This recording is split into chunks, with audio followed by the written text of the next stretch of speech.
And we're live. What's up, buddy boyos? Welcome to SNC Sunday Night Cope Weekend Chat random discussion. Oh God, hard to get that one out nowadays. Oh my God, random discussion, random disgusting, random discussion. We're live, dudes. I'm so fucking late. I'm so late. It's 4:03. Oh, I'm so late. Oh my God, we got so many comments to read. How's everybody doing? I had a great weekend. A phenomenal freaking weekend, dude.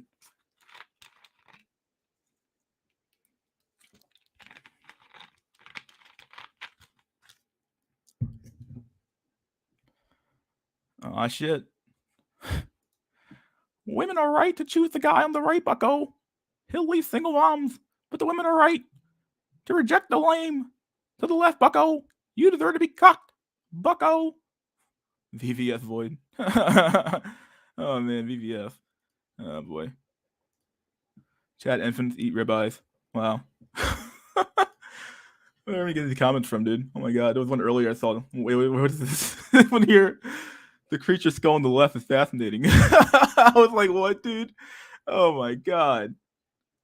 Holy shit.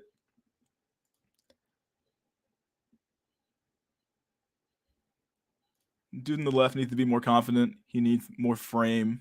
Oh yeah. Jaw is law. Oh my god, this one had me dying, dude. Jaw is law. Eat the bugs. Yeah, dude. I love these comments, dude. These are fucking phenomenal. Oh my god, we're live. Yeah, we're always live, dude. We always show up at the end. Even if I was kind of late today, but whatever. It's like 4:03. But yeah, I had a good fucking weekend, dude. Ready for the music, guys? Let's get some music going real quick. Let me get some tunes going. Let's see, get some tunes going for the dudes. All right, here we go.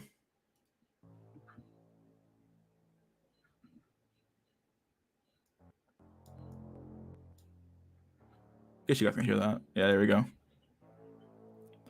Yeah, dude, it's been a crazy weekend.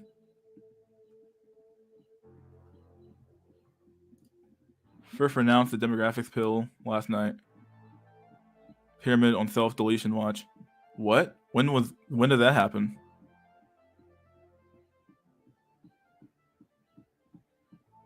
When did that happen?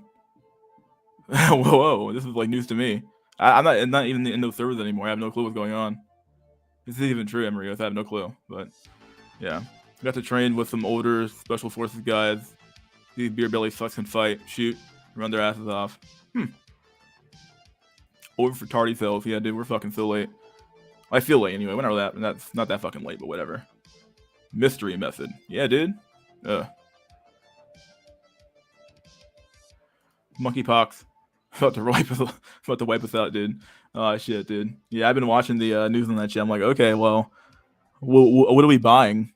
Like, what are we gonna buy for this rally with the stock market? So something's gonna happen down here. Like, you're seeing deals everywhere. You're just kind of wondering when you want to hop in at. It's like, okay, like I see a deal here. Let's see, is this gonna go up? You know, it could just be like a 1 day rally, or you're kind of like, you're like, okay, like what do I do? You're watching the market a little bit, trying to figure out what position to take right now. So it's kind of hard to figure out what to do right now, at least for me anyway. It's kind of watching stuff kind of die, and it's like, okay, that sucks, and then new stuff will pop up, and it's like, okay, let's try here. But she's just going long and strong. Yeah, I got like a small fucking fund I just use to like trade back and forth with. So see what's going on. My play money. Deleted chubby beer building. I did one already. Oh, Migtar chats last night. When Migtar chats. Oh, wasn't that Oh, MGTOW chats. Oh wow. That's insane. Pyramid trying to prove demographics now by recording inside his suburban Walmart. Yeah, surprised you're watching that guy. I mean, I watch him sometimes. Sometimes I'm just like, what's going on? Like, unbelievable.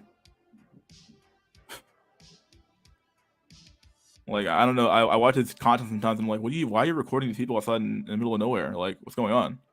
Like, I know what you're trying to do, but like, are you at peak hours? I have no clue. Like, is it really this bad down here? Who knows? I don't know. He's showing me schools. He's showing us like colleges, and I'm like, okay, I'm trying to watch the content. I'm like, is this good? Like, is this like, I don't know what's going on. Like, what's the context here? Did you show up during lunch hour and nobody's like out and about? I have no clue what's going on. Okay. I wondered who was on the stream. It was just called Outpatient. I had no clue. It was in the live chat, not calling, so it could have been a LARPer. Okay, I'm not gonna believe if it's some LARPer then. I'm not doing that. Embryos, you're on like every single fucking stream, dude. You really are. You're on every single stream. You're an interesting character. You're on every stream. MGTOW Dictionary. What about this guy? Doesn't he get done? I think he's just putting out his old streams now, isn't he? Or did he actually stream one night? Yeah, the rat. The rat, dude.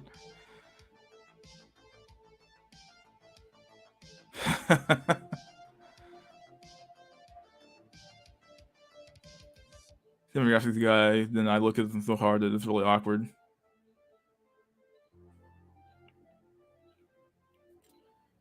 Well, it's not even the denial of look at them. Like, I think like they understand the problem, but like you have to look at the source of the problem though. Like, I feel like they keep saying, like, I got really like pissed off with the whole demographics talk because like it was kind of like this is getting stale.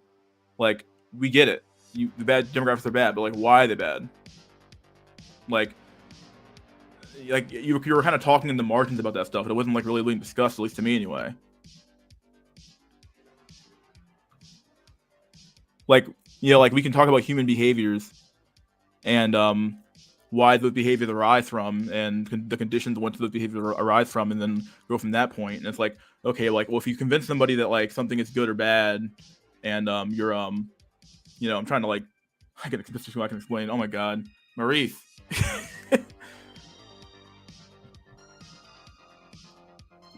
I can explain. We all. I did explain it, dude. Go ahead. We all live in a commuting super regions. Live in commuting super regions, okay?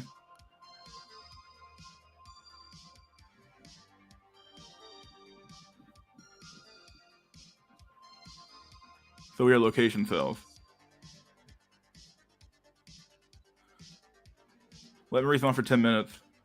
Some regions have net loss. No, I was more or less going at like the morals of the people involved. Like, if the people have bad shit morals that are taught these things in childhood, well, then this is all they see. This is what they're going to expect the behavior to be. So, like, we're talking about female nature as well. Like, we have to realize where those behaviors arise from as well. Like, unless they're like a completely different species or something like that, like they aren't. So, like, they're human beings like us. So we have to figure out why do they behave the way that they behave. And it's like, well, it's in response to like male behavior to some extent. If that makes any sense. I'm not trying to like vindicate women here, but I'm trying to say like there's like a response to that. So it's a constant like, we call it like the gender war in the Black Manosphere, but it's this constant like response back and forth between the genders. It's so weird.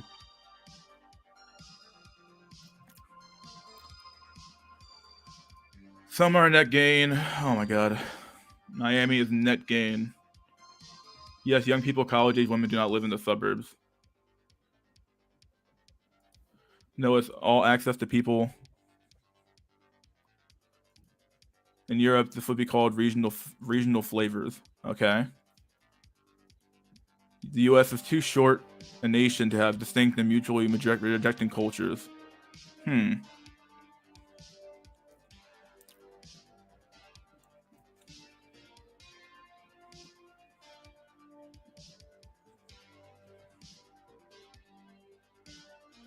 Okay, go on.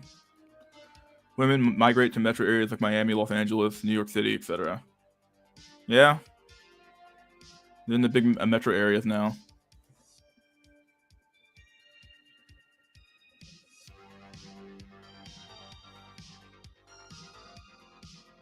There's a study I used too often on your Discord to smack something away. I don't know. Manhattan has net gain, but women are not moral degens. Women are moral degens. Yeah, but why are they morally degenerate though? Why did it happen?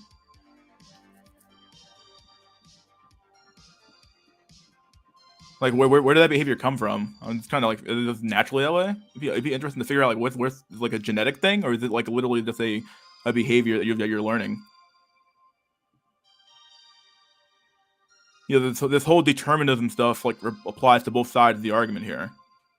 You can't just discuss one side of the coin. Like, you discuss male behavior and female behavior, and it's like we're trying to discuss female behavior here. I'm trying to figure out where are these behaviors coming from? Who's teaching them these behaviors? It's coming from their moms. So what they're seeing in their homes. Like, what the hell's going on? Where the hell is the dad's at? You know, like that type of argument here.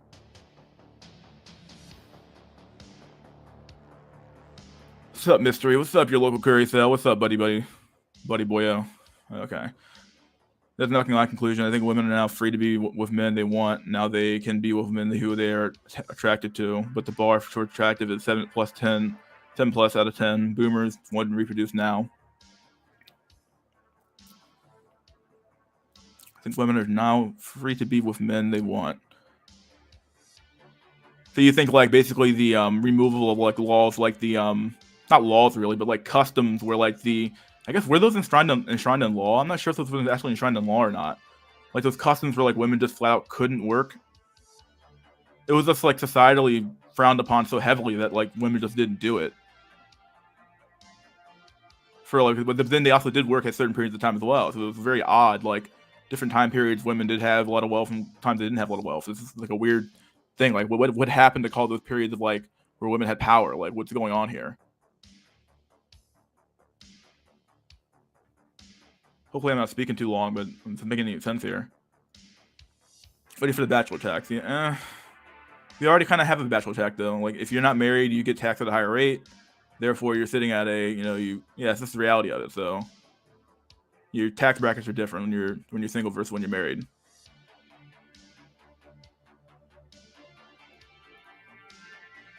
People think that it's ER time. Oh god. One sec. Getting the link. Okay. The US is fucked at this point. I'm fine with cartel members invading US. Lookism is false because it assumes people don't know looks are very important. Yeah, that's part of it. I mean, like if you're already seeing memes in the real world, not in the real world, like seeing like people in like Normieville talking about memes that like you know about. It's like this is kind of weird. Like you know all the memes. Like yeah, it's like if you know people like that, then obviously this stuff's spreading somewhere. Like you're seeing the memes everywhere. So I'm just curious how far it's entered into the male consciousness yet. Like you're seeing this stuff, seeing these memes, seeing these jokes, stuff like that. When this stuff actually entering into the like the overall zeitgeist, like I don't know. Who knows? It's very important though. Yeah. But it seemed like for a time there, people were just like, we'll just tell you like, oh, looks aren't important. Like, were they just trying to cope with you? Were they just like lying to you? Or were they just like literally just like so fucking stupid that they just didn't realize that like, oh yeah, I'm actually like really like an animal. Like, I'm a Homo sapien. I'm a whatever. Yeah, I can be influenced. I don't know. Fuck. I can't breed keep. What's up, Medican Coping? What's up, buddy? Or Medican Blackpill? I think it's Medican Blackpill now. I don't know what you go at anymore, dude. But I'll call you Medican Coping here. Women lied to their husbands in the old days about not wanting sex and being religious because most were not attracted to their husbands. They needed him to survive. I would say that's probably true, but I don't like with different customs though. I think that's what Pyramid was trying to get at here. Of like when we talked about the demographic decline here, we were talking about culture at one point. We were talking about how like the changing culture, and he said like, well, the Latin community that doesn't have a changing culture yet, and I'm like, well, what's that mean? Like, are you telling me that they're not being affected by the culture that they're being surrounded by, which would be American culture, or are they just like not assimilating into the culture? What's going on? Like, what's causing that?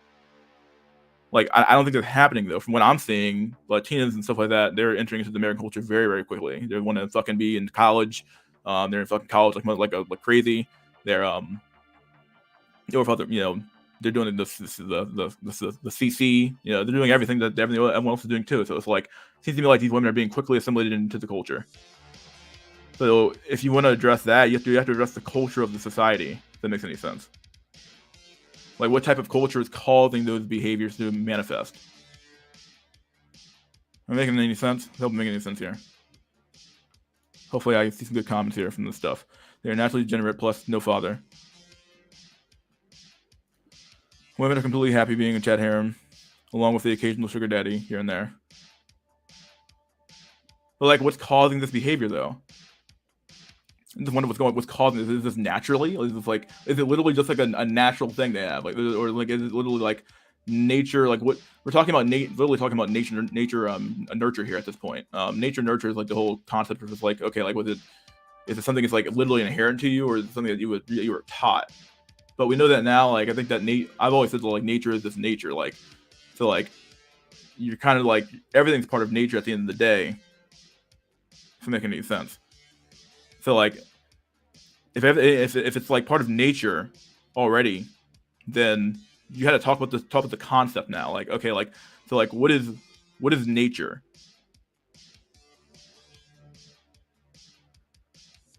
What is human nature? Like, what is this really? What are we really talking about here? Are we talking about the stuff that customs and everything, all that stuff included as well, or are we talking about like literally the raw DNA of the person? Like the raw DNA of the person? Are you telling me that in that person's DNA, no matter what I did to them, they would always veer towards this behavior? That's what I'm talking about. Chad I can't breed key. Say you're on an island, you know you can have access. But if a major landmark stops you from going places, then whoever lives on the other side is effectively out of reach.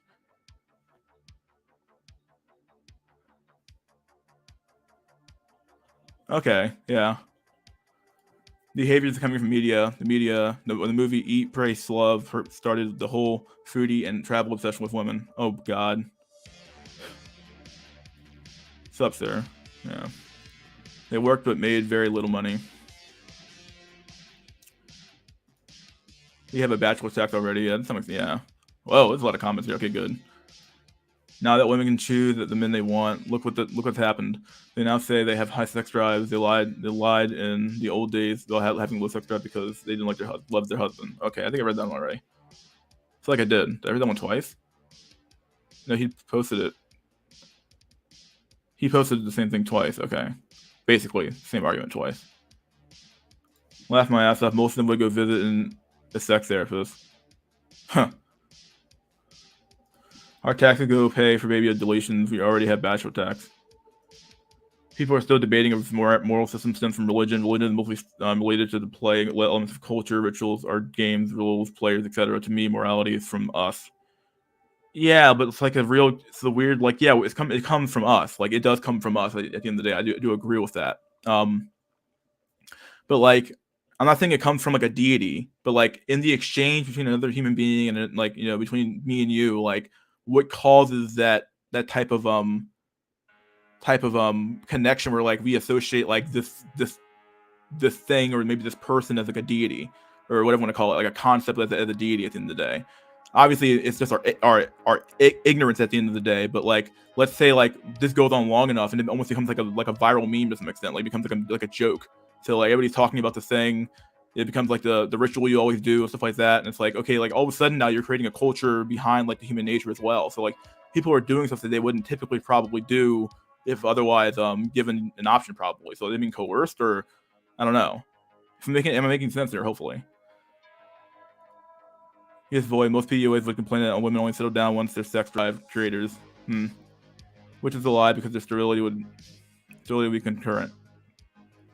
Morality, the privilege. To some extent, I agree with that. Yeah, that's true.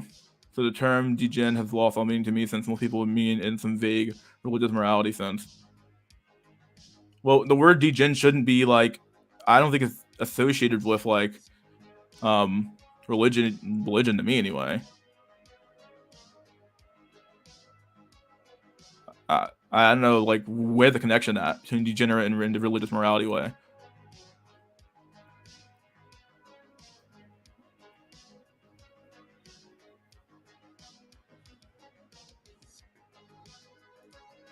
No, they were straight up lying. I'm just saying that the locusts are delusional because they are under the assumption that people were flat out lying to them. Yeah.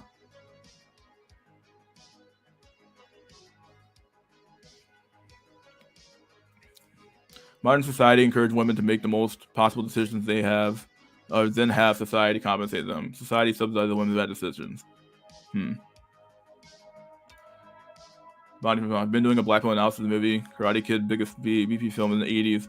One of them, anyways. What's up, buddy boyos? Another Sunday coping while Chad and Stacy loves it. I'll live in the life. What's up, Jarl? What's up, buddy? You'll love it. Well, American culture. I so east to get into.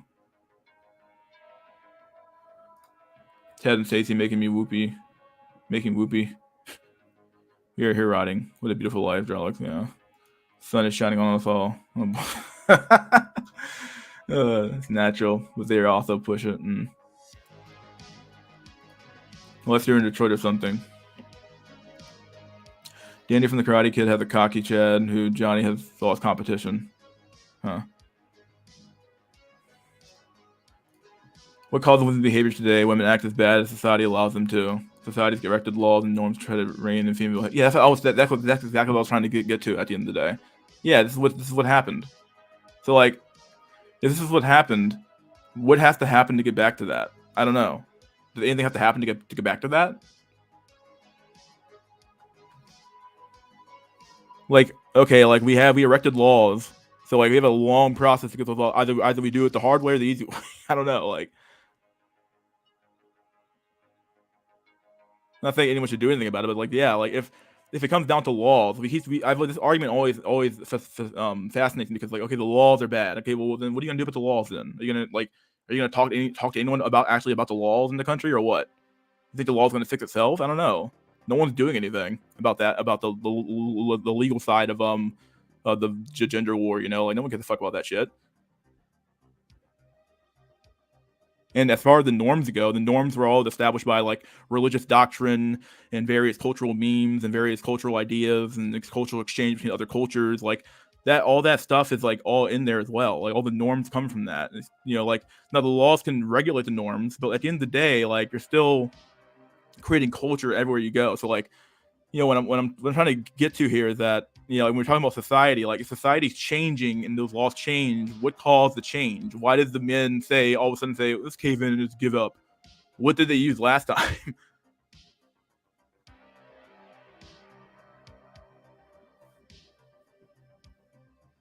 I'm making I'm making a lot of sense here. Okay, hold on. If you taught, oh my god, Entrepreneur in Cars is back, and even though it's not really him, I know why this guy keeps memeing here. If you taught women like the old days, they'll just become a prude and not smash. The cultures could change completely. Women go back to lying about slow sex drives, separate beds, bad sex. Whoa. Danny would have been an inkwell. Mr. Miyagi would never have stepped in to save his ass. Women have always hit the behavior, or thought behavior, I guess, what you meant. It's just now we are more aware of it due to social media. Okay, that's probably more than likely true. Yeah, I'll agree with that. So like, yeah, I guess the closer you get into like the issue, you start getting closer and closer to nature, whereas like nature starts taking over a little bit there, and it's like, okay, like what in you is causing that, or something like that. Like you get closer. I'm not saying nurture's not there, but like you can start getting closer and closer to like the weird parts of like nature now, where it's like, okay, well, what is the nature of like what's going on? Like I don't know. I'm not trying to like talk past like the incel issue, but like what is like the nature of what's going on like in our world right now, like with the politics and everything like that, and the other stuff, like what's going on, what's causing these issues. You can't just keep talking about lookism or mud demographics. Okay, like yeah, we get those arguments really good. Social circles were really good, but like what about past that point? What lies beyond that point? Well, you have to talk about. I mean, like somewhat you touch on culture sometimes, but you never really touch on culture. Wouldn't the culture cause the decay? What norms were destroyed because somebody gave up or stopped being authoritarian? Who knows?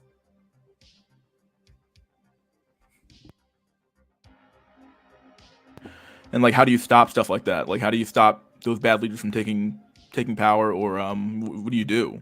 Is there anything you can do? I'm confused by how we have an intuitive grasp of morality, but I'd say it's a sum of intercalculation with the goal of keeping personal relations as cohesive as possible. Yeah, so I think I agree with this. Yeah, like you're making like a intercalculation. Now, where did the intercalculation come from? It comes from. What if you can't make the intercalculation though? I guess you just get killed off. I guess at some point. So I guess we became a species that became very very reliant on being as cohesive as possible. If you're out of that circle, then like it's even go back to social circles a little bit. If you're out of that circle, you're kind of screwed. Like if you don't get into that circle, you're screwed, dude.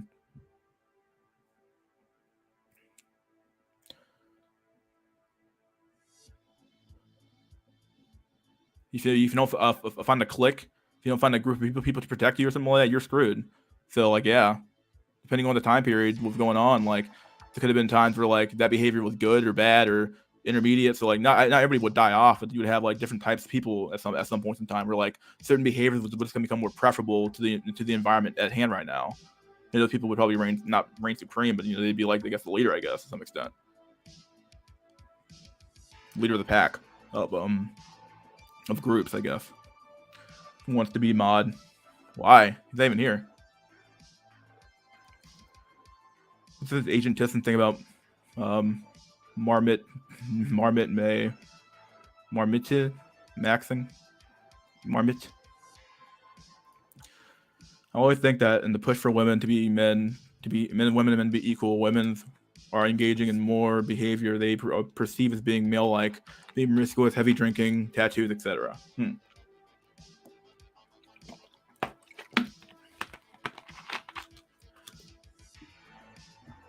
I would say that's true. Yeah.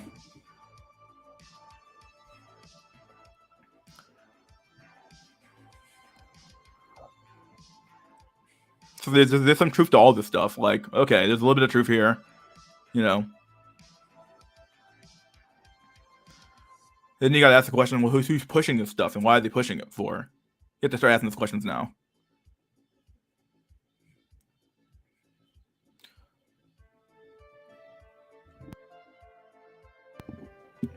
Like, what's the culture and ideology of the people pushing this narrative about the wage gap still, or the the pay gap, or these other issues? What's the demographics? It's got to be overwhelmingly women. So like, okay, like why are they pushing this? Why are they still uninformed?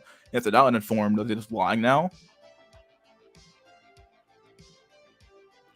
I don't know. Like, there's so many things when you start thinking about it. Like, goddamn, like what the fuck, dude?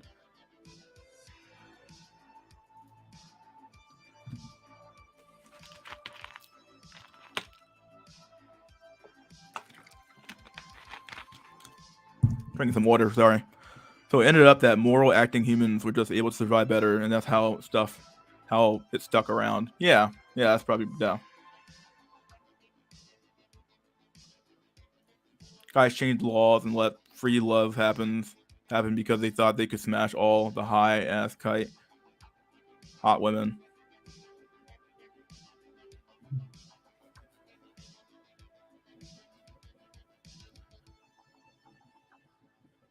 Yeah, that's probably part of it. Yeah. They were gonna like live it up, dude, and then they lived it up on our dime, basically. Well, they left the fucking country fucking broke. They make laws, lead the West, lead the West, like lead the West. Yeah, dude, lead the fucking West.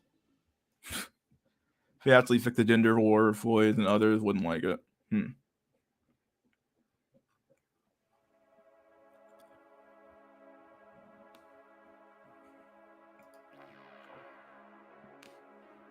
Women will start to behave again when society collapses and they have to behave in order to survive. In all fairness, we can probably just thank them for not mutilating us yet. Oh god. Cobra Kai is Chad worship to the extent Chads in the 80s teach a new generation of Chads to get what they think is theirs. Even the women who aren't getting ran through, a lot of those same women are Chad only. Yeah, I would say that's still true. Yeah. Yeah, that part I think is completely innate, where it's like just the raw attraction part. I think that part's completely innate. But like then in which case, like, okay, if that's innate, then what else is innate? What's going on here?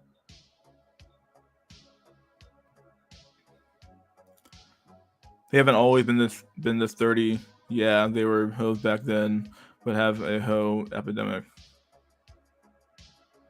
But then we have a okay. Zucker, okay. In regard to nature, can I hippopotamus Max and eat Whitney Inkwells? Oh my god. At least the hoes back then weren't picky and entitled. Whiny. Hold each gender by to a standard, and that's all that really works. Yeah. Yeah. You going to get crushed to death. Possible. Everything you know is wrong, and no one ever gave a fuck. Yeah. We were warriors, the Maoris in New Zealand. That film instructs Chad they can do whatever they like. Yeah, I remember reading about that. That was horrible. I think we have the same thinking about the same thing. I think here.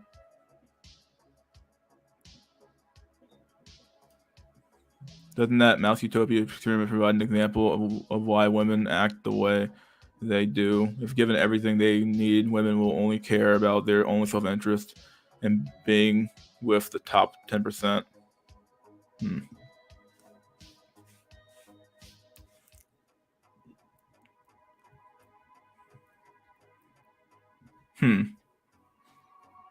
Yeah, that mouse experiment was really good. It does explain this. I mean, like, that's sort of more this is more like demographic decline though stuff. So like, yeah, that is a good experiment to use for this actually for demographics. Yeah, we'll reach a point if you just combine all these things together, like the morals and everything together, like these things all fall apart, these structures all fall apart at some point. It's like social infrastructure is a thing. If it all falls apart, people aren't bowling, people aren't doing anything, people aren't going out. Well, that stuff all crumbles away and falls apart, and something new arises from that. Some sort of like new culture arises from that a little bit. So, yeah, we only care about their own self-interest. Yeah, being with the top 10%. I do agree with that though.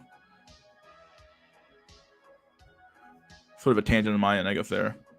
That's a typical project example. Yeah. I'm thinking this is more of a demographic issue, or is this strictly this question here strictly demographics, or does this also include the society stuff as well? What societal change happened there?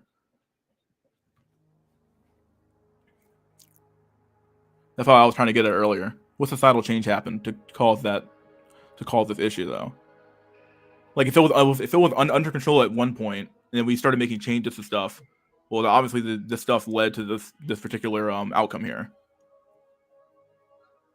right? Things don't just come from nowhere. Things have causes, so you have to look at the cause of like what caused the stuff to like decline like this.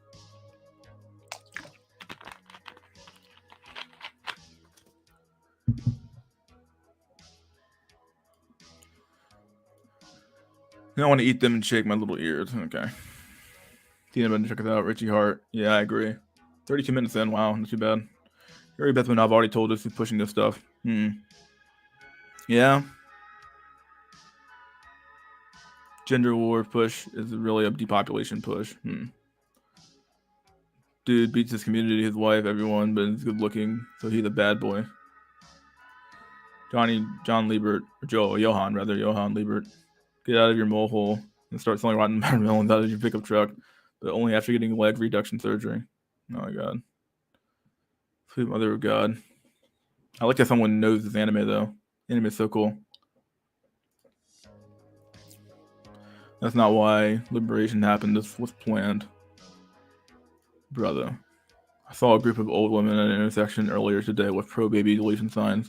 It was strange. They were elderly and can't even have kids, but they're pushing for baby deletions. Wow. Realistically speaking, Mystery, if you had the power to change all the laws and shift the culture, what change would you do? What would you change? Yeah. What do you think it would make a difference? What difference? Nature, OP.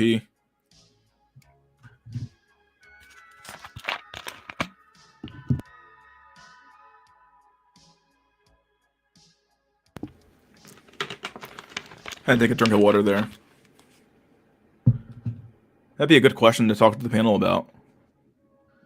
I feel like we talked about this before in the past, though, and no one wants to go too extreme. I guess is that everyone's too afraid to go extreme. So, like, if you were really to do it, though, if you had enough power, I guess if you like I said, you had the power to change the laws here, so you didn't specify that. So, if you have the power to do whatever you want to change the laws, you'd effectively have to take away almost all their rights. Almost all their rights. In order to like stop this demographic decline to some extent. I feel like the rot's too thick now. You can't just like force them back into like you could try to force him back to the home, but like and like doing it like the old slow way, but like this wouldn't be enough. Like overwhelming force is the only thing that people understand at some point, especially like something who I don't know. I'm not going to get too extreme here, but yeah. Interesting thing about gotta go enjoy your evening, boyos. Yeah. Pure attraction is the only supply of young, pretty women, so let's stop this fucking dribble. You just got shortened the deal. Yeah. Half the people here only exist because of modern society. But you got thrown off a cliff before your first birthday. Off a cliff for your first birthday. I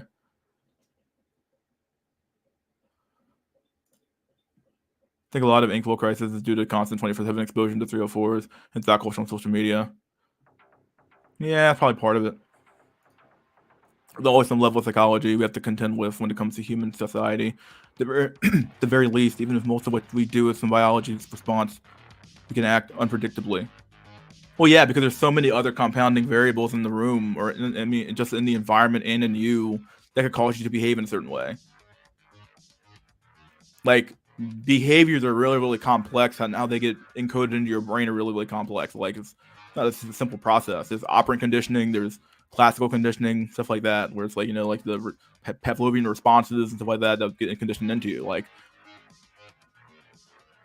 so, like all that stuff is really, really important. Like you can't just like talk about this thing from like one facet. You talk about the thing holistically a little bit.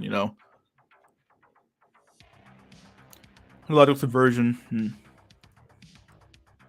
Part of the film where the majority of women have been beaten yet has been beaten yet again, but her friends tell her to keep her mouth closed and her leg open. We got to me too for smiling. Wow. Exactly, Albert. We have to shit the M and so in her face more than food ads. How was your week? My week was fucking phenomenal, dude. In the 90s and 2000s, pre-social media, we didn't really think about being inkwells. Now every time you go online, you see a girl in a bikini and her ass is out. It's a constant reminder of I was the one that inkwelled them. Yeah, it doesn't make it any easier. To tell you that, like seeing this stuff, it's like, okay, this is horrible.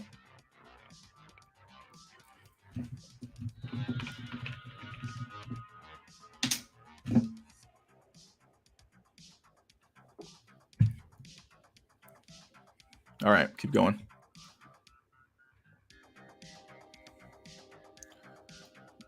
Hookers in Vegas are expensive, man. People know what to do, but they don't want to do it. Yeah, I guess that's somewhat true.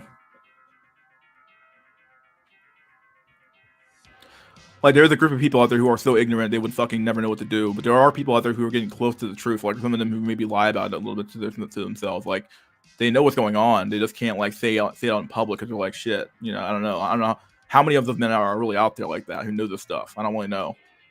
Like, are we seeing like is the death of KS really, really causing any like real rifts in the system? I don't know. Or a rift in the social game, not system, I guess, but the system is a social game, or a social game is a system. So, yeah.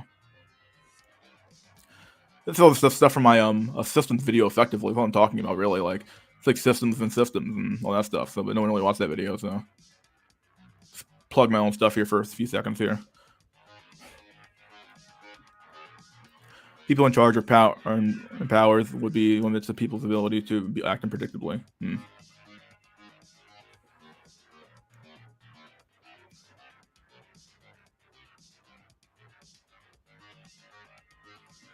Wish my head was cut off by a samurai at birth. Jesus. We need Jack testing on pronto. It's been more than a week without studies. It's true.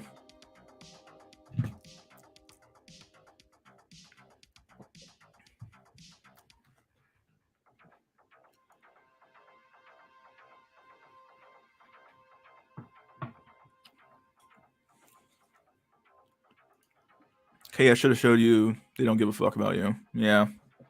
Haha, the death of chaos changing the system, but Lord, haha. But yeah, but like, how many normie men were watching that crap, dude? I have no clue. Like, he had 1 million subscribers, and that's really it. But how many fucking people were watching this crap? I have no clue. Was that shit spreading around anywhere or what? Like, that's what I'm trying to figure out here. Are any of the memes down here spreading around? Like, you're starting to see the Chad meme a little bit. Okay, that's going. Well, what about everything else? Like, I'm not sure. Like, is chaos gonna be like memeified or some shit? I have no fucking clue, dude. Like, what's gonna happen with this shit? not about changing the system. It's like when I say changing the system, it's like in a little small way, where it's like you make your impact in a small little way, and then you're done. Not talking about changing the system in like the fucking huge fucking like knock-on effect thing, where it's like, oh, it's gonna change the whole fucking system, and the game's gonna change. Like, no, dude, that's retarded. Why would you even assume that? People who just aren't even able to acknowledge they've gotten. Society has also taken away men's spaces, guys. Use places for women to converge and be as men. Locker room talk is overtaken by women. He'll bash chaos, but he did show that the average woman wants nothing to do with the average man.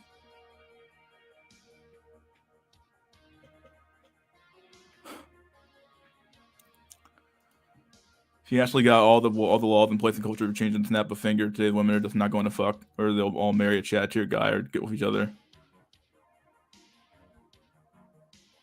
But then how did we get, once again, like, you have to ask the question, if we were to like roll back all the culture, let's say we're starting from like year 0 and we're like coding a human being, what behaviors would we put into them, if that makes any sense? Like, so obviously nature, it's not putting the behavior into them, but they're just going out to the environment, they're gaining new behaviors, getting new experiences, stuff like that.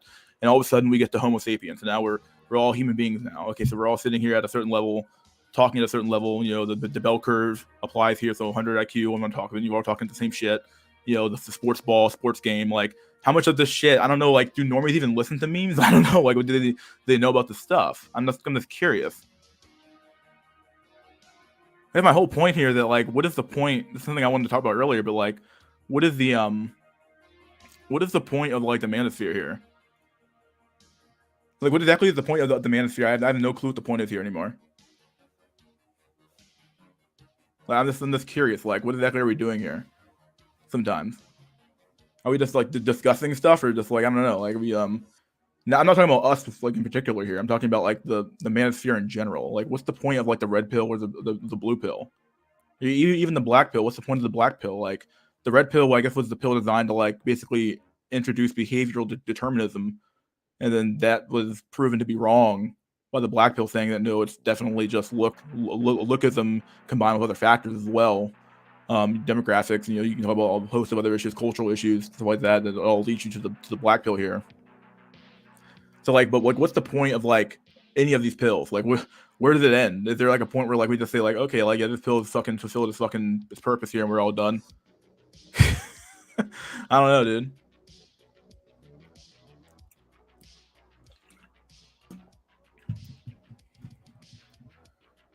I don't know. Like, what do we do? Like, what is the point of, like, even, like, the red pill has, like, the weirdest point, because, like, there's literally just, like, it appears to be the red pill dream was just, like, fuck a bunch of women, have them do nothing, just be a fucking hedonist and do whatever I want, and fuck women, and you know, be a player, and then try to find a younger woman, I guess, at a younger age or some shit, if at all. And then, you know, you fucking, I don't know, like, what exactly was the end goal of, like, what's the end goal of a red pillar? I don't know. Like, what do those guys typically do? I have no clue. With all that money they have, like, all the money and stuff they have, what are you doing? Like, some of you have, what, single fucking mothers you fucking made, I guess, some shit. I have no clue, dude. But what do these fucks even do? They have all this money and they're not doing anything. Okay, so you know what the problem is, but you don't do anything. Okay, that's fine. And then you have the blue pillars who are just completely ignorant to the masses. They're just ignorant. Completely a fucking ignorant, for sure. I guess you're seeing the conferences, I guess. That's, like, the only, like, thing they've ever done is, like, a conference, which is, like, okay, like, but is that really, like, good enough to get, like, something started? I have no clue. Like, you serious? Like, you know, where's the change going to come from? That's what it comes down to. Like, if you want to change the culture, well, how the fuck are you going to do that? Then you have a bunch of, like, a red pill guys, like, who are like, yeah, just fuck a bunch of women, and,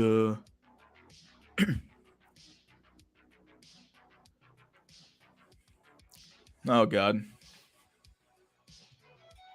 Manosphere is just a place for rejected men to cope and see. Yeah, what it feels like, dude. It feels like there's, like, a bunch of cope and seeds down here. Like, yeah, I'm just gonna say it, dude. Like, most of, like, KS's audience was, like, dusty as fuck. They were dusty. Like, most of those dudes, like, I'm gonna say, like, a lot of you dudes don't have any money. Like, I'm not saying a lot of those dudes, but, like, some of those dudes, a good part of that audience, dude, has no fucking money, and, like, they want, like, a bad bitch. Like, I'm just gonna say it, dude. Some of those dudes are like, you're delusional. I think there was one he had on the show. The dude was like 500 pounds or 300 pounds, small D, and had no money. And it's like, what are you doing? why are you asking for a bad bitch? Like, you serious? Like, like, what are you doing down here? Like, you're insult here, dude. Like, why are you even coping over there? Like, come on, dude. You're coping with KF? Like,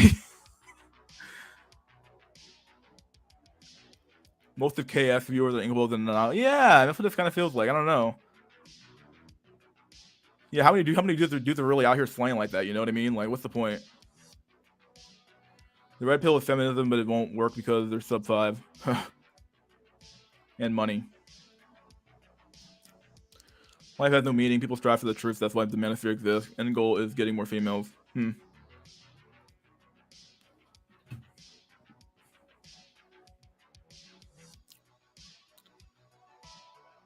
I tell you a mystery. The point of the BP is to find out the reality of the human condition. It isn't just looks. Yeah, maybe what we're actually really describing here is a better description for it, instead of just like the lookism stuff. We're just talking more like in general about like the human fucking, what we're fucking doing down here. Like, we're on this fucking big ass fucking rock spinning through fucking space, and we're like, you know, we're fucking, we got a bunch of crazy ass shit going on in the world and shit like that. Inflation out the ass, stuff like that. And we're just down here fucking coping. You know, it's like, what's going on? Like, you feel like the world's so fucking out of fucking control sometimes, you know, like shit. So like when we're talking about the human condition, like, you know, like that stuff has probably been happening for fucking centuries. People have probably felt this way for a long time, and like, you know, it's finally it's manifesting in small ways.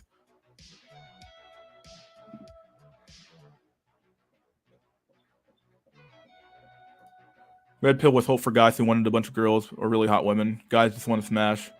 Wanted to smash when red pill was really big a few years ago. Yeah. So that's what was going on really at the end of the day. That's all they cared about. So weird, guys like Taylor the Fiend and Ribby are making constant videos like girl cries because Chad dumped her, and they got tons of views. I don't think I watched Taylor the Fiend. No, Taylor the Fiend got shown on some other guy's channel or some shit. I remember watching that.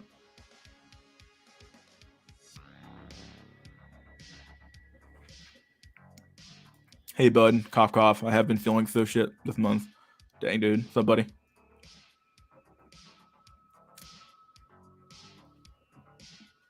Whew, almost time for the meme permission. Majority of fresh and fit audience are inkwells.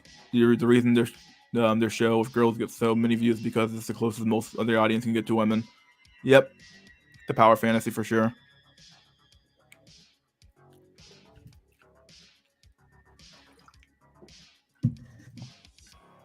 Or who knows though? Like, I don't know. Is fresh and fit the audience like this more competent? I don't know. Do I want to give them that much fucking credit? I don't fucking know, dude. I don't fucking know. Who knows? But obviously, if you make it to the manosphere, you're obviously having problems getting women to some extent. So like, I have to assume that you're not getting women on a semi regular basis. Like, so like, yeah, if you make it down here in some way, I don't know what's going on. Like, or maybe at some point you didn't, but like, I don't know. Like, how do you make it to the manosphere? I guess you start realizing stuff. You start making stuff, I guess. But like, if you make it to the inkwell sphere, I don't know what to tell you.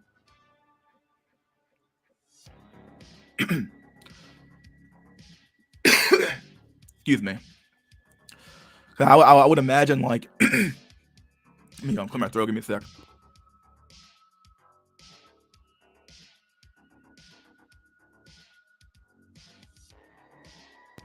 Like at some point you would realize that all the work you put in, you know, you did all the work. I did the work.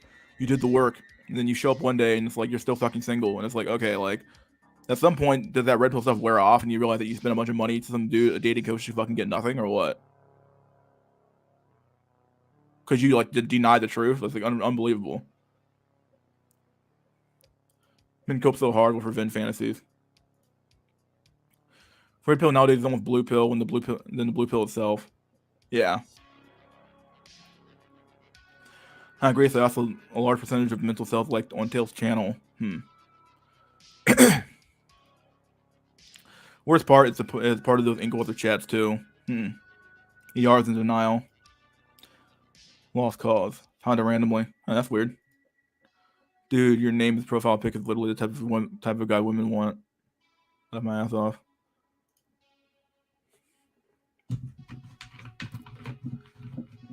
Oh god, and do I have time to talk about Pyramid? Because like I have so much fucking shit to get off my chest today, so.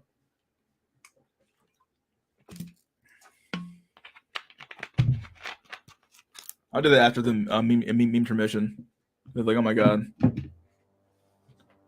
He got Hell by the Upper Light on. It was so fun. They had him on.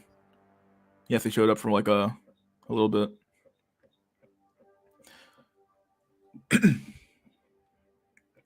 Like the last time we talked to that guy, dude. Oh my god. I guess he made some valid points. That's when you get to the cultural side of stuff. So yeah. Blue pill equals denial, red pill equals bargaining, black pill equals acceptance. J on point. Yep. Muscles, height. No pyramid today, mystery. Complete mystery. I agree. Yeah. Every time you say pyramid, you have to do a shot. Yeah, I'm gonna fucking. Yeah, I had to say pyramid so many times, dude. It's unbelievable.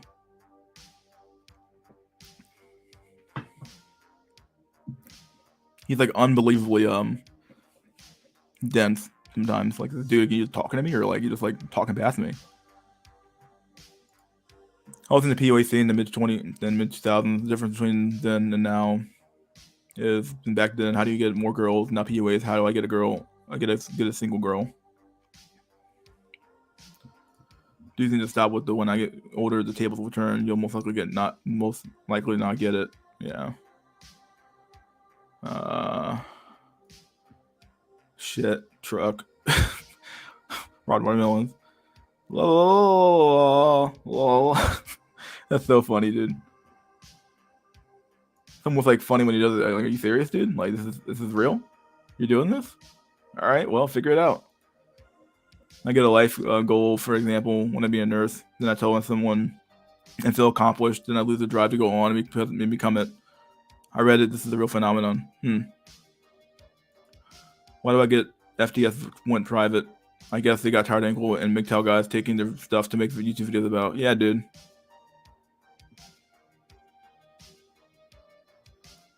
No pyramid today, please, mystery. I gotta drink again, right? If only pyramid were normal, he would be decent. Yeah, he's not normal at all. Something wrong with that guy. The root of Darwinism is adaptation. BP dudes are sometimes too literalist.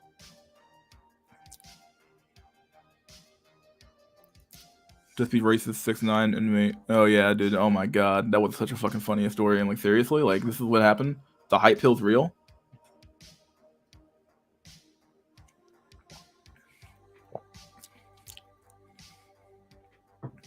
Like when the memes become real, like what the fuck, dude?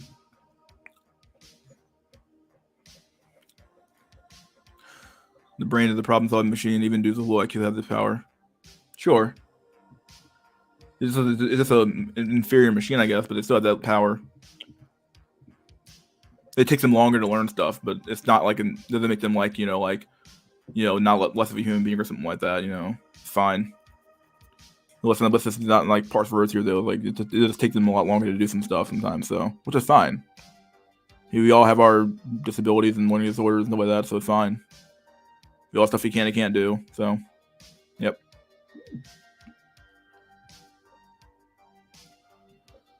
Although I do, some of the FDS posts are intentionally trolling guys lurking on there. Same with TikTok videos. I think some of these women are trolling equal guys, and they know we'll seize. Yeah, I don't know. I mean, is the fucking a meta really that fucking insane right now? With like we're literally fighting a gender war right now. Like this is what's going on on the internet. Like this is what's going on.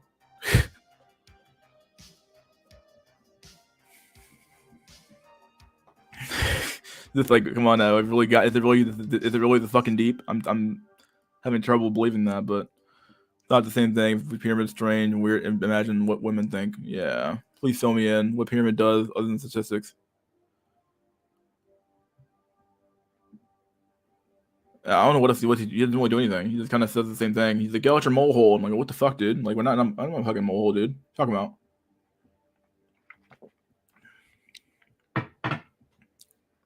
Spurg, yeah, Spurg. We need Jack Nickelback. I don't think he's here. He hasn't been on here in a while. So, Woody, yep. I can learn programming languages very, very quickly, but social stuff takes a while. Yeah, some people are just deficient in certain ways. That's what it comes down to. Like, there's nothing wrong with that.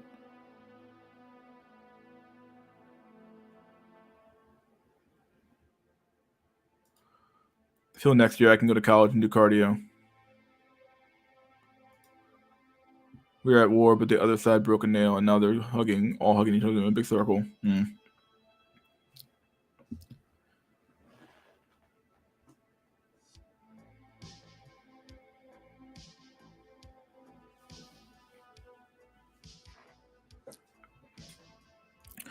So Lara Vestora, thoughts on wheat waffles being recovered on mainstream content creators.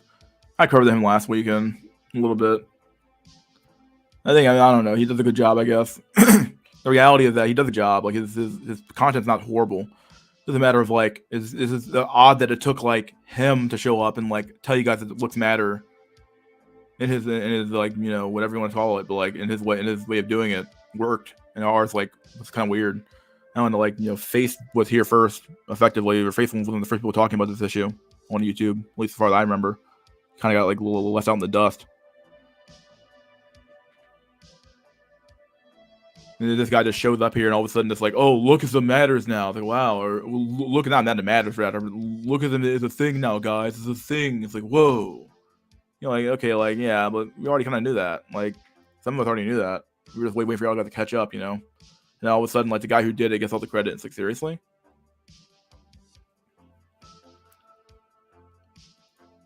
At this point, the only thing you can really say is I get enough money through various means to buy it, so I get to leave the West, get a better chance, don't see the laws changing. Yeah. Do you think the black pill in terms of fertility existence will become mainstream? I don't think it will.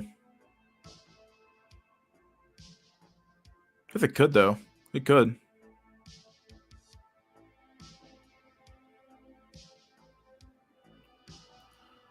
Black have a gender war due to historically processes not found in other groups. Historical processes not found in other groups. I shouldn't know this shit, but you can't ignore black YouTube if you're black pilled. Yeah, I would agree with that.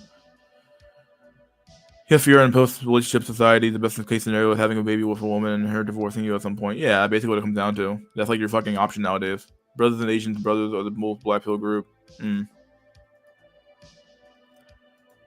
I wish I was blue pilled or just red pilled.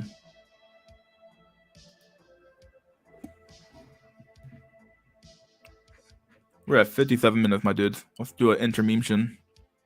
Let me get my cough under control real quick, and then we'll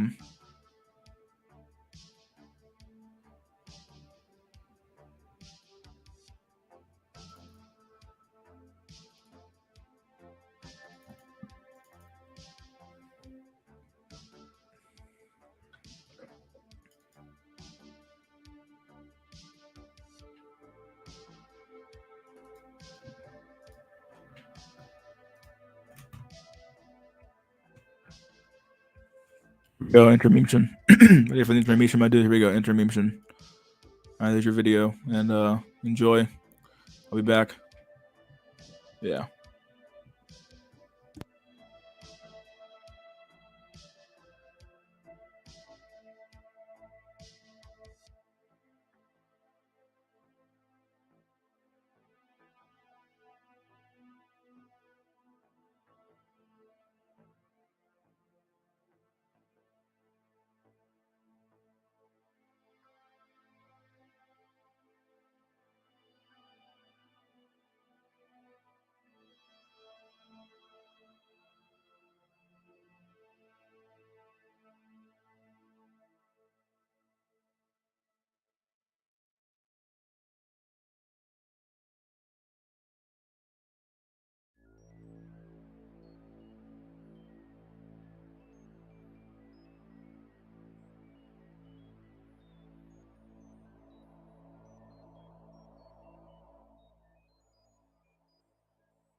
I'm back. We're here. All right, let's cut that down and pull down our intermission. Let's see what we got going on here. Honkler promoting T King. Oh my god, fucking T King. Black culture is the most red pill and other or red black pill people because BWs are hypergamous in elementary school. No clowny free shoes when you're like in second grade. Yeah.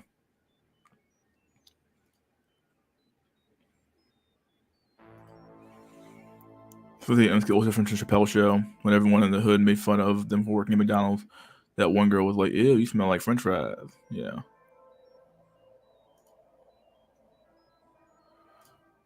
Issues the major Maoris. This is the issues the Maoris have seemed to be similar to the Native Americans: obesity, alcohol, drug abuse.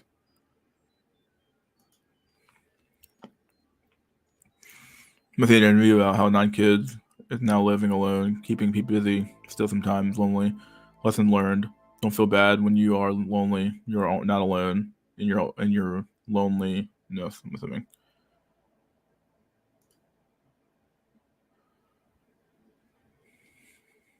The real folk blues. Until new. You don't believe in the Floyd trying to meet you, Elon. Oh god, yeah, unbelievable. Like seriously, Elon Musk. Like, I don't know.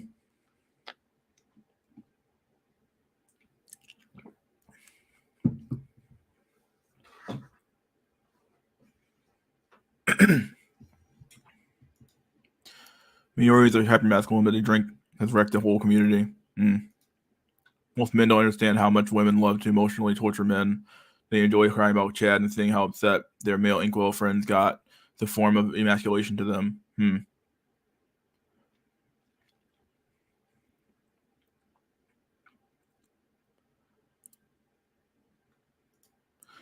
Did you sell all your chain link as 50 mystery, or did you end up holding down to 7? I haven't had chain link in a while.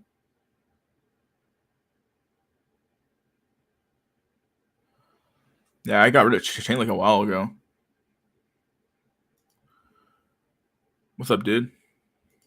I just think that for most men who are wanting the good, just a good sex life, are never going to see that, let alone a partner. I'm starting to like the idea of escorts more and more. The music still going? Guess not. You get some new music going. Give me a sec. Okay, let's get some 3 hours. Sounds good to me. Go in the middle of it, and we'll just find something. Perfect.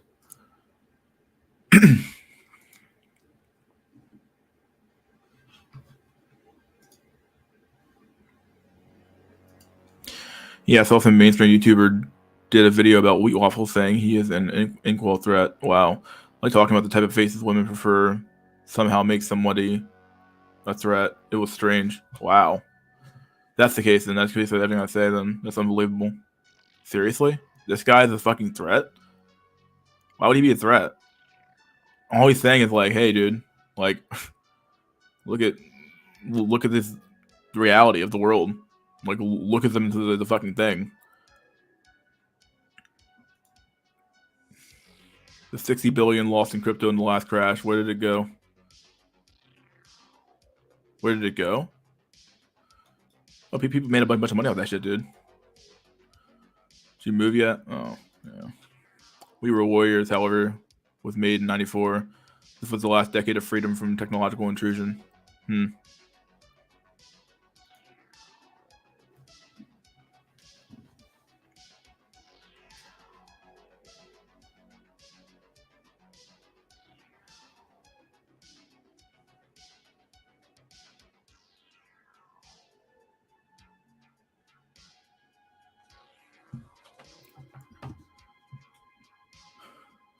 Boom, boom, boom. Let me get the invite link out here. Give me a sec. Copy clipboard.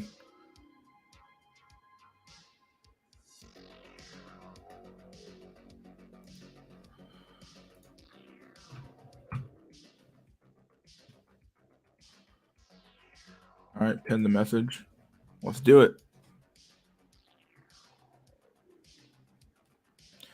Do you watch MGTOW content? Not really, not all the time. Been a while. I think I might watch some Sandman from time to time. That's really it. Stating facts I don't believe they benefit women. Think well, threat, yeah.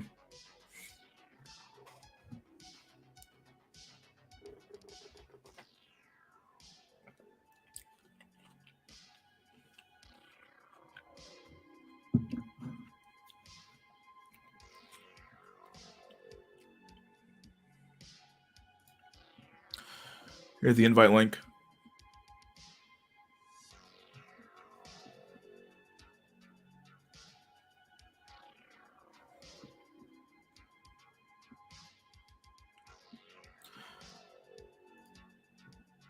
Facts, not kissing women's ass 24/7 becomes misogyny. Yeah, that's true.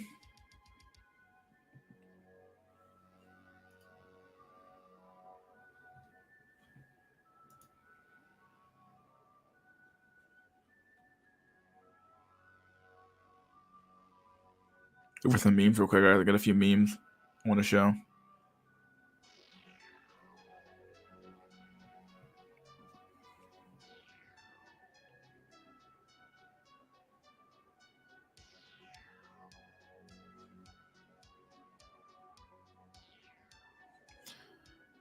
Let's see, where's this one? What meme is this? That's a good meme. Here's a solid meme for you guys. Here's a good meme. Real footage of me on Valentine's Day. Sitting in your bed with your sword and your guitar. With a sandwich on the wall. My God. This poor Wojak. Poor guy. Oh, yeah, here's some updates, guys. So I'm not dating two chicks right now, but I'm basically talking to two chicks right now. Kind of weird. It's really fucking weird. It's a weird dynamic to have to spin plates right now.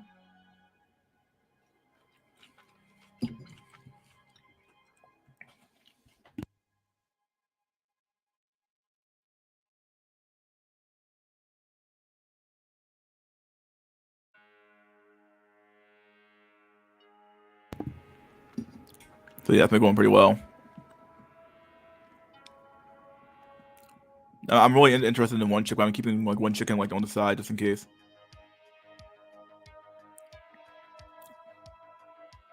One's foreign, one's a black woman.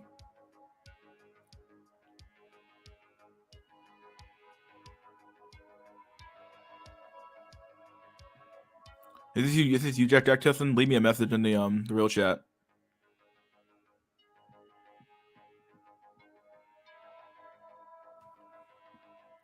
Have you noticed more void interest when you start to lose weight? Yeah. But even right now though, I'm not like the skinny that I used to be. Like I kind of put on some muscles and I also put on a little bit of fat too as well. So like I'm not like kind of chunky right now, but I'm still getting looks. So it's like I don't know. I still get matches. The chicks say I look good. They don't mind a little bit of like dad bod. I guess I don't know what to even call it, but yeah, it's so weird.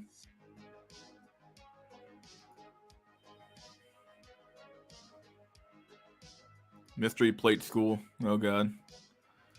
Whoa. You notice more void? Yeah, I read that one already. Jack Tisson, is that you? Oh wait, let me see. Hold on. Yes, me. He got matches at Walmart too. Yeah, me too, dude. All right, Jack Tisson, here we go. 3, 2, 1. That you, Jack Tisson? Yeah. Buddy, how you doing, buddy? Yeah, I've changed my habits recently, and I study, and usually I study to quite late in the morning, about 1 a.m, and I usually have an hour or two where I just unwind, and I had a tendency to look at the news during that time. And I was getting quite stressed out because you can only read so much about the Ukraine or COVID or whatever else, yeah. And you start internalizing all this bad news, and you become quite distraught, and you have this feeling of powerlessness. So I decided to stop looking at the news.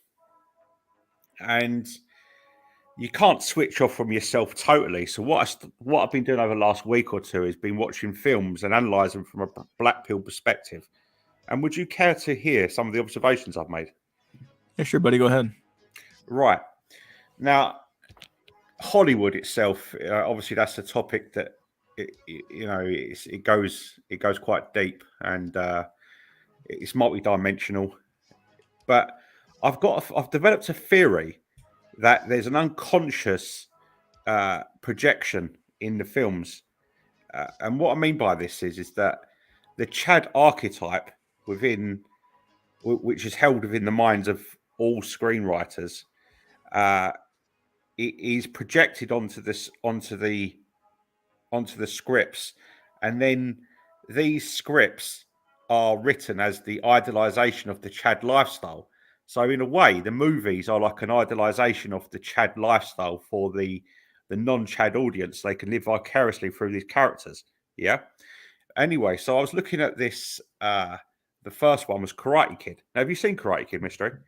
Yeah, it's been a while, but I've seen it before. Well, in my opinion, the Karate Kid it's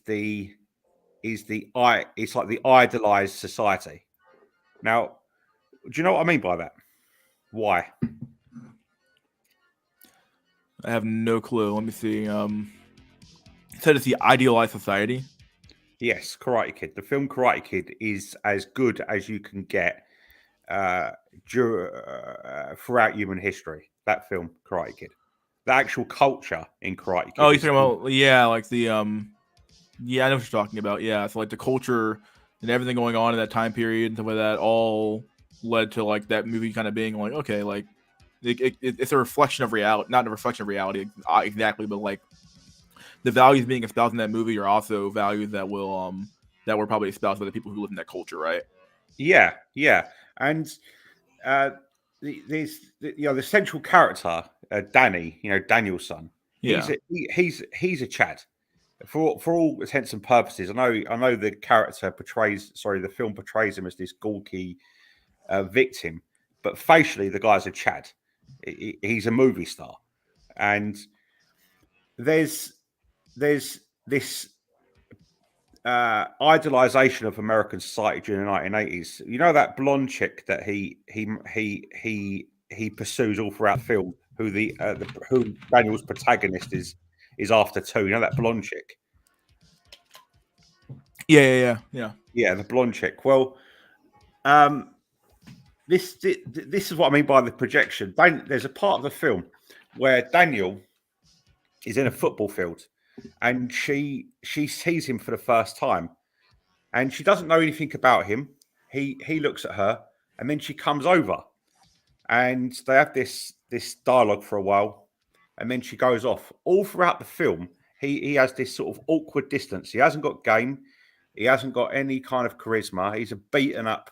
He's beaten down by the bully kids who are pursuing him violently all throughout the film. But she makes herself apparent to him all the time. She makes an effort.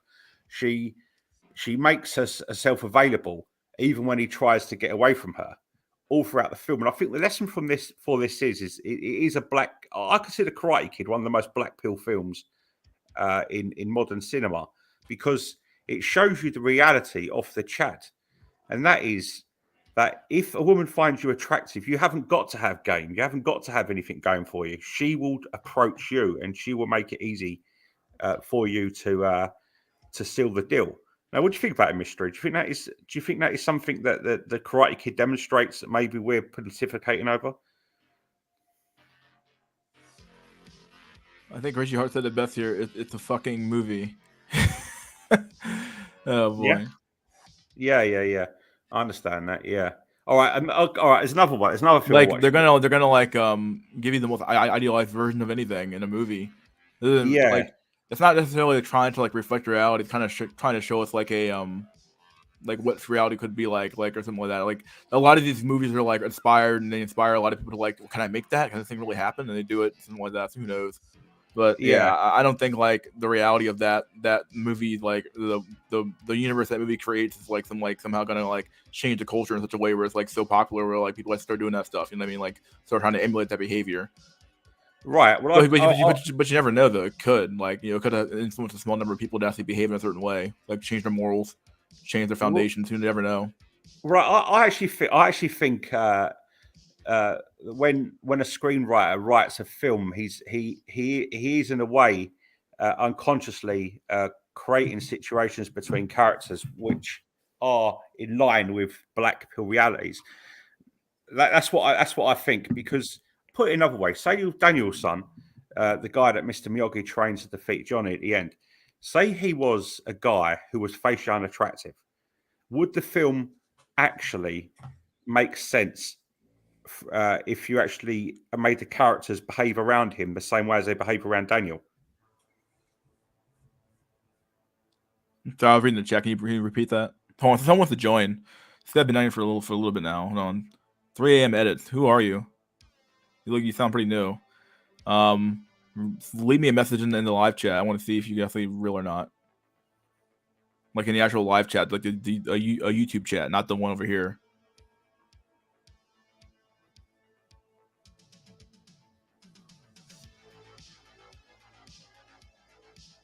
Here. Yeah, there you go. Perfect. Yeah. All right, let me let you in. See if you're legit or not. What's up, buddy? Yo, you can hear me? Yeah, I hear you. Okay. What's up, buddy? How you doing? Well, I'm good. Where are you from? What's your demographic data? What's your general stats? Germany. Germany. Okay. But I hear myself, it's either Jack or Mr. You. I don't know. Oh, you hear I hear an yourself? echo. There's an echo. Give me a sec. Let me do this. 1, 2, 3, 4, 5, 6, 7, 8, 9, 10. Yeah. Here we go. Perfect. Okay. Think we're good. Test. Any echo? Yeah. So like you said, you're from Germany. Yeah. And what else? How tall are you? 6'1". 6'1". Okay. Like a 5 out of 10 in the face. 5 out of 10 in the face. All right. But I'm currently fat right now this way. How fat are you? Should be around 120 kilograms. Okay. I'm not sure what's that is in LBS or whatever. I can look that up. Whereabouts in Germany are you from, mate? Are you from the east or the west? Southwest. Oh, southwest. Yeah, I've been to Germany a few times.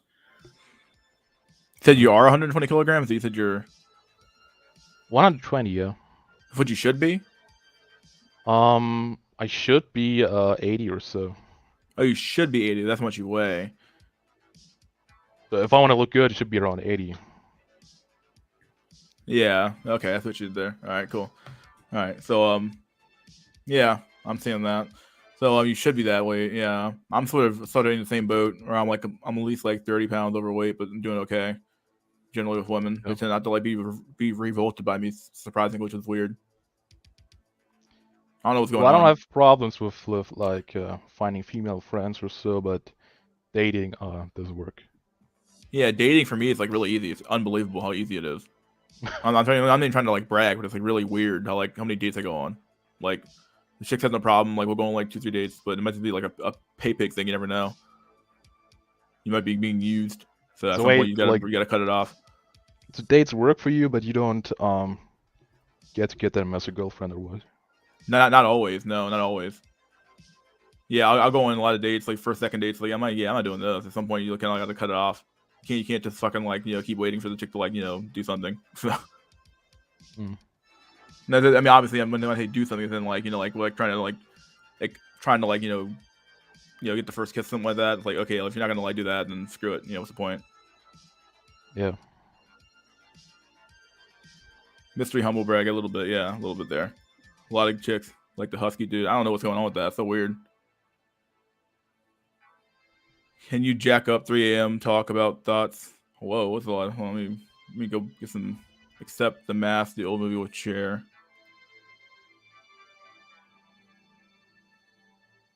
Let me go down here. What is this? Mysteries? Let's see. Mystery, can you, Jack, and 3 a.m. Well, Jack's not here. Oh, you mean Jack Tisson? I mean another Jack. Talk about the thoughts behind why modern women behave like you asked the chat earlier. It was an interesting topic. I'd like to hear Jack's take on it. Oh yeah, were you here for that? Sorry? Were you here for the beginning of the stream? Yeah. But how modern women behave? Yeah, what did you think about the cause of that? In what context, Mystery? In any context, like, what do you think? Obviously, it's not just like in the context doesn't really matter because like, the context is almost everything. But like, there's certain things that are gonna have higher effects on stuff. So like, culture and society tends to have a pretty high effect on human beings, as does genetics stuff like that has a huge effect on human beings. So those two factors alone should give you enough information to go off of. Like, okay, like so you can be given either way. I'll stop there, but yeah. Right. Well, I before COVID, I used to go to the local library, and I noticed that the majority of the people studying at the university, my local university, were females, and but I think that's definitely a part of modern behaviour, because if you've got a whole legion of females who are able to earn independently from men, and let's be honest about this, every single industry in the West is seen as deficient if they haven't got enough women involved in that industry.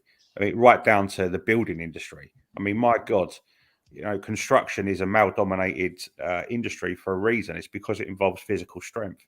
But we've got countless adverts all around us now telling us that these industries shouldn't be male-dominated.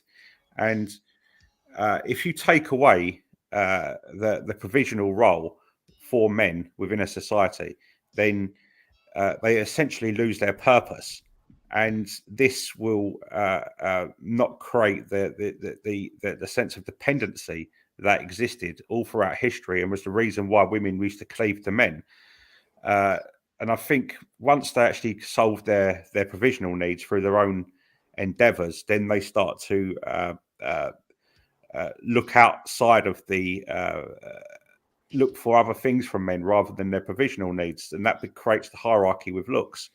And I think that's the reason why we're in this problem today. And I think it's, I don't want to be too conspiratorial because this is YouTube, but I do think that the feminist movement wasn't exactly organic. Interesting. Okay. Yeah, and I think that's one of the reasons. Now, second, this is only off the top of my head, Mystery. I think that's the major reason is careerism amongst women in the West. I think, obviously, secondly, this is probably for the younger generation, but when you've got unrealistic expectations of male beauty standards, for want of a better word, that is continually propounded through social media platforms like TikTok, it creates unrealistic expectations. So women might delay their choice of partner due to the fact that they believe that they're surrounded by guys who are under average looks, even though they're just perfectly normal men. And I think that's another factor. And then thirdly, I think this social pressures. And I mean, I saw an advert recently, and it was quite disgusting. And you might not find this disgusting, Mystery. The audience might not find this advert disgusting. I found it absolutely effing disgusting. And it's a YouTube advert, and there was a woman in her 20s, a white woman, and she's speaking to her grandmother, who looks like she's some kind of late bloomer. And she says, "I've got some good news for you." And she goes, "What is that, dear?" "I got the job." And the grandma went, "Oh, that's really good news. You've got the job, have you?" And then the advert continues on, and it cuts out. Now, what really should a woman in her 20s be telling her grandmother when she says she's got some good news? Something that's like not that, right? Yeah, I mean, if in an organic society which isn't designed with gynocentric sort of movements in the background. The good news for a grandmother when her granddaughter rings her up, FaceTimes her, it's not, oh, I've got a new job. It is, oh, I'm going to have my third child. Yeah, that's organic. That's life affirming. Yeah. And that's the disgusting part about the advert. And I think when you've got these types of media messages continually propounded into women's brains that the way to achieve the archetype of womanhood is to get a good job and slave away for some corporation, then you're naturally going to have this behavior that doesn't benefit them and it doesn't benefit the men.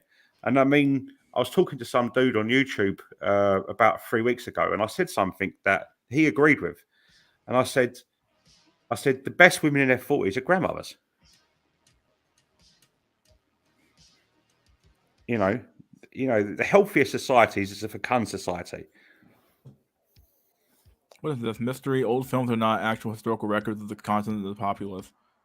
Well, then what are they writing it from? Just their ass? Like, what do you mean? Like, what's that mean? Or not the actual... Old films are not the actual historical records of the content of the populace. In theory, like, you could say anything's part of the content of the populace. Why the hell would it be anything else? Where's it coming from? God? Like, coming from the populace, right?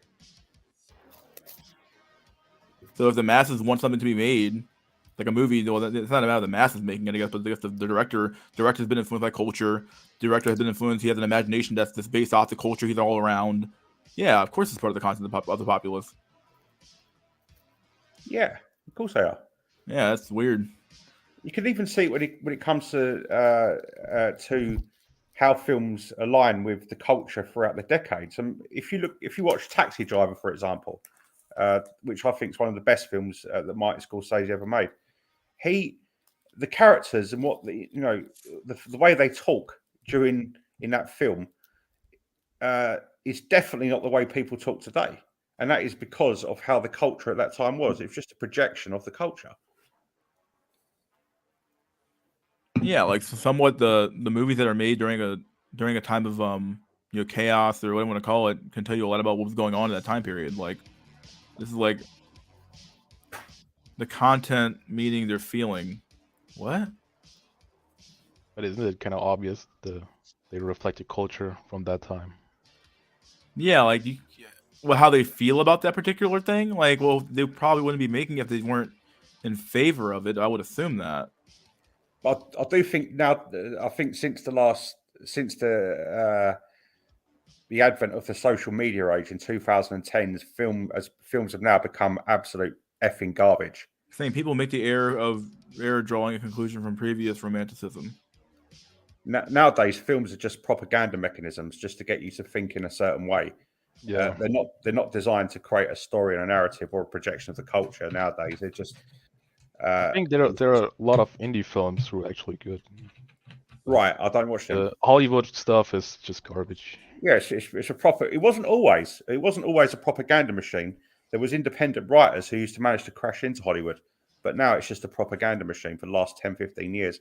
There's nothing of worth come out of it for a very long time. True. Yeah, but what do you think, Mystery? Would you say the I know I'm going on a bit about the films I've been watching, but Yeah. Shall I just go across one more film, please? Hey, go ahead, buddy. Okay, I watched a film about the Maoris called We Were Warriors, and it cuts across, I believe, the last decade of real freedom before the technological intrusions that happened in the early part of the 21st century. Now, if you look at the 1990s across the world, what do you see? You see an element of wildness with people. They're still free to really say what they like, and they still behave in organic ways, and there's still a sense of do you know what I'm trying to say? There's still a sense of rawness about them that means they're not completely broken by the state, and molded to be what the state wants them to be. They have a sense of independence from the state in their thoughts, behaviours, and deeds.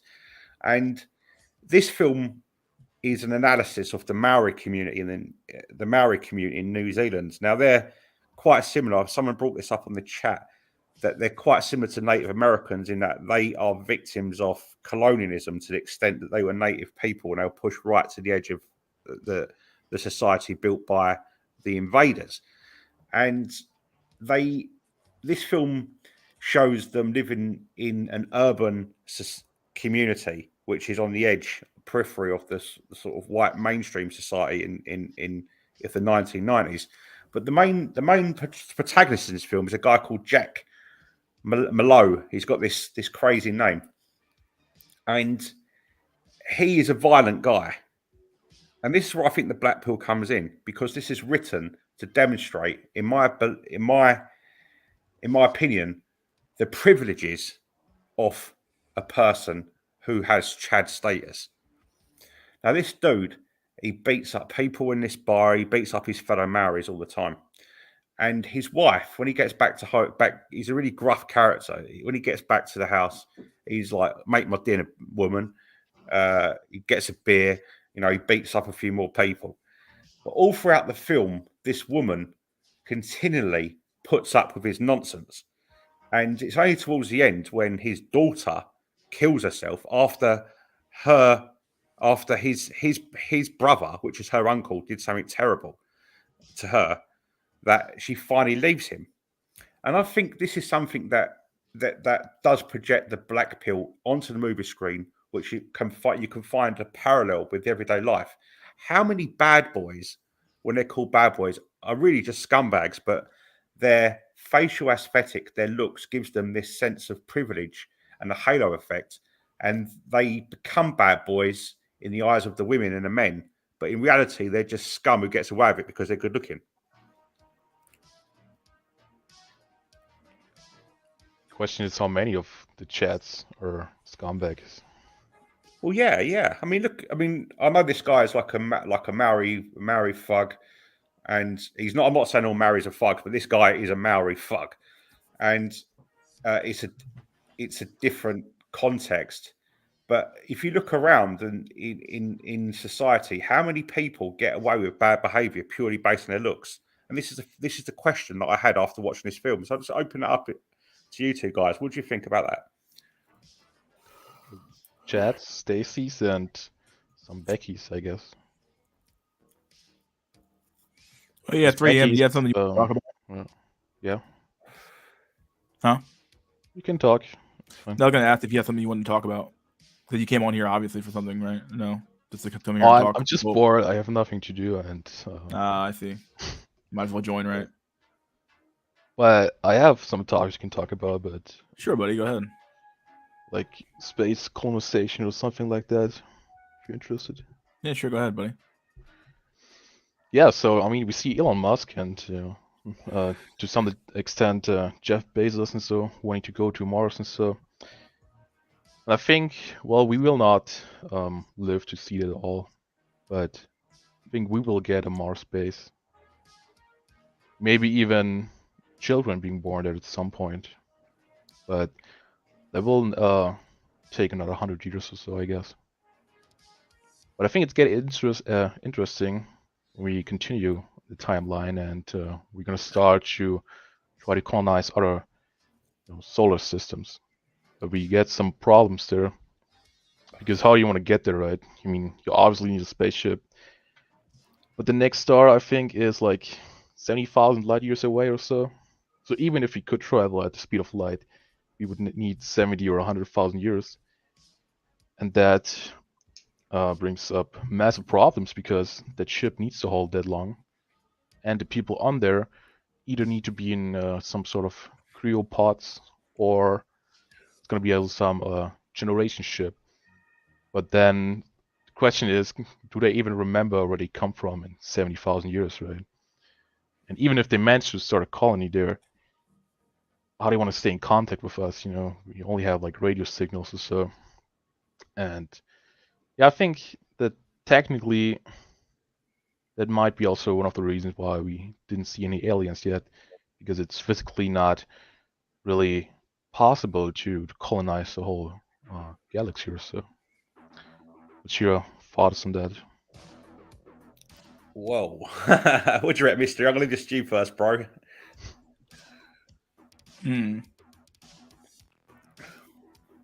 Not sure how I feel about that. So like, sort of saying that like the aliens aren't here because like it's literally just like we're not ready yet. Like effectively, like the universe is like not ready yet for them or something, or what? I don't know. Yeah, I mean, there's something called the Fermi paradox, and I'm Yeah. not sure if you know that. Yeah, I've heard of that. Yeah, This it is weird how like you get close to the mystery, I can feel it. Become a space cowboy. But yeah, as far as how I think about it, I mean, I guess interesting theory. I guess I've that's a actually very given this interesting some. theory. I've actually Go given ahead. this some thought. Not so much in the science behind it, because I'm a D grade student when it comes to science. I'm terrible.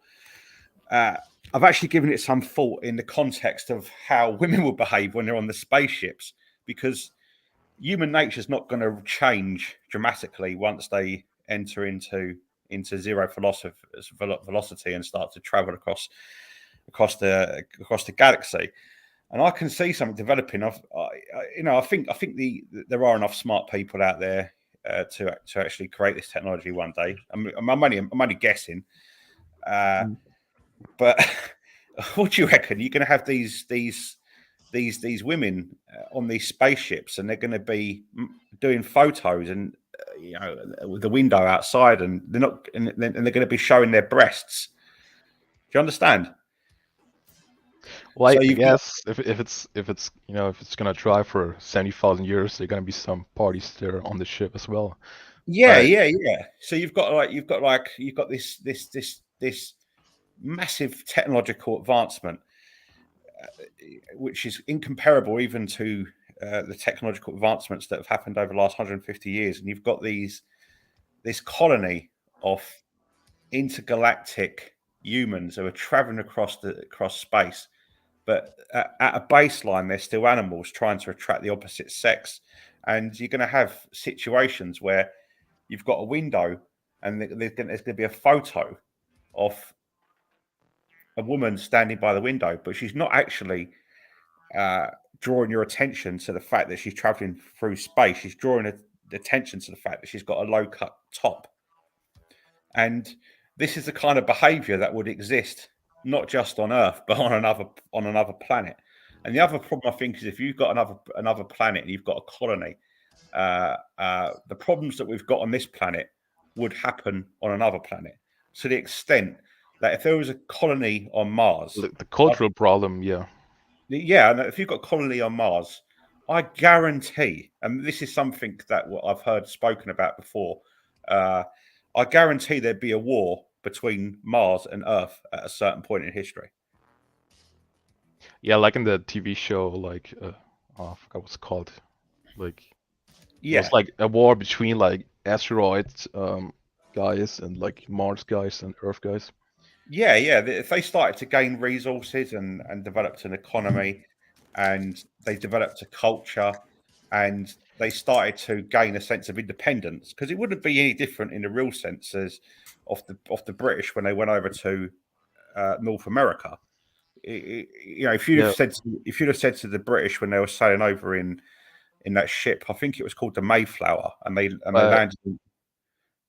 I mean, at the beginning they're gonna be heavily dependent on Earth, so they can't really, make their own country there. Well, so were the British. The British, when they first travelled to America, were British.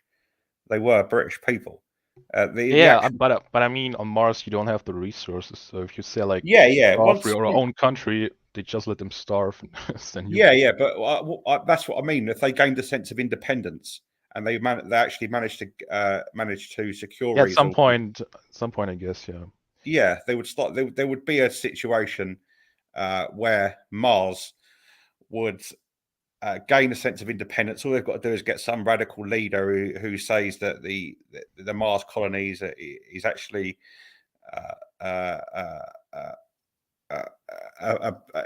it shouldn't be under the control of Earth anymore, and then you'd find the war between Earth and Mars. Now, I'm not saying that's a good or bad thing. This is a central part of human nature. It's a continued struggle, but that would be something interesting as well when it comes to intergalactic travel. But I think they should do it. I mean, do you think they should do it, Mystery?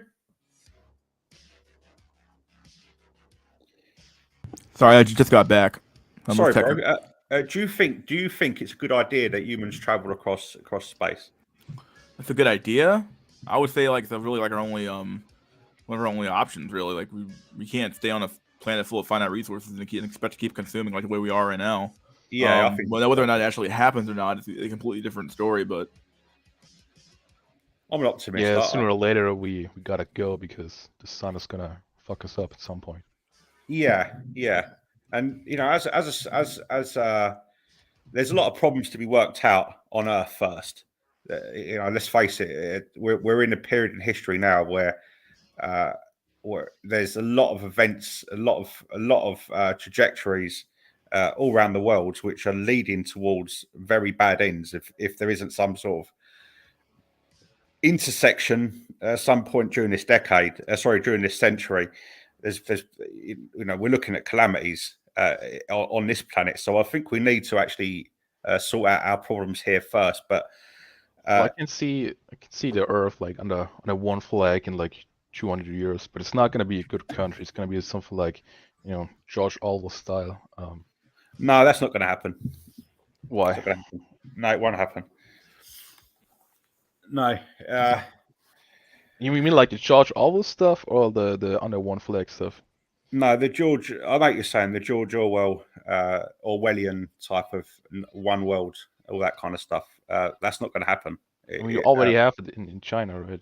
I know what you're saying, but there's going to be some major changes in the world during the next 5 or 6 decades, and it will be during the late 60s and 70s. I think you're going to see that the Earth is a completely different place to what it is today, and it will be for the better. At the moment, there's just so many conflicting contradictions on Earth that it looks like there's this. It looks like we're just heading towards this inevitable tyranny, but actually, under the surface, from what I can tell, there's actually a lot of good things happening, and I think things will work out for the better. However, it's very interesting. The postulation about intergalactic travel, that's amazing. I mean, one thing I would say is, say you've got a situation where you've got a Mars colony, what would the immigration policy be? Because I've imagined that you've got all these guys, yeah, you've got, you know, there's 75% of them or 60% of them are white guys, 20% of them are black guys, 30% of them are whatever, yeah, and they've got these regions, and they've got this whole part of Mars mapped out. But then every single woman on this colony is a scientist. She's a high IQ, sort of autistic type person. And yeah, guys, I think it's gonna be a mistake to let guys get bored with high IQ autistic type women. So Yeah. would there be a moment in history during the occupation of Mars where guys just turn around and say, like, so that's me, you, and Mystery, and we're on the Mars colony, and we've all got our wife sorted out, and we've got this spaceship, and we've got this culture that we're contributing to, and we're really moving forward. We've just completely changed history. And I'll turn around and say to you, listen, bro, why don't we invite 300,000 Brazilian Latinas into the country, into Mars, so we can have some fun? What would they say? You know, I'd say yes, let them in. Well, yeah, I mean, I guess it depends on if it's already its own country or planet, or it's still under control of the US or so. I mean, it depends on who leads it, right? I mean, it'd probably be Silicon Valley, wouldn't it? It'd be the old guard from Silicon Valley. You know, people like Elon Musk. I guess so. Some billionaires gonna rule it. Yeah. Well, there's kind of like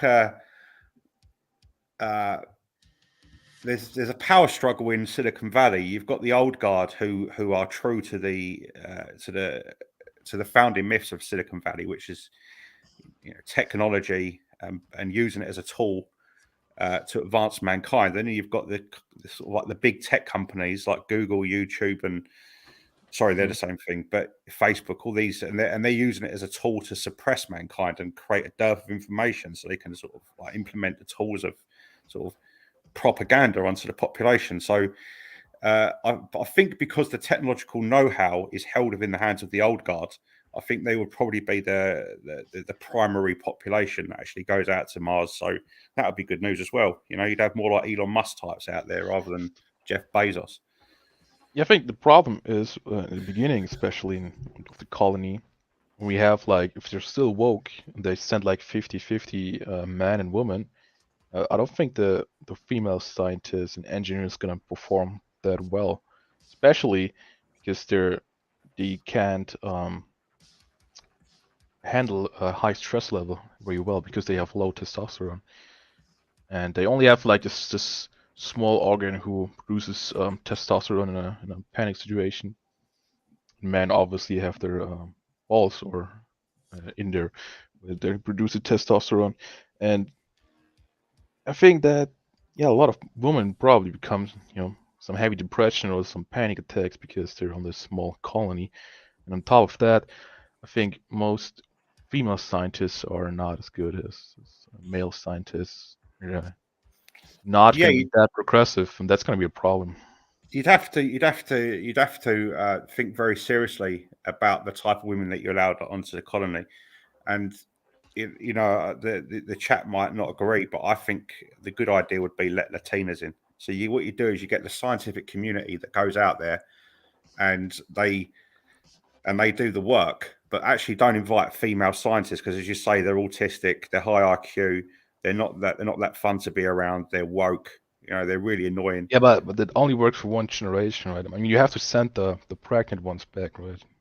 Well, yeah, but if you had Otherwise, loads, you're going to have a generation of too many males there again. yeah, but if you had like if you had like a conveyor belt of hot Latinas coming onto into Mars on a continual basis, I mean, as soon as they come out, they've got these like the arse and the tits and sorry the breasts. Sorry, I shouldn't say it on YouTube, but like the classical hot honey from the streets of Rio de Janeiro, and they're coming. You've got like an influx of like 3,000 a week, and you've got scientists. What are you gonna turn around and say to your fellow scientists? Oh, sorry, we need some high IQ autists to come in. That's going to make us a better community. No, all right, cut the crap. You're going to let in the Brazilians, yeah, the Brazilian hotties, yeah, and you're going to have 3-to-1, a ratio of 3-to-1, one scientist, 3 Brazilian hotties, yeah, and then you could create a population in Mars that is eugenically fit for Mars, yeah, hot women and smart guys, yeah, and then you can move. Do you know what I'm saying, Mister? You can breed some master racers, some hot, some intelligent jet generation. Yes, and then if it ever comes to war between Mars and Earth, you're gonna be more inspired because you've got all these hot Latina honeys walking around, and they're just fighting for all this like feminist rubbish back in the homeland, yeah, back in the mainland, the so-called mainland, yeah. So it is about fundamentally the Mars colony, if it was going to succeed, would have to be premised on having the right type of immigration, and I say empty the streets of Rio de Janeiro, San Salvador, Buenos Aires, San Pedro Sula, Santiago. Just let them in through the shipload, yeah, and you can create a paradise in this universe because there's nothing better for a man than to be surrounded by Latina honeys. Yeah. I guess you could do that on Earth as well. I mean, if you would be a dictator, I personally would create a master race, just like my friend, Adolf tried, the former leader of Germany. I'm not sure if I can say his last name here on this stream, but he tried to create some sort of master race as well. He only let white blonde, blue-eyed Chads breed with white blonde Stacys. Right. Yeah. And he tested that out with a few hundred. But if he did that on a massive scale, for a few generations, they would essentially actually become superior. ethnicity, right? Right. Well, if you had the same thing with on Mars, right, but rather than have blonde-haired, blue-eyed Germans, what you could have is you could have dark-haired, dark-eyed, big, voluptuous. Have you seen these Latina honeys? Right, they've got Yeah, I like mean, really if you're Giga Chet, it really doesn't matter if you're blonde or not. right, and you've got if you've seen like that, like how voluptuous they are. They are literally specimens, and this is not just the occasional one. This is across the board. So it would be a form of biological engineering. So you could just have shiploads of these honeys coming in, and then have a really high birth rate, and you're going to create a really really beautiful people, yeah. And they will be intelligent because you look at their physical dimensions of these Latinas. They've got all these physical structures. They've got right. This is nutrients for the young, yeah. They'd develop bigger brains, they would be healthier, and there would be a higher birth rate because of the hip ratio. They'd be able to produce more children. So you'd regularly have more and more people every single generation. So you'd probably have a generation spike after a few generations, and you'd probably have enough intelligent, good-looking people to be able to compete with Earth. Yeah, but I think it should be done between high IQ which I wouldn't be included in, but high IQ scientists and Latina honeys, then you're going to create a really eugenically fit people. Yeah, I think the best is from the beginning on not only sending smart scientists here, but only smart scientists who, on top of that, are also good looking. And So the tough male guys, scientists. and tough guys as well. You need tough guys. Yeah, but the problem is if you have only a few males and so many females, most of the kids are gonna grow up fatherless, and it's gonna make them not so tough. Yeah, you need tough guys as well, because intelligence it can grow into autism, and then you just got like you need tough guys. You know, people that have got mental fortitude as well. So you'd have to have like a mixture of personality types. Yeah, but I guess they evolve naturally. Yeah. If you impregnate enough Latina women, there will come out of some tough guys for sure. Yeah, without a doubt. I'm not sure if I can say this on YouTube, but mystery. What's up, buddy? All right, listen, bro. Is it legal for me to talk about escort maxing? I have no clue. Probably in your country, probably you'd probably be okay, but I'm not sure. But in my country, probably not. But I'm not quite sure actually.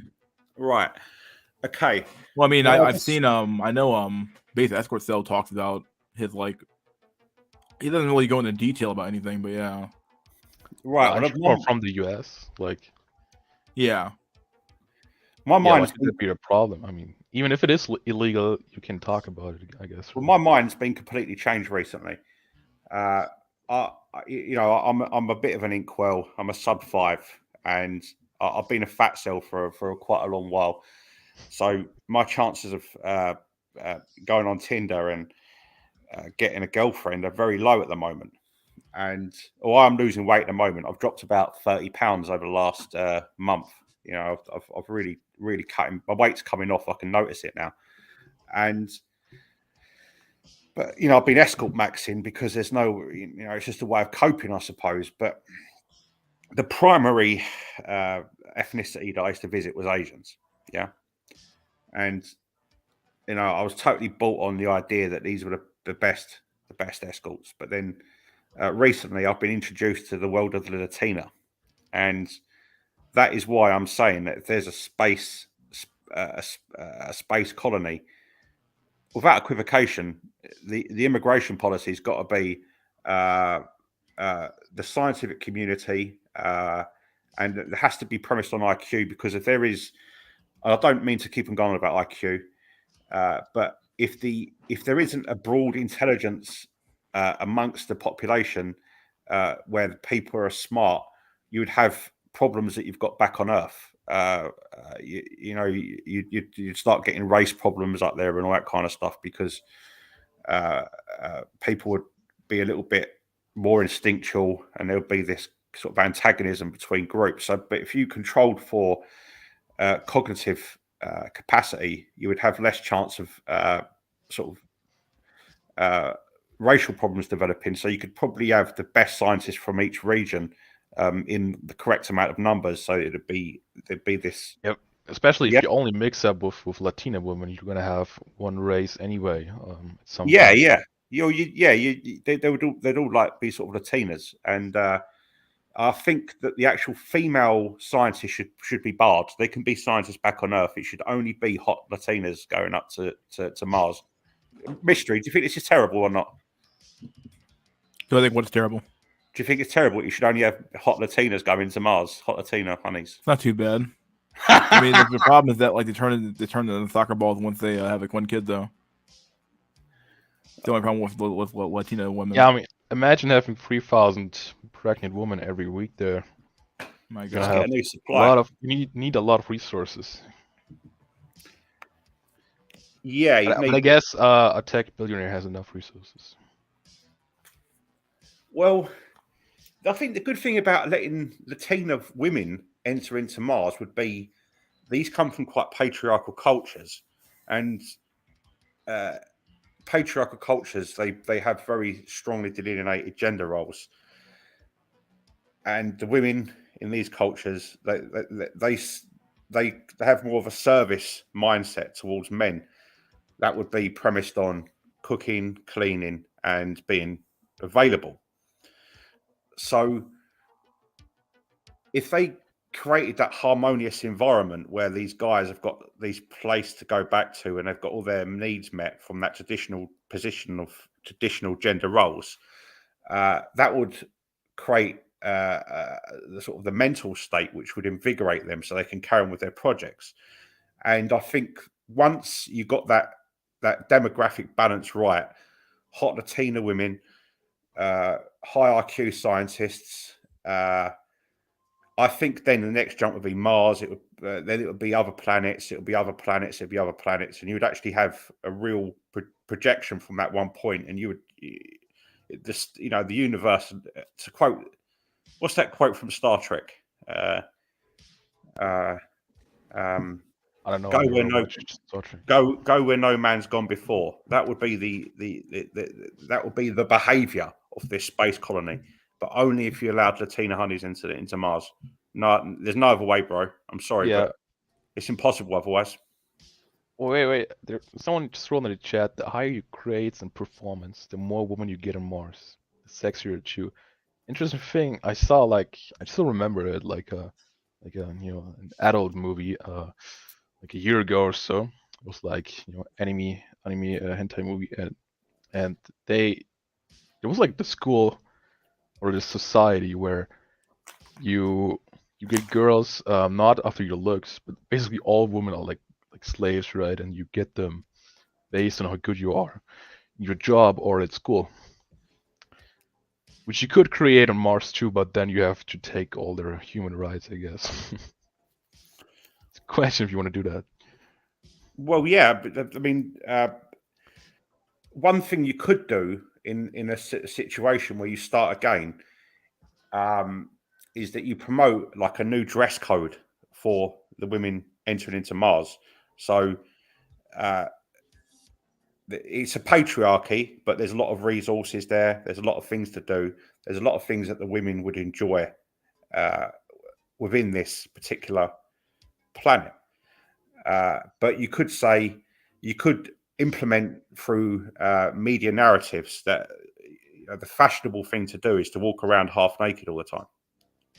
Yeah, that's that. Yeah, I mean, if you have full control over the government, you can create any culture basically. Yeah. So as long as it's compatible with nature, human nature. You get them, like they'd be walking around basically with their underwear in their underwear all day long, and that would be ideal.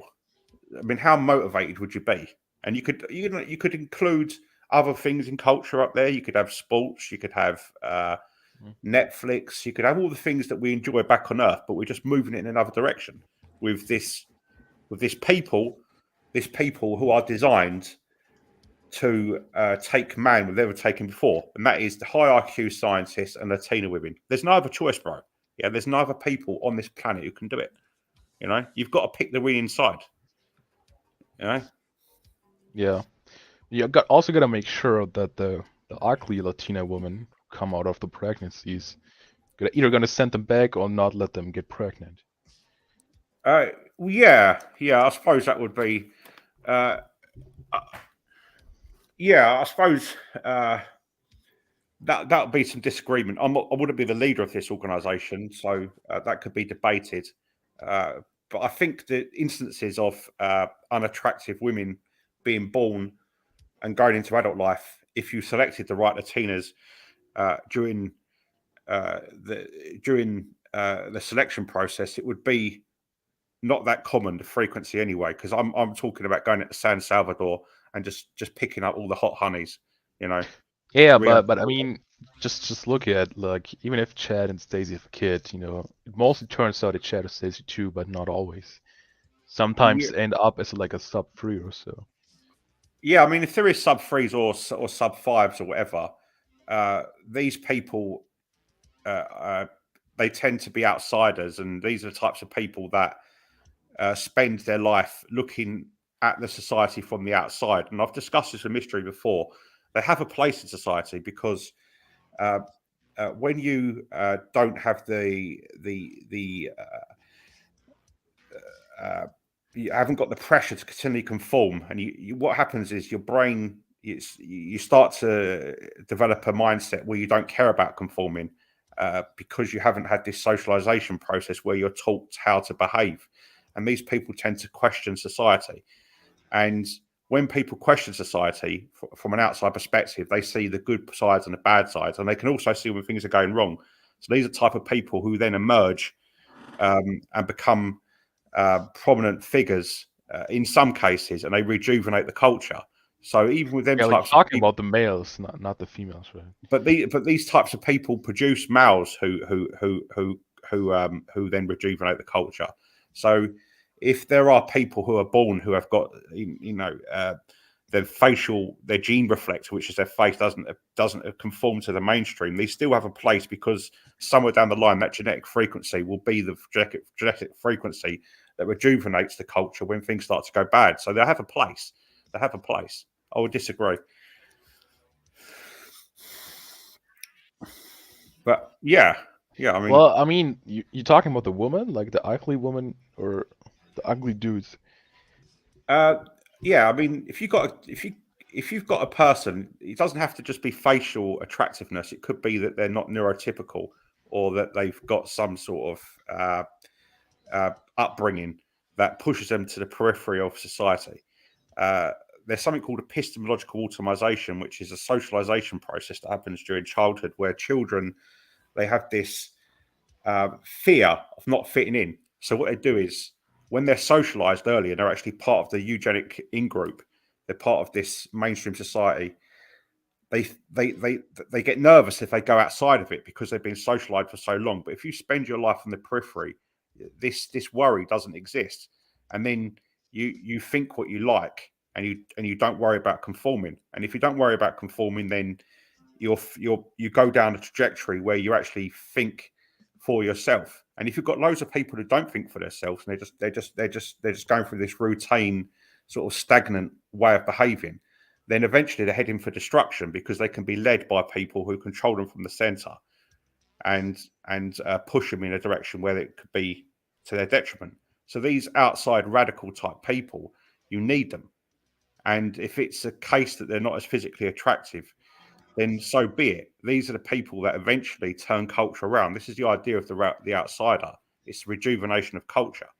So I wouldn't say that on a Mars colony it would be a good idea to have like some kind of ultra selection for beauty, because then these outsider people wouldn't exist and the frequencies needed to actually rejuvenate the culture.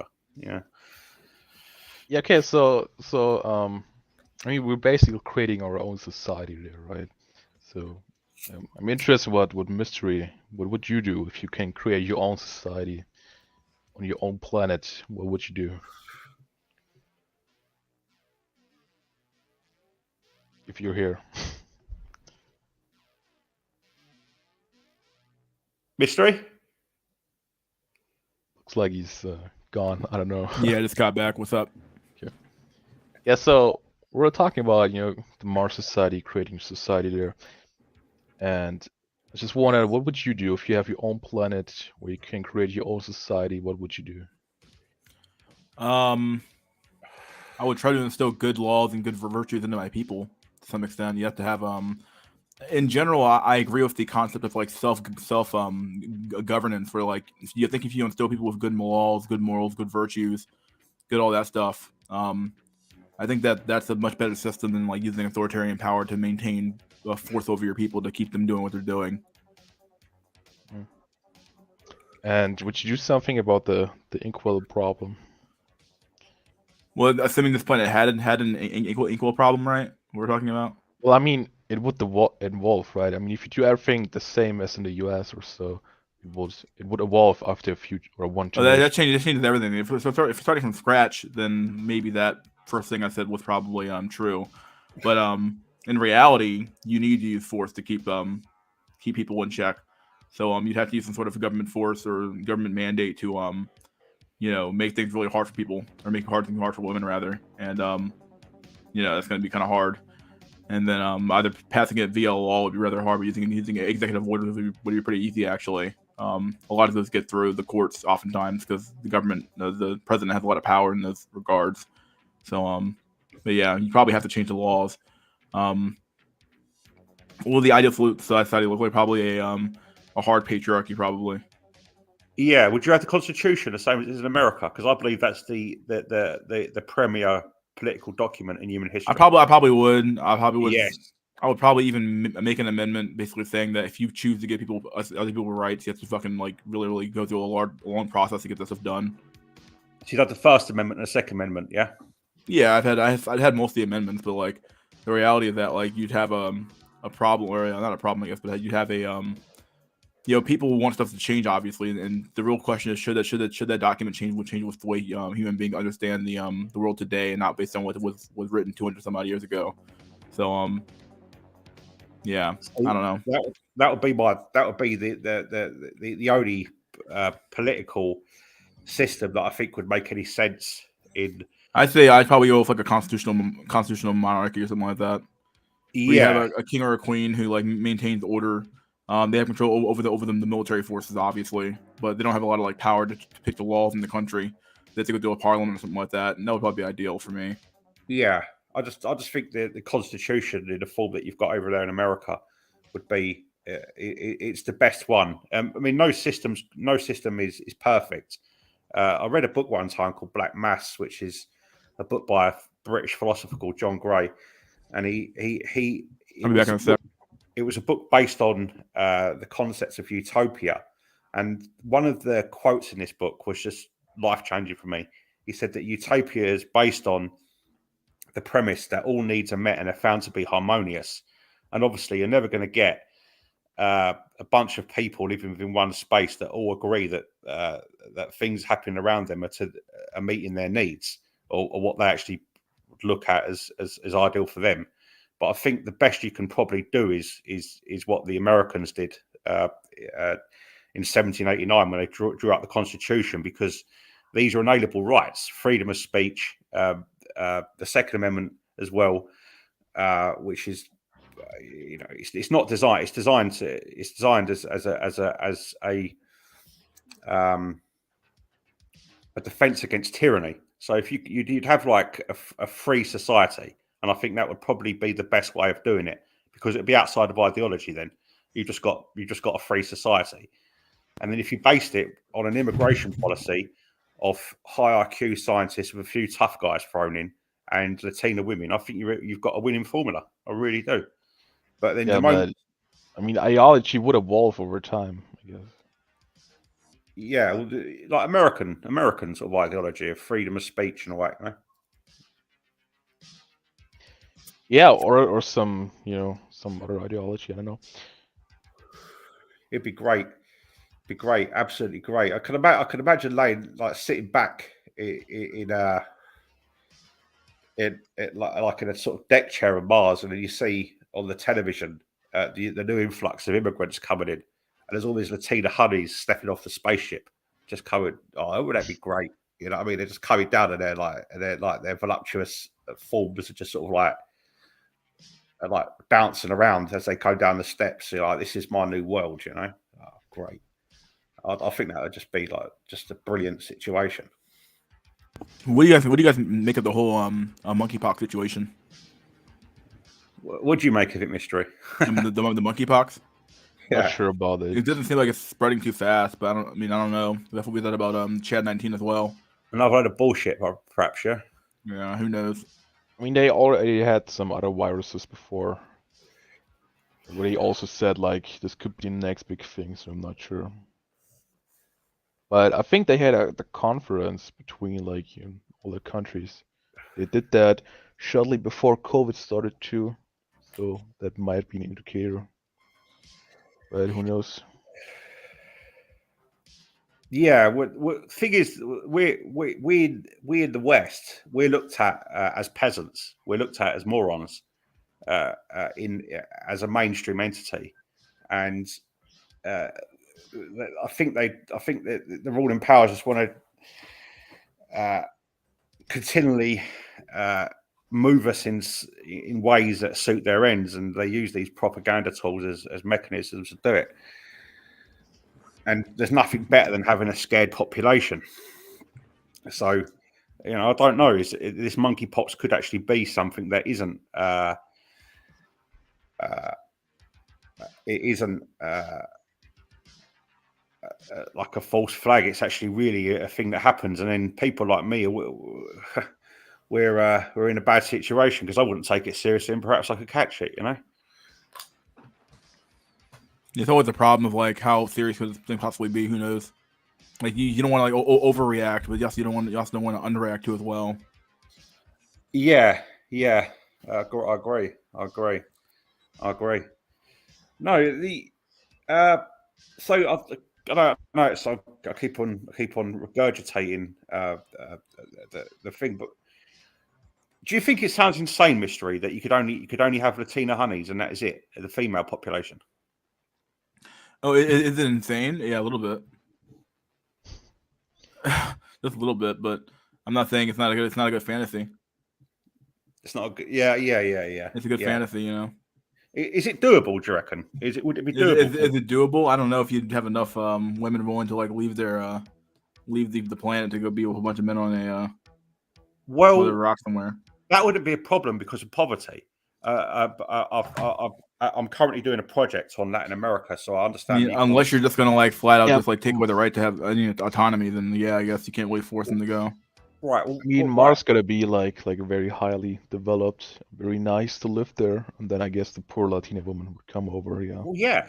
I mean, in Venezuela, they live off $1,700 a year. There's places there that are living in poverty that is beyond the imagination of us in the West. You've got other places like Honduras, Guatemala, El Salvador, Honduras, these Nicaragua, these types of places. There's really bad poverty there, and that would be a pull factor, because if you're offering at least a medium standard of a living, then the applications are going to be overflowing, because a lot of them are just barely on survival level. And then once you pick the early fruit, what's they call it, the hanging fruit. You pick the hanging fruit first, and then you create a community of Latina honeys in Mars, and you could create media products that go back to Earth. Like TikTok videos of them having a great time, YouTube videos of them having a good time. On Twitch, you could have live streams of them having this great time, these big houses, and like concerts and dancing, all the things that women like to do. Then you could start getting the hotties from places like Brazil and Argentina and Chile and Panama and Puerto Rico, and before you know it, you literally you're overwhelmed. You're outnumbered 4-1 with Latina honeys. Yeah, and a man can have 4-1 because there's more sperm than there is eggs. So you're going to be finding dudes who have got 4 wives.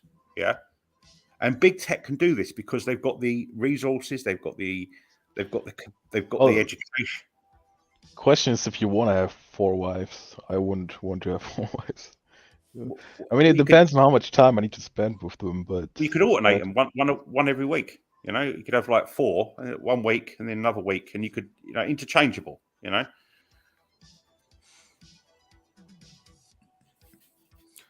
You need a lot of trucks and rotten watermelons to bride the Latinos with. Yes, truly.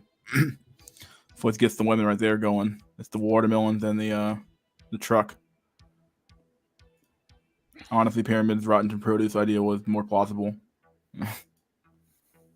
You got shit. Pyramid. What is this? Cactus. Rotten produce, pickup trucks, Latina honey, conveyor belt to Mars. That'd be great. Starting to think Justin likes Latinos. Yeah, he does, dude.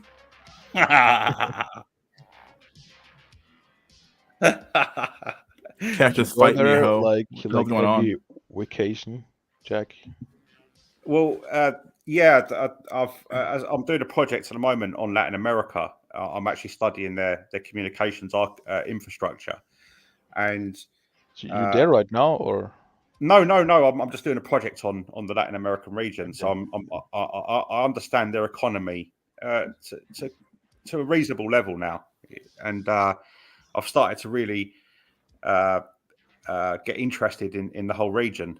I'm not going to lie. The thing that made me interested was the women, but I've also started to look at the other factors now, and I have a big faith in that region. I think when the West starts to devolve and perhaps it becomes less powerful over time, I think the Latinos will probably be the ones that take over, and that's another reason why. What's with Asia? You got the Indians and the Latinos are much Chinese. smarter than Asians. Latinos are much smarter than Asians. You sure about that, my dude? Not if you look at the IQ statistics. It's not IQ, man. Yeah, it's not about IQ. It's about right. You're right. You look at a Latina woman, yeah. All right. They've got these physical forms. Yeah. They can barely fit their jeans on because their asses are so big. Yeah. And very big chests, very feminine. And at the moment, they're not worried about academia. They're just worried about looking hot. Yeah. So that's probably what ain't showing up on the IQ tests. But if they chose to put their efforts into academia, they'd wipe everybody else off the floor. They're very intelligent, very, very clever. But why have they not been doing this before the Europeans arrived? Because they're making themselves pretty. Yeah.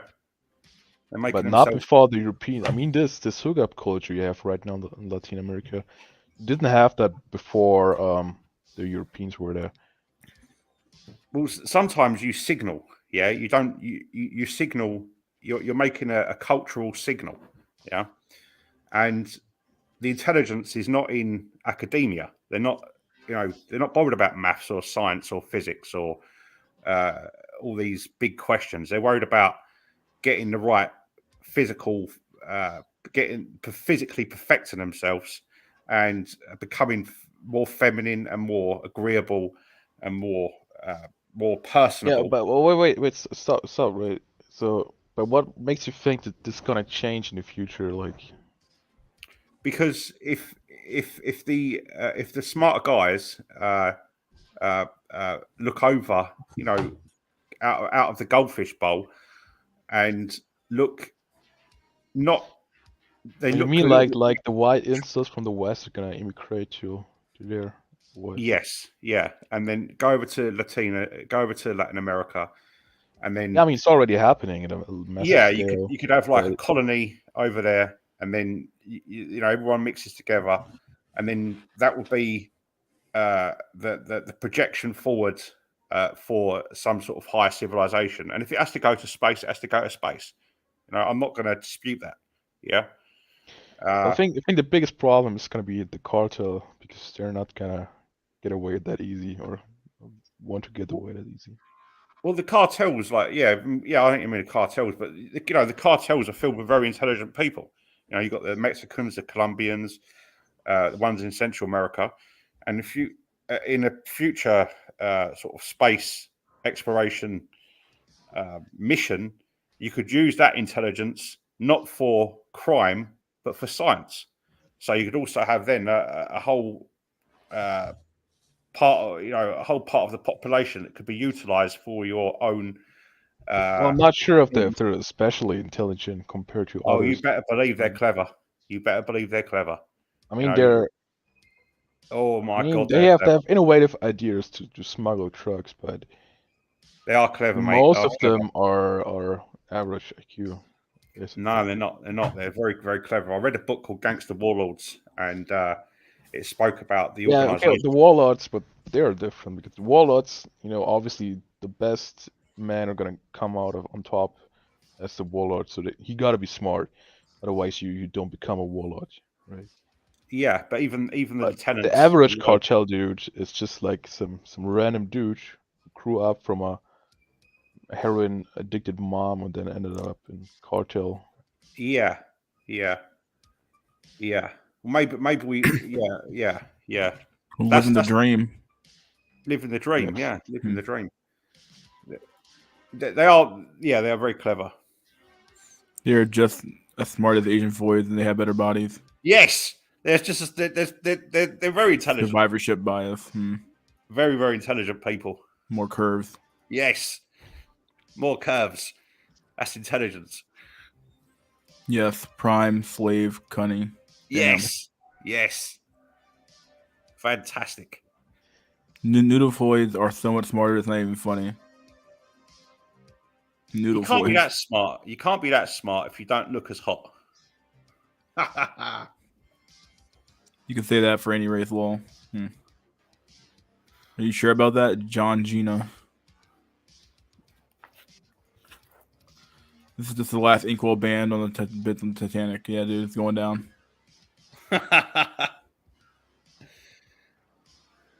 My fucking ass off, Jeff. Yeah. In the end, a society of men getting women for performance, a society of women getting men based on performance, a male performance based on one's best. Let those high performing men choose all girls. Yeah, that's basically what I said with the Japanese movie was about, but you don't go after looks, because all women are good looking, so chance of creating inkwells are low. Kids most likely gonna look good even if you're just normal looking or below average, and then just select through who's the best at working. But then you again have gene battles, but not looks, but who's smarter, who's better at work and stuff like that. Yeah.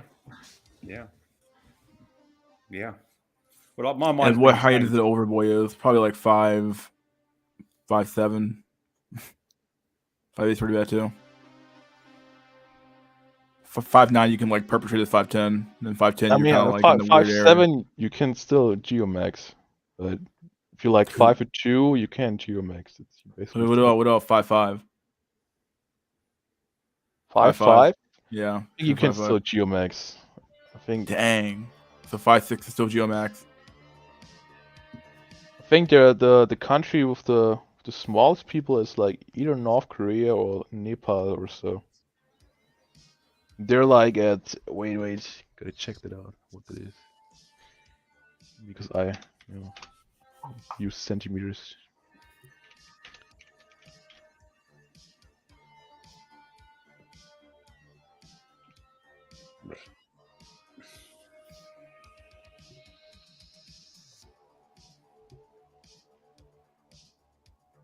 I think it's the Tamil people in the south of India, the smallest people in the world. 5'6" and below with nightmare mode. Okay. Height not that important. I'm taller than my friends, but those friends get more play than me. We always go back and forth on the height pill. I think height is, I'm very tall. I'm very, very tall. I think height is it's a debate, and the conclusion I've come to, of course, face is more important. If you're a really good-looking guy and you're short, women are going to like looking at your face. So you might be called cute even if you're short. If you're tall and you're an ogre, you're still going to be unattractive, and this is not going. You're not going to cross the threshold when it comes to attraction. But I think the thing with tall guys is they've got hope. If you're tall and unattractive, you've got hope more than a guy who's short and unattractive, based on the fact that height is a looks multiplier. And if a guy who's tall can get lean and he can maybe do a bit of beard fraud and bit of hair fraud, if he's lucky enough to have hair, I mean, there has to be something to work with to begin with. A tall cell will be able to looks max more than a short cell. I think that's probably the only thing that's going for you. And obviously, some places in the world, height is more fetishized than it is in the West. Yeah, I mean, there's Timor-Leste, what it's called. Average height from males is 5'3". Woman average is 5 foot. T-Mail, yeah? T-Mail. All right. Timor, yeah, but it's a really small, shitty-ass country. But then above that is Laos with 5'4" average male height. So I guess if you're 5'4" and white, you can, get some there, I guess. Yeah, these people have just got really, really good genes to survive a famine, but not great genes to compete on the international dating market. Yeah, that's what they've got. These people in places like India. There's a black man from on YouTube called 3D Alpha, and he does a lot of videos on race and how genetics are based on ecological niches, and that's why you see all this biodiversity around the world. And he did a video on Indians, and he postulated that they don't do well when it comes to developing muscle and certain types of fast twitch muscle intensive sports. But he did point out that these people are skinny fat, and they might not have the genes for building muscle, but you stick them in a famine situation, they'll survive and you won't. They're designed for famines, and that's why you get a lot of fat cells, and they probably think they've got shit genetics, but you haven't really. You've got shit genetics for the modern world. You stick you in the malfusion economy of the past, where there was abundance and famine cycles, which was the narrative of history before the mechanization of agriculture. And these people, the people who survive, because they hold back, they hold energy. You've heard this mystery. Have I heard of what? All right, like basically fat people in the like in the modern world would survive in a famine environment, and the skinny people, the slim people. Oh yeah, I've heard that theory before. Yeah, we haven't got bad genetics. We've just got bad genetics for the modern world. But our genetics, I've heard that before. Yeah, our genetics are good for the malfusion economy of the past, when there was this famine and abundance cycle, which was the story of history. People like you and I who put on fat easy would survive, but these sort of cut up chads wouldn't, because they don't store fat like we do. Yeah, that's very true. Yeah, I mean, you got Drolk in the house here. Yeah. Drolk muted, I guess. So I think 3D Alpha said the Indians have good endurance, so can do well in long distance running. Yeah, I think I found a new hobby, dude.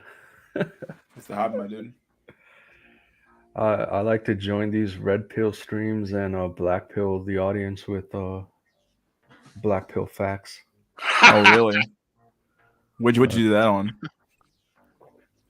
Yeah, there's this guy I'm following because no hate on the guy. He's cool. I think he's like a Pacific Islander, and his channel's modern dating and topics, and he gets guests on there that are actual foids, and they talk about like the modern dating and all this shit.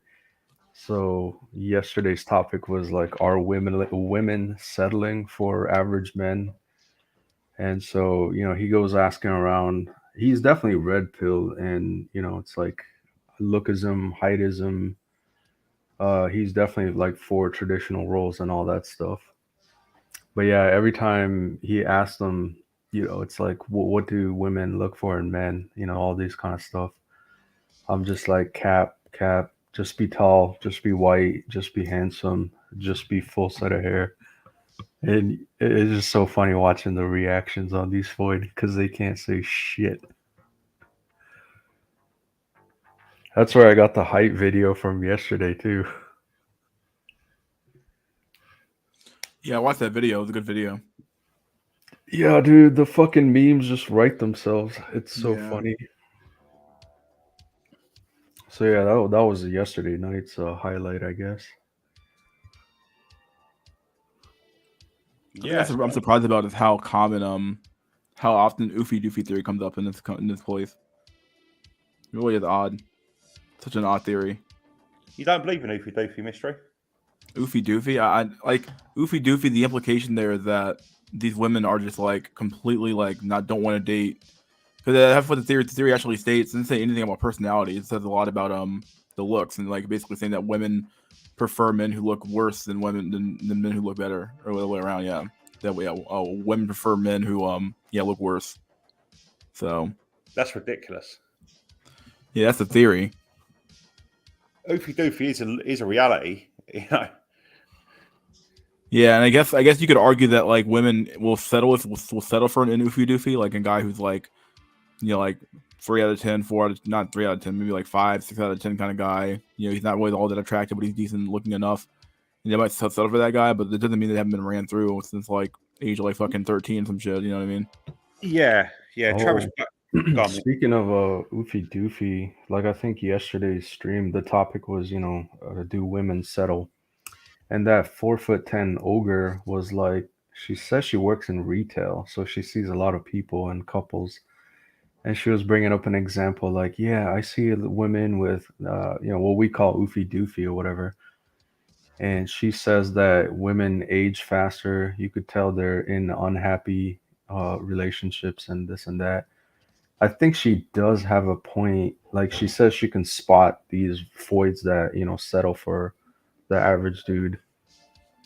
And like to her credit, I do agree in the sense that like if a woman is in a relationship with a dude that she's truly attracted to, like she will put more effort into, staying young and obedient and looking pretty and all that stuff. So if they're not, they tend to like let themselves go and age out and don't care. So that was like a black pill moment. Yeah.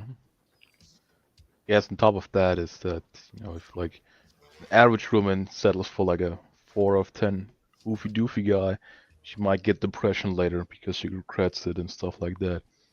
And then get even fatter or whatever. Just generally looking unhealthy or so. Yeah, agree. No, there's the gossip rumor mill of Foids. Like anytime a Foid is quote unquote leveling up, it's like, oh, she found her new Chad.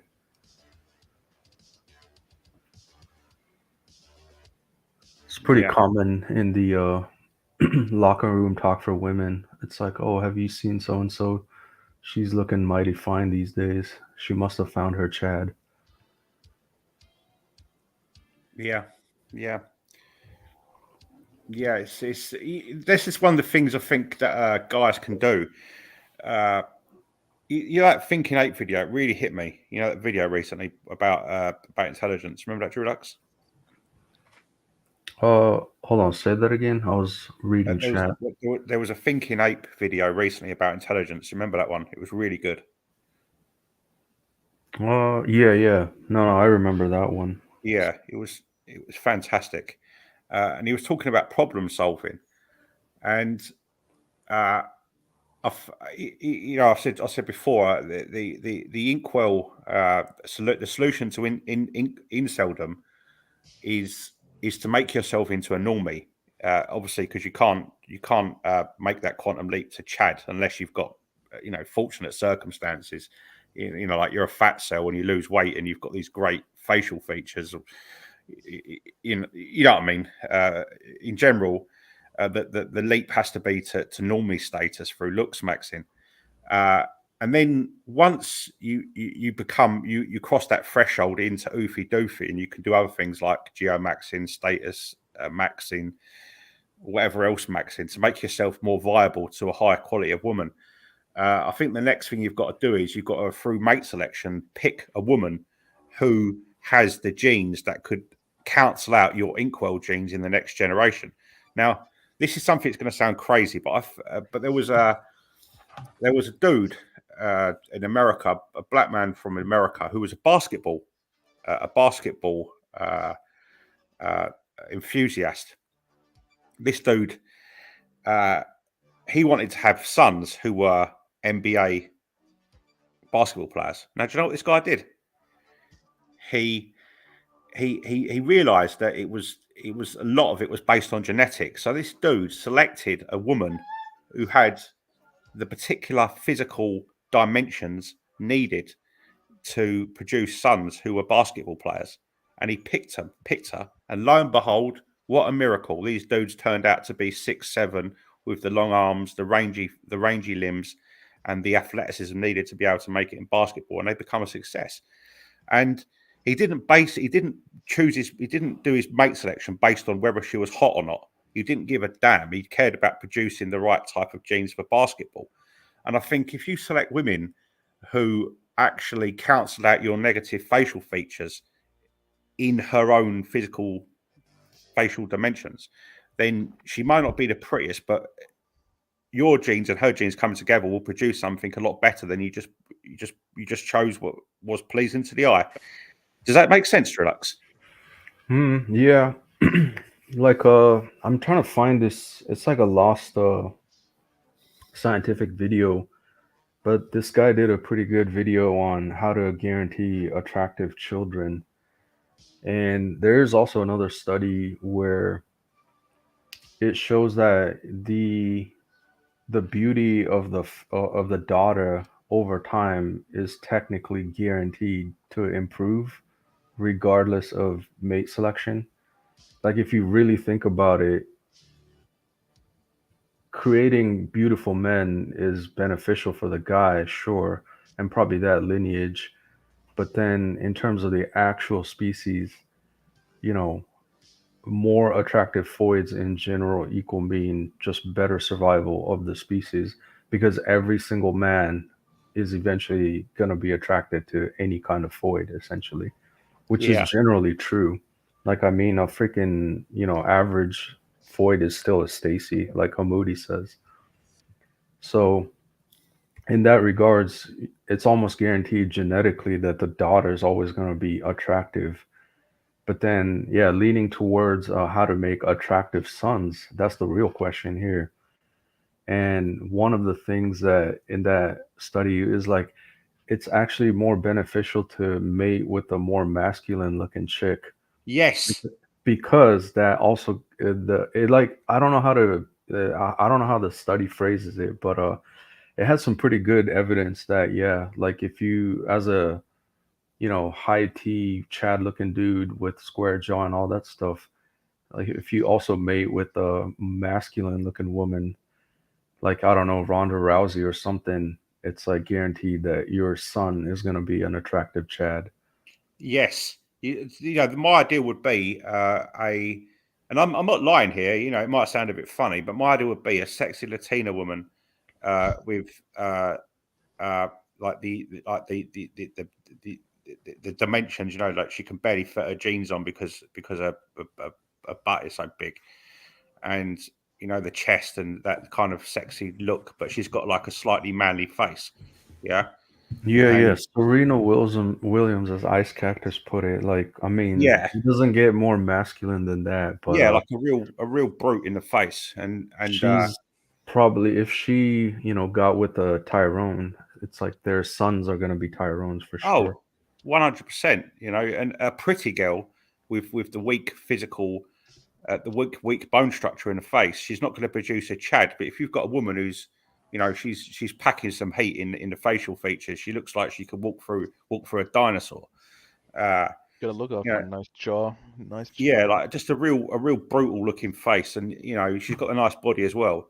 then you're guaranteed Chad's the next generation. And I don't give a damn about how good she looks at her neck up, as long as it's manly. The three main factors is basically height, so she shouldn't be too small, and then a face that is masculine, so good jaw, good jaw, and good cheekbones. Yeah, That can be attractive in women too. Is she Chad? What? Is she Chad?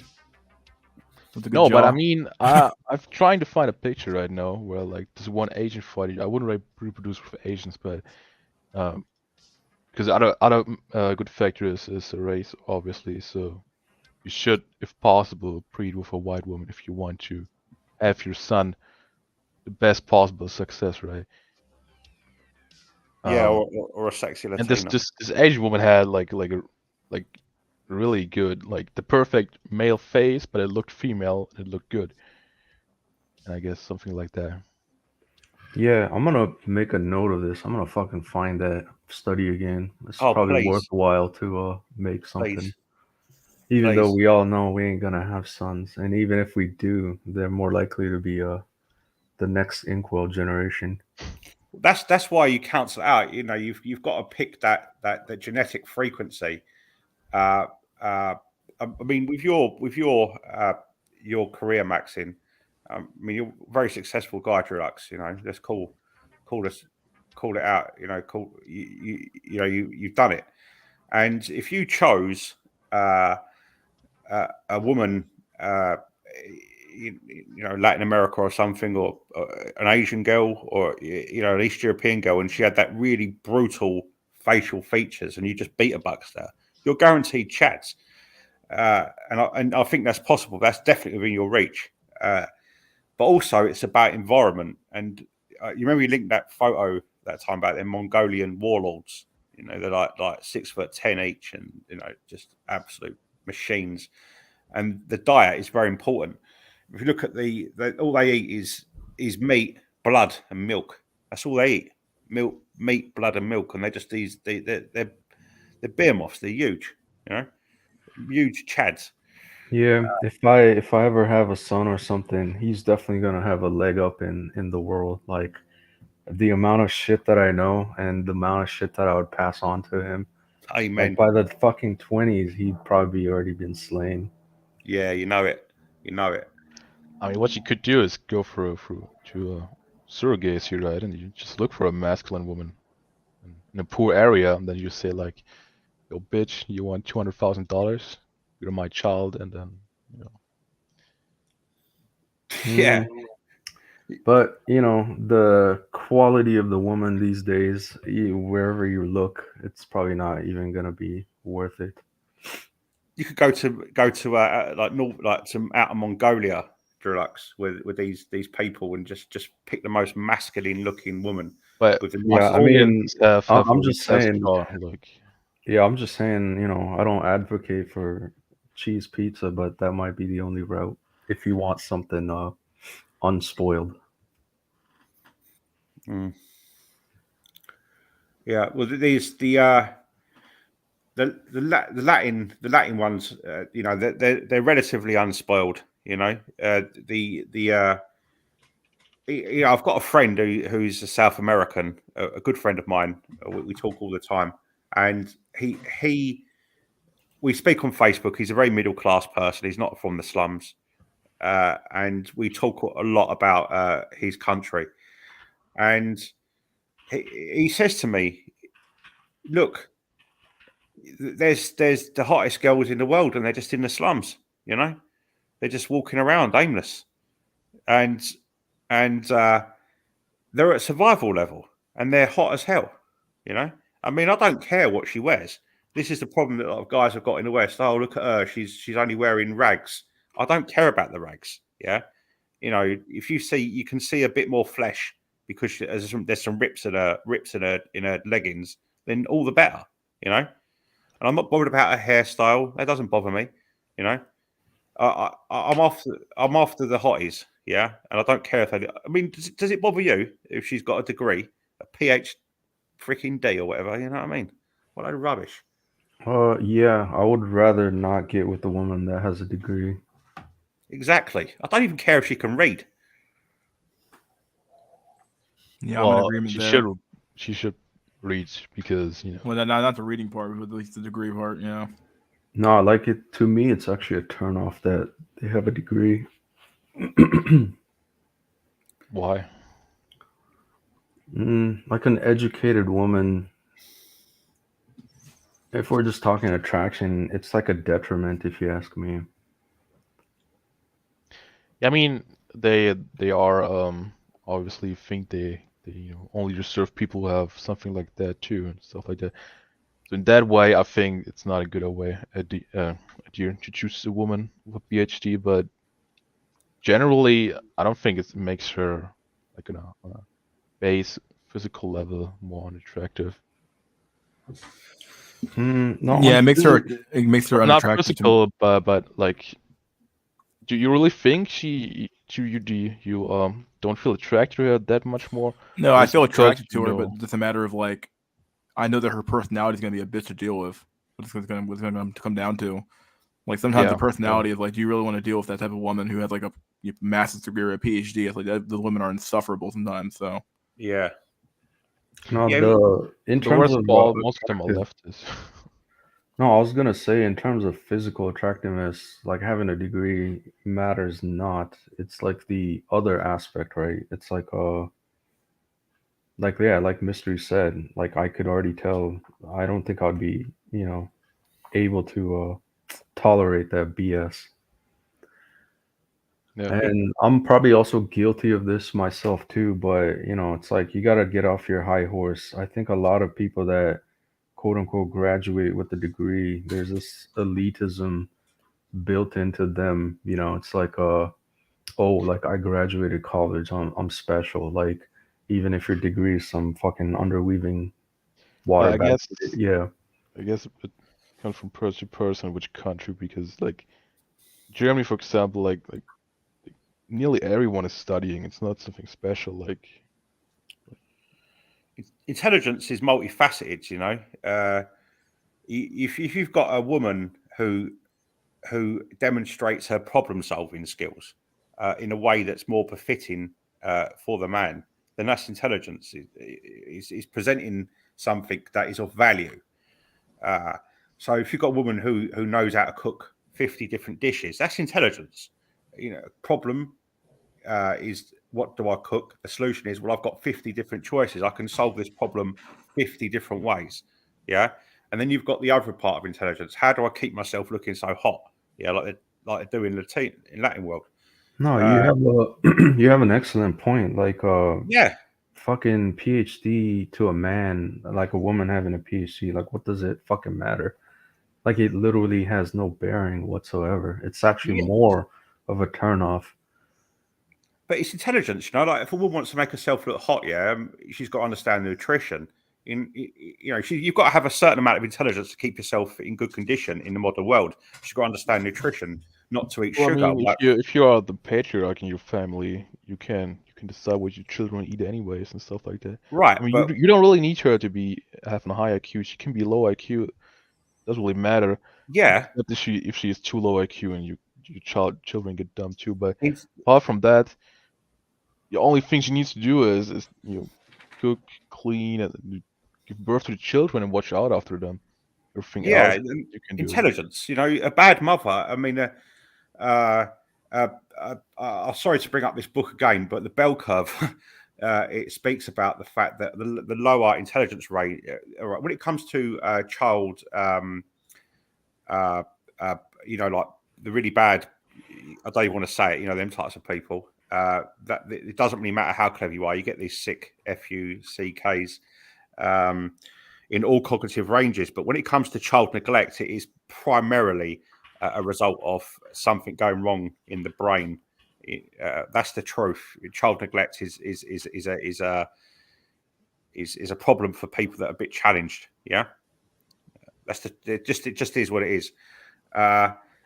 So you do need a certain amount of intelligence for a female when you're selecting her, but intelligence for a female, to me, is making yourself look pretty, having a great selection of meals that you can cook, being Yeah, able. basically average is enough. Like Well, Yeah, yeah, but no, think about it. Even in today's society, it's like if you're like say a Western woman born in the West, it's like what you don't need like all that education, literally.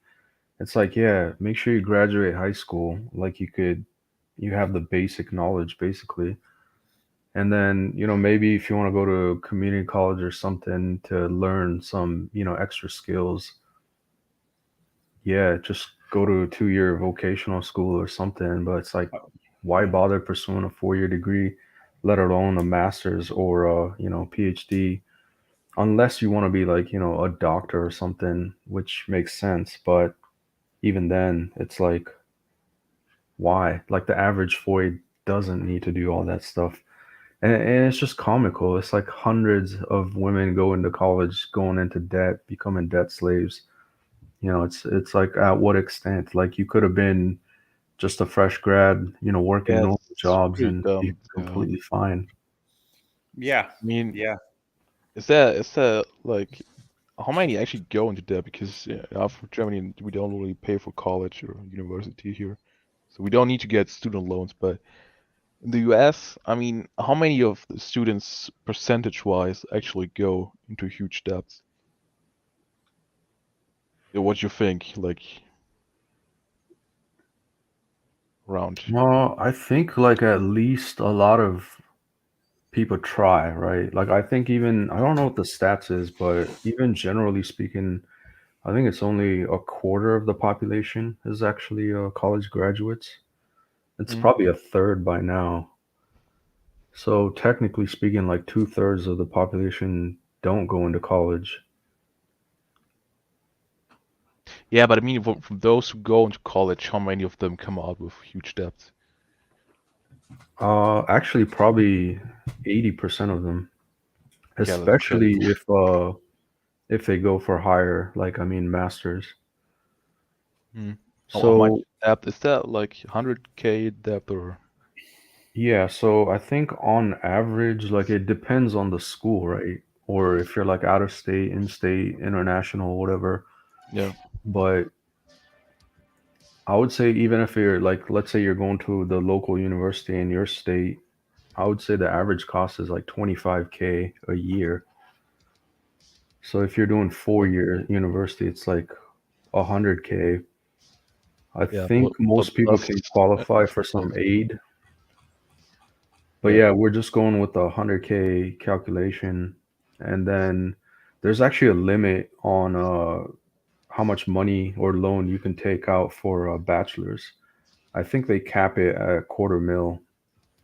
So if you don't finish your bachelor's within a quarter mil, then you can't take any more loans after that, and then you're SOL. But then let's say you graduate and go into masters, there's no limit on how much loans you can get past the bachelor's, including PhD. So Okay. you hear about fucking Floyds with like 300,000 in debt. Like those are the fucking idiots that went for masters. Yeah, I mean they're gonna find their beta who bails them out, I guess. But for the I man, highly, they I highly doubt it, dude. Like think. I three, mean, if four they hundred if they k get in a in debt is relationship with no them, joke. yeah. But if they marry them or so, I mean, they can. I mean, a 5 of 10 Becky with 300K debt. I mean, you can look out for a 4 of 10 or 5 out of 10 guy. Marry him, who's a bit richer than her, and then easily divorce him and get his money or something like that. Or he maybe willingly pay it off for her. No, like student loan is tied to the individual. So regardless of being married, the ex-wife or whatever will still be responsible for her own debt. Yeah, but I mean, if she divorces and she married a guy who's a bit richer, and she gets a lot of money, and then she can use that money to pay off her debt. Possibly, but I think even Floyds are having hard times finding beta bucks these days.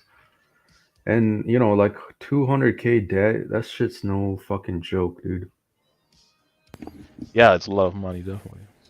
Yeah. Yeah, you're basically saddled with having to make like $1,000 payments for the rest of your life. per month. Yeah, you can't buy a house with that. Yeah, debt slavery, right? Pretty much, yeah.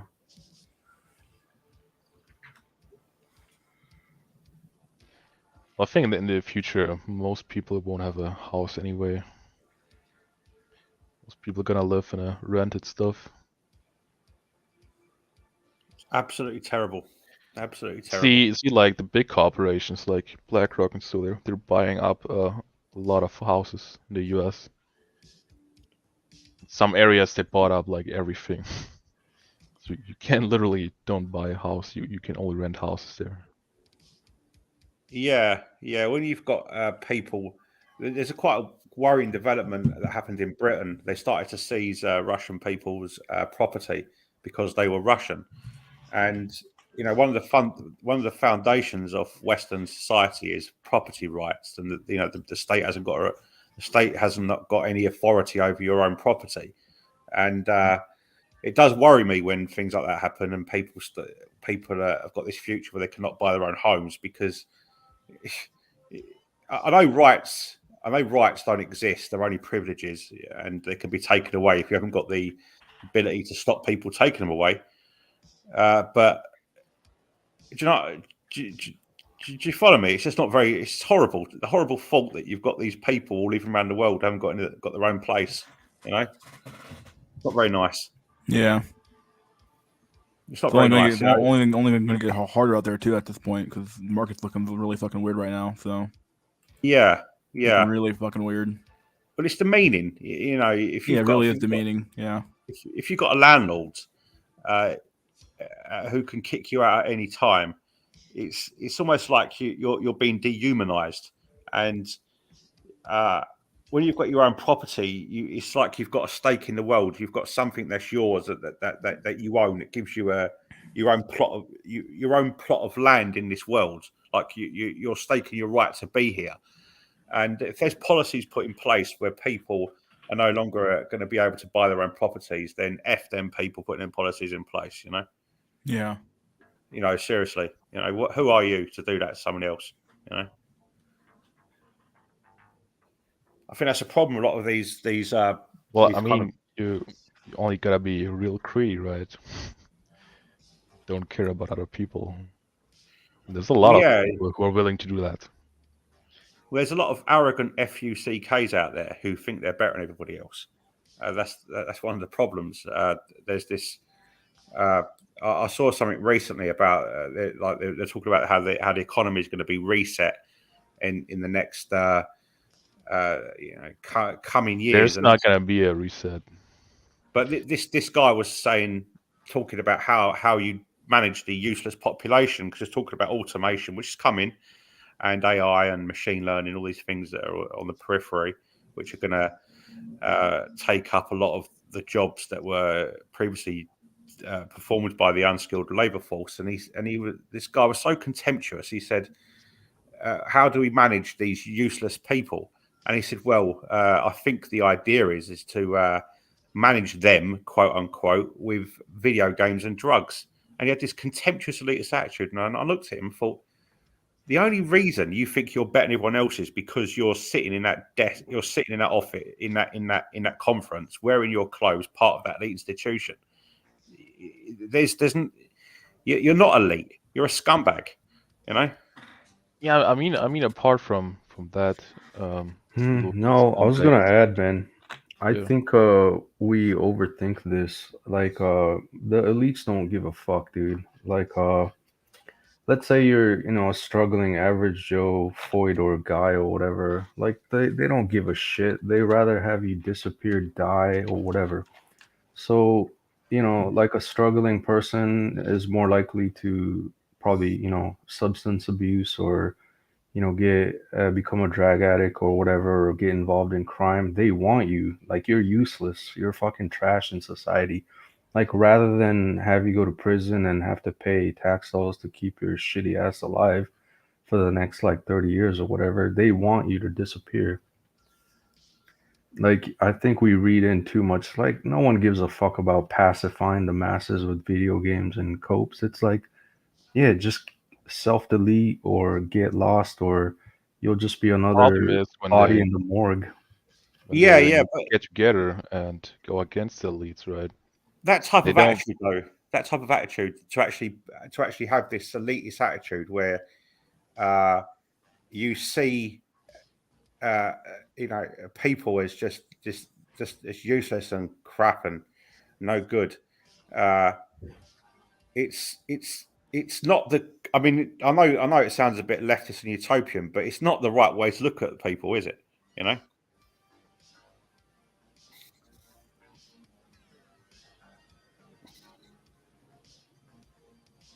Yeah. No, I just think life in itself is a competition, whether you give a shit about it or not. Like nature doesn't care. Like those have the means will do well. Those that And don't why would you die care off. about some other humans? You don't care about the starving Indian in some slum. Why would you care about the starving dude next door? Yeah, exactly. So when we say elites want to pacify us and put us in pods, like bull fucking shit. If you're a member of society, paying taxes, working, yeah, they might care about you. But other than that, if you're useless, like yeah, just self-delete, get lost. No one gives Yeah, two cents. but I think if they don't want to have community forming or some groups forming that go against the elite, because then they will become a problem. And to prevent that, you can see them using something like the metaverse. So these people don't look at their shitty lives. They come home to their shitty home, and then they sit on their VR set and go to the metaverse in like 10, 20 years or so. Not like a good one, but like not Yeah. more like a Ready Player One style, not like Full Dive or so. Yeah. But they rather have them doing that than actually thinking about why their lives may be so shitty, right? So I can I definitely think see the elites advancing in that stuff. This guy was actually saying this. I mean, this guy was. I think he was part of one of these elite alphabet organizations, and he was actually. He was in. This was part of his speech, and he was saying that you've got to create all these these diversions and whatnot because of the great changes that are happening through technology. And he was saying this as a way of pacifying the population. But I read a book one time, Drew Lux. It was a book called Conversations with God by a guy called Neil Donald Walsh. I read it in Yeah, prison. hold on. Before you go on though, like when they say they care, it's probably like let's say what are some good examples? It's like let's say what's happening like in, these third world Asian countries right now. Their debts are defaulting, inflation's too high. There's actual no food to buy or gas to buy, and people are like fucking rioting in the streets. So in terms of like, the country is actually going to destabilize, and the elites are like, shit, we gotta retreat to our New Zealand high rise. That's when they care and talk about, oh, we need to pacify the masses or whatever. But Yeah, they only care when there's a problem for them. yeah, Right. exactly. Yeah. And Yeah. I get you. so I get if you. if you're a struggling loser, it's like, yeah, tough luck, bro. Like no one gives a shit. That is true. That is true. I do get your point, Drew Lux. Yeah. When it comes to statecraft, it's they don't care unless it's a problem of instability. Then they do care.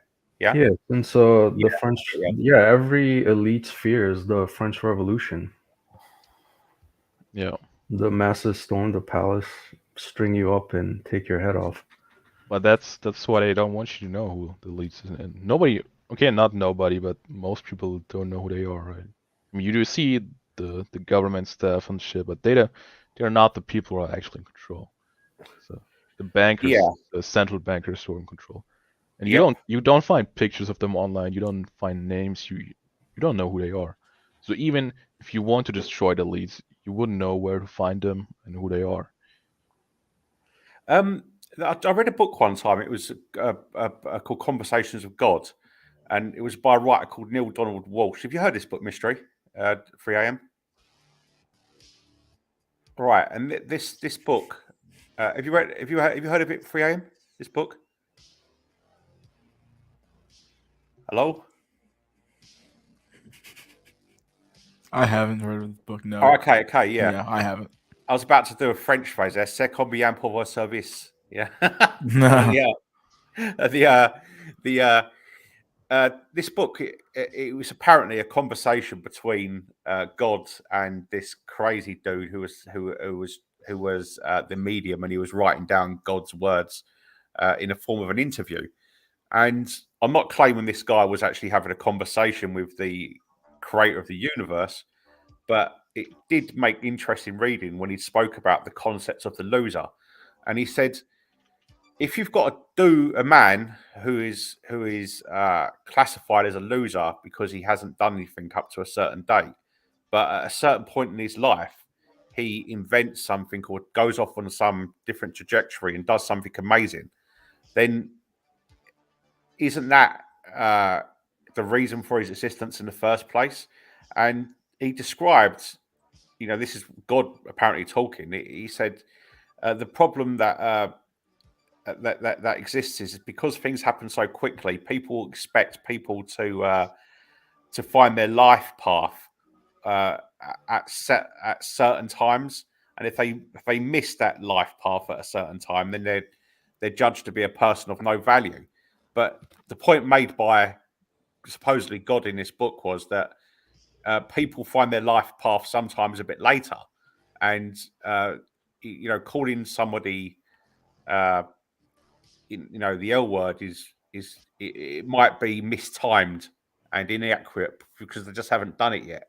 You know what I'm saying?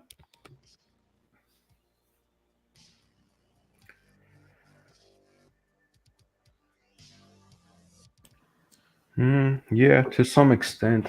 Like, what's a 18-year-old male gonna really contribute, right? Yes, I mean some people are they take things a bit later. I mean, there's no utopia. This world isn't perfect, and there are people in this world, unfortunately, who are just a nuisance. Now, where I live in my local area, I live in a pretty rundown, low socioeconomic neighbourhood, comparable in some ways to some of the places you get in America. It's just really bad around here sometimes, and there's people walking around my area who just literally cause trouble 24/7. They're like a net drain on the world, No, it's it goes back to that red pill, bullshit of explaining, but it is accurate in the sense that, yeah, like a 18-year-old Floyd has all the value, while an 18-year-old male has little to no value. I guess there's like child prodigies, or maybe if you're like Jeff Bezos's kid at 18, you already have the means to affect. Only has potential value for the future. Yeah. And I would say most men aren't productive until they're like in their late 20s to early 30s. And I would say if you're by 40 and still haven't done anything, or haven't found your purpose or niche or whatever, then it's probably you are a loser. I mean, even if you find your purpose or whatever at 45, realistically, it's like you don't have that much time to contribute either. But no, it's like I'm not saying like it's easy, or you gotta, if you never find your purpose. It's like there's plenty of people like fucking even KS, or like what, Morgan Freeman. Like he said, it wasn't until he was like 50 something that he blew up to be a international megastar or whatever. Yeah. So I mean, it will come, I guess, eventually, provided you were doing the right things. But I think for the average dude, it's like, like figure out what you want to do, or the earlier the better, I suppose. Oh, I totally agree. A lot of the mistakes I made was I put all my eggs in one basket when I left school. I thought I was going to be this. I had the deluded belief. I thought I was going to be a really good professional boxer, and in the back of my mind, I actually thought I was going to be world champion in my late teens, early 20s. And looking back on it, I was a deluded young man with a stupid idea in my head. And I actually think that if I listened to someone like KS during that period, I think I would have snapped out of these delusions earlier. Because one of the things he said was, you know, you're not going to be a ball player, you're not going to be a rapper, you're not going to be a footballer. Get yourself a qualification that actually means something in the real world and actually provides value to the markets, and actually do something solid with your life that has practicalities. I think that the message of KS, if that reaches even a fraction of the young men that heard it, I think he did a good thing in this world, that guy, because it took me a long time to realize that what KS was saying. You know? Yeah, well, Morgan Freeman was kind of bound to be famous, you know, like you get your one hit wonder or whatever, but he was legit, you know, talented. Yeah. And like in the case of KS, like he was struggling for, you know, years, if not decades. Like he had a YouTube channel long before, like promoting, I don't know, fucking men's premium wear or shit like that. And it was only until he, you know, averaged at best that put him into the head of the YouTube algorithm, whatever. But yeah, like I think like when I was growing up, you know, everything is so fucking blue pill advice. There wasn't like the internet as it is today. So, you know, I wish I knew like some of this shit back when I was like 20 in my 20s. It would be like it would have saved me so much time. I wish I'd have had somebody when I was 16, 17 tell me. I wish I'd have at 16, 17 years old listened to that one thing that KS said. I'd never watched KS's videos, not one of them. I didn't listen to his debates. I'm not interested in the black gender war, although you can't avoid it on YouTube. It's not something that doesn't interest me. But I wish that I'd have just once at 17 years old had somebody tell me what KS told young men today, because that would have saved me years and years and years of torment.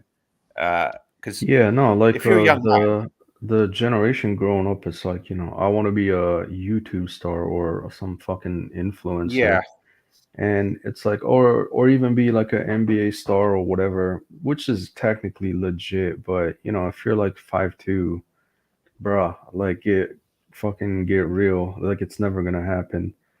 Or, you know, it's like you're literally just better off going to school, figure out something that you enjoy, learn a trade or learn a skill that you want to do, yeah, and you would literally be miles ahead of the next idiot airhead that thinks he's gonna make it as some influencer yeah. or a Because rapper. yeah, I mean, this is what that guy 3D Alpha. You know, when it comes to sports, 3D Alpha is I would put 3D Alpha as one of the top 5 thinkers in the world. His niche is sports, but the way he explains it can be put into other things as well. And he did one video one time, and he spoke about the athletics and success, and he uses words like polymorphism. I mean, do you know what that means? Polymorphism. There's all these different words he uses, and he showed without equivocation that elite sports genetics are only held by 1 in 30,000 people. So if you put that into context, I live in a region of London where there's like 250,000 people. That means there's only what is it? 5? How many times is 30,000 going on 10? So 4, 10. So 8 times, yeah. 8. There's only 8 occasions where I live where I've got people walking around me who have got world-class elite genetics. Do you know what I mean? Yeah. So how many people have got the delusions in their minds that actually make them believe that they could perform at an elite level when it comes to athletic endeavors? There's probably thousands have got this blue pill idea in their head. If you really believe in yourself, you can make it. Well, in reality, you can't. You can probably max out your potential and have a great sporting life, but you're never gonna beat Usain Bolt in running. You're never going to beat Tyson Fury in a boxing ring. You're never going to beat Michael Jordan in basketball. You haven't got the genes, you know. And I think someone like KS, when he talks about the practicalities and offering men practicalities, I just think it was a great message. And I think the world was a worse place after he died, because he was actually one of the only guys who an influencer who was actually teaching guys real truths. And he got a lot of flack. Why did he get a lot of flack, Mystery? Because I didn't really follow him. Why did he get a lot of flack for, mate? It's simple. No one wants to hear the truth. Right. Especially fucking women, because he was targeting women. Right, because he got a lot of flack. And did he... What was he saying that was so bad? Because I never watched his videos. No, he was just exposing what I like to call the illusion of grandeur in women's head. Right. Like they think they're entitled to, quote unquote, the high value man when they're a fucking 3. Right. Yeah. It's like every woman thinks they're like an 8. Actually, that's one of the things too. He's like, fresh face out of the shower, no makeup, no nothing. Rate yourself. You can't use 7 because like 7's the default average. And most women are like, oh, I'm an 8. I'm like, get the fuck out of here. Yeah. That's a good message to give out, because then it creates less expectations, and it offers guys a bit of a better chance to be able to get their looks match. See, I use boxing as a metaphor for life, because it was where I spent a lot of my time during my late teens and early 20s. And the metaphor I created when it comes to genetics and performance was the following. And I don't know if you agree with this. I use this metaphor of a young man, and if you're aware, you've got the amateur ranks, you've got the professional ranks, and then you first of all you go to the gym, and you have a fight, and you win the first one, and then you come against a guy who's got longer arms than you, he's got bigger hands, and he's got a greater range of movement, and his tendons fire out quicker. So he's able to dodge your blows, despite the fact you've both got the same level of training, and he beats you. And once that guy gets beaten by a person who's got better genetics, he's got a choice to make. And the choice to make is, do I continue with this activity and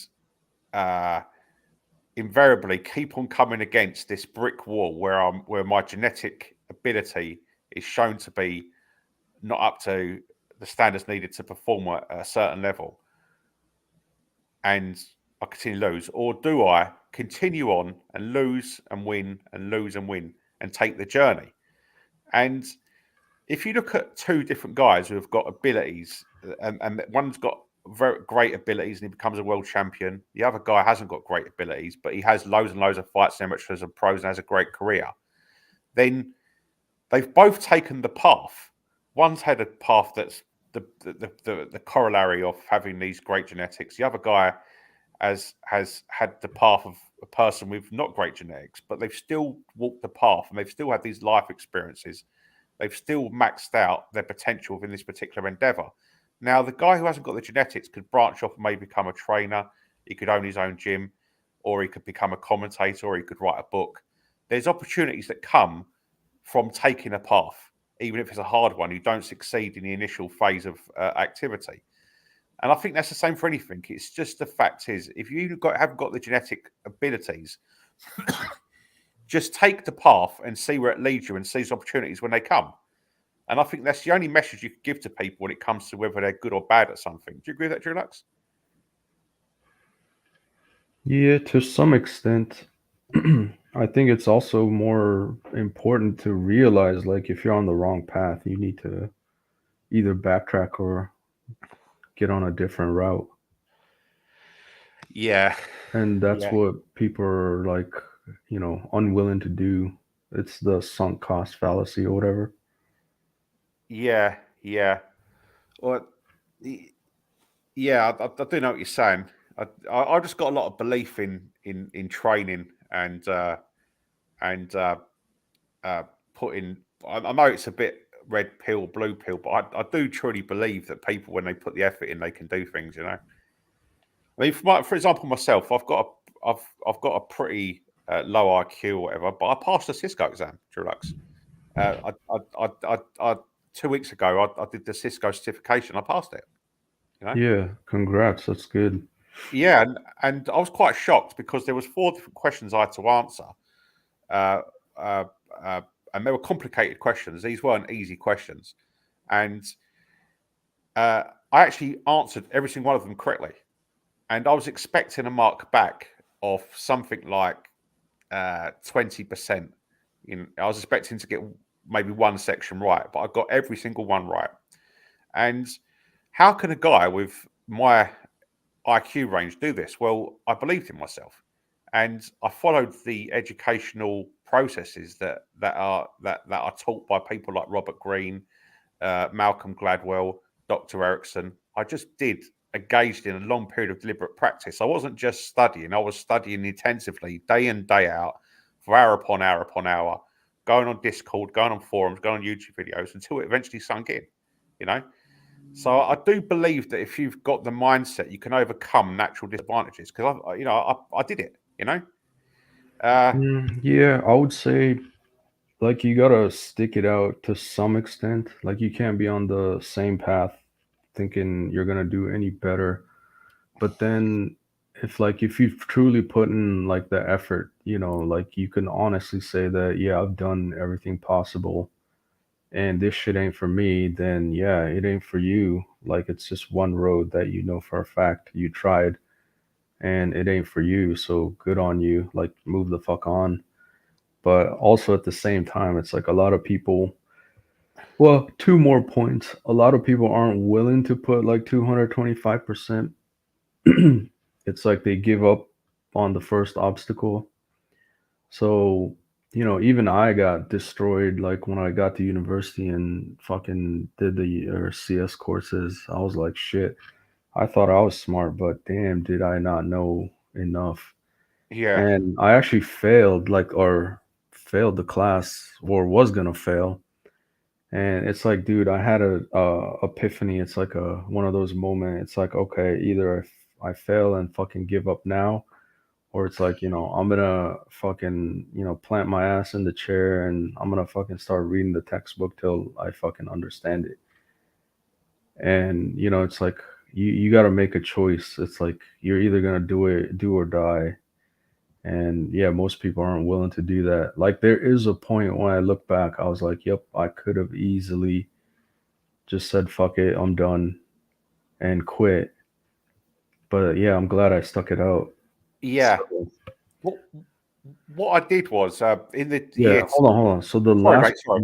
one is like if you do get past it eventually and you're in the ranks, so to speak, it's like you don't necessarily need to be like say Usain Bolt, right? Like the best of the best. It's like you just need to be in the top ranks, or you made it into the ranks. That's all it matters really. And to some extent, like stay in the ranks, right? So like trying to be the best of the best is just another, not necessarily but unnecessary layer. It's like, yeah, you made it, like shit, that's good enough, dude. Like cuz for every guy that made it into the ranks, there's probably 10 other people that failed. Yeah. Do you know what helped? I mean, what helped? I'm not bragging. I'm not even humble bragging. Uh, the Cisco exam is a pretty difficult exam, and I think the thing that helped me, it wasn't that I've got any cognitive advantages over anybody else. Was that what I did last summer, Dulux? Last summer, in the year between year 2 and year 3, I intensively studied by myself because I knew year 3 was going to be difficult. So there was a YouTube channel that I joined, Keith Barker, which is a networking channel, and I went right down his playlist, and I looked at video 1, video 2, video 3, video 4, video 5. And I remembered something that was taught by Robert Greene when he said, if you do something 3 times, you generally remember it. So what I did is I watched every single video 3 times. So when I entered into the 3rd year, I knew it. I knew exactly what I was reading because I'd done it beforehand. I'd given myself that foundational knowledge, and the year has gone pretty easy, you know. In at least within the Cisco part of it. I mean, I don't know physics for shit, Durlux. I don't think I'm ever going to know physics. I openly admit that I'm useless at physics. Yo, bro, trust me. I don't know how I fucking passed engineering physics theory either.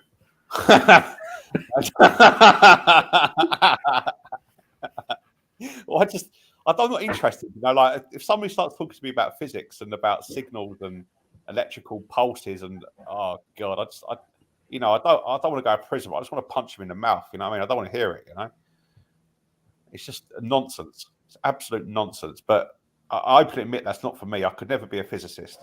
But no, that's the brick wall that hits all these STEM people. It's like for sure.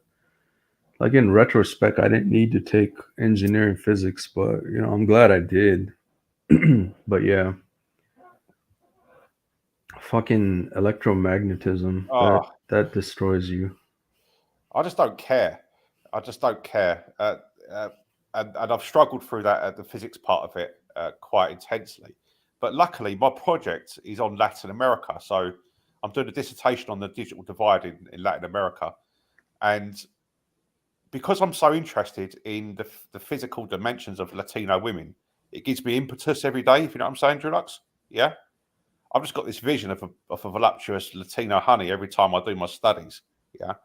And it kind of motivates me to learn more about this region. It's like it's not intelligence that's driving me. It's the. Do you understand, Drulux? Yeah. Yeah, I'd be interested to read that paper. I'll send it to you after I finish the project. It's It's nothing too intense. You know, the digital divide is based on access and skills. So if people within a region have got access to the internet, it doesn't mean they might not have the skills to be able to use the internet in the right way because they can't communicate on it. They can't do transactions. They don't understand how to operate the hardware or the software. They don't understand how to be safe online or the one other one. And different regions of Latin America have got different levels of access and different levels of skill. And this affects how the economy works because we're moving into that 4th industrial revolution. And they've got a deficit in Latin America, 400,000 tech workers. You know that? 400,000 tech workers. They've got a skill deficit across You guys, I'm gonna go. Just want to say bye-bye. See that, bro? Hey, what do you think? Come on, dude. Take for care, coming on. buddy, Will. Yeah, they've got 400,000 jobs in tech that they can't fill at this present time because the digital skills at a baseline level is so low, and the actual governments in Latin America are worried at the moment because the cultures of these places. They're not motivated. They haven't got the infrastructure, and they haven't got the enough adopters to be able to get on that first rung of the ladder. You know, this is actually I'm learning some new like black pill facts after I got promoted senior. So it's like I'm gonna start interviewing people. I've already done like one interview, and I'm finding out the actual current job market. It's fucking atrocious, dude. Like the diminishing of low IQ is like literally happening even at the highest level in the tech. Yeah, we're having a hard time finding people at my place too, as well. We're getting really hard out here. No. So check this out. Like I would say pre-Chad 19, or I should probably explain a dynamic that probably applies to most job markets before the Chad 19 and after Chad 19. So I would say for the tech industry in particular, and any other, competent high IQ, it's or high IQ job market, it's like pre Chad 19, you're actually unwanted because, as a programmer, as a well-paid accountant, whatever, it's like you're actually a detriment to the business. Although a necessity, it's like you're a detriment. Like your highest paid employees are always, going to be a burden to the business in some sense or some regard. And then past Chad 19, it's like, it became essential. Like without the programmers, without these high functioning people, they realized like, oh shit, like we can't actually survive. So like in terms of high IQ tech jobs and the positions, like your stock went up. And so there was a even with the great divide or the great resignation or whatever, it's even at the highest level, people are like shifting around. Like companies are, cutthroat. They're poaching talent. They're always poaching talent. So it's like, okay, well, Facebook's offering 400,000. Why the fuck am I gonna stick around with my 250K per year job? Like I'm gonna jump ship. A lot of people jump ship. So there's like a brain drain in like probably every industry, and I think it's a monopoly right now. Like the fangs are like sucking up all the talent, at least for the ones that can make it at the top tier level. Not to say that, lesser tier high tech companies aren't doing well, but I'm now starting to feel the pain. So at least at my company, it's like they stopped looking for, say, US devs because they're the highest paid it to begin with, and they can't find any talent because all the high tech or all the fangs are like taking up the best of the best. And so Yeah, they're looking at like Canada, Australia, New Zealand, like the lesser West, I should say, but yeah, also cheaper. yeah. To be able to get this is what I'm doing as part of this project. This is a worry that they've got in. Sorry to keep on spurging out about this, but this is what they're doing in the Latin countries. To be able to get the type of people to get the training to be able to enter into these high tech positions, you've got to have a culture to begin with that gives people the initial impetus to adopt technologies at a baseline level. And there's 5 key skills they speak about as they've analysed as the 5 key skills you need to be able to operate effectively on the internet to begin with. And is communicating. I mean, there's people out there who have got the intelligence, but they don't know how to operate an email. It's you've got people out there like transacting, people who don't understand how to do online banking or order a train ticket online. And another one is being safe online. Antivirus software and all the things that keep you safe from cyber attacks and cyber security issues.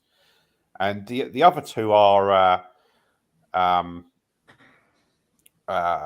God, there's another two, but these key skills, if they're not part of the culture of a country or a particular region of a country, then people don't get on that first rung of a ladder and gain that initial interest. And then the compound effects are that you've got a country or a region that doesn't have this trajectory moving towards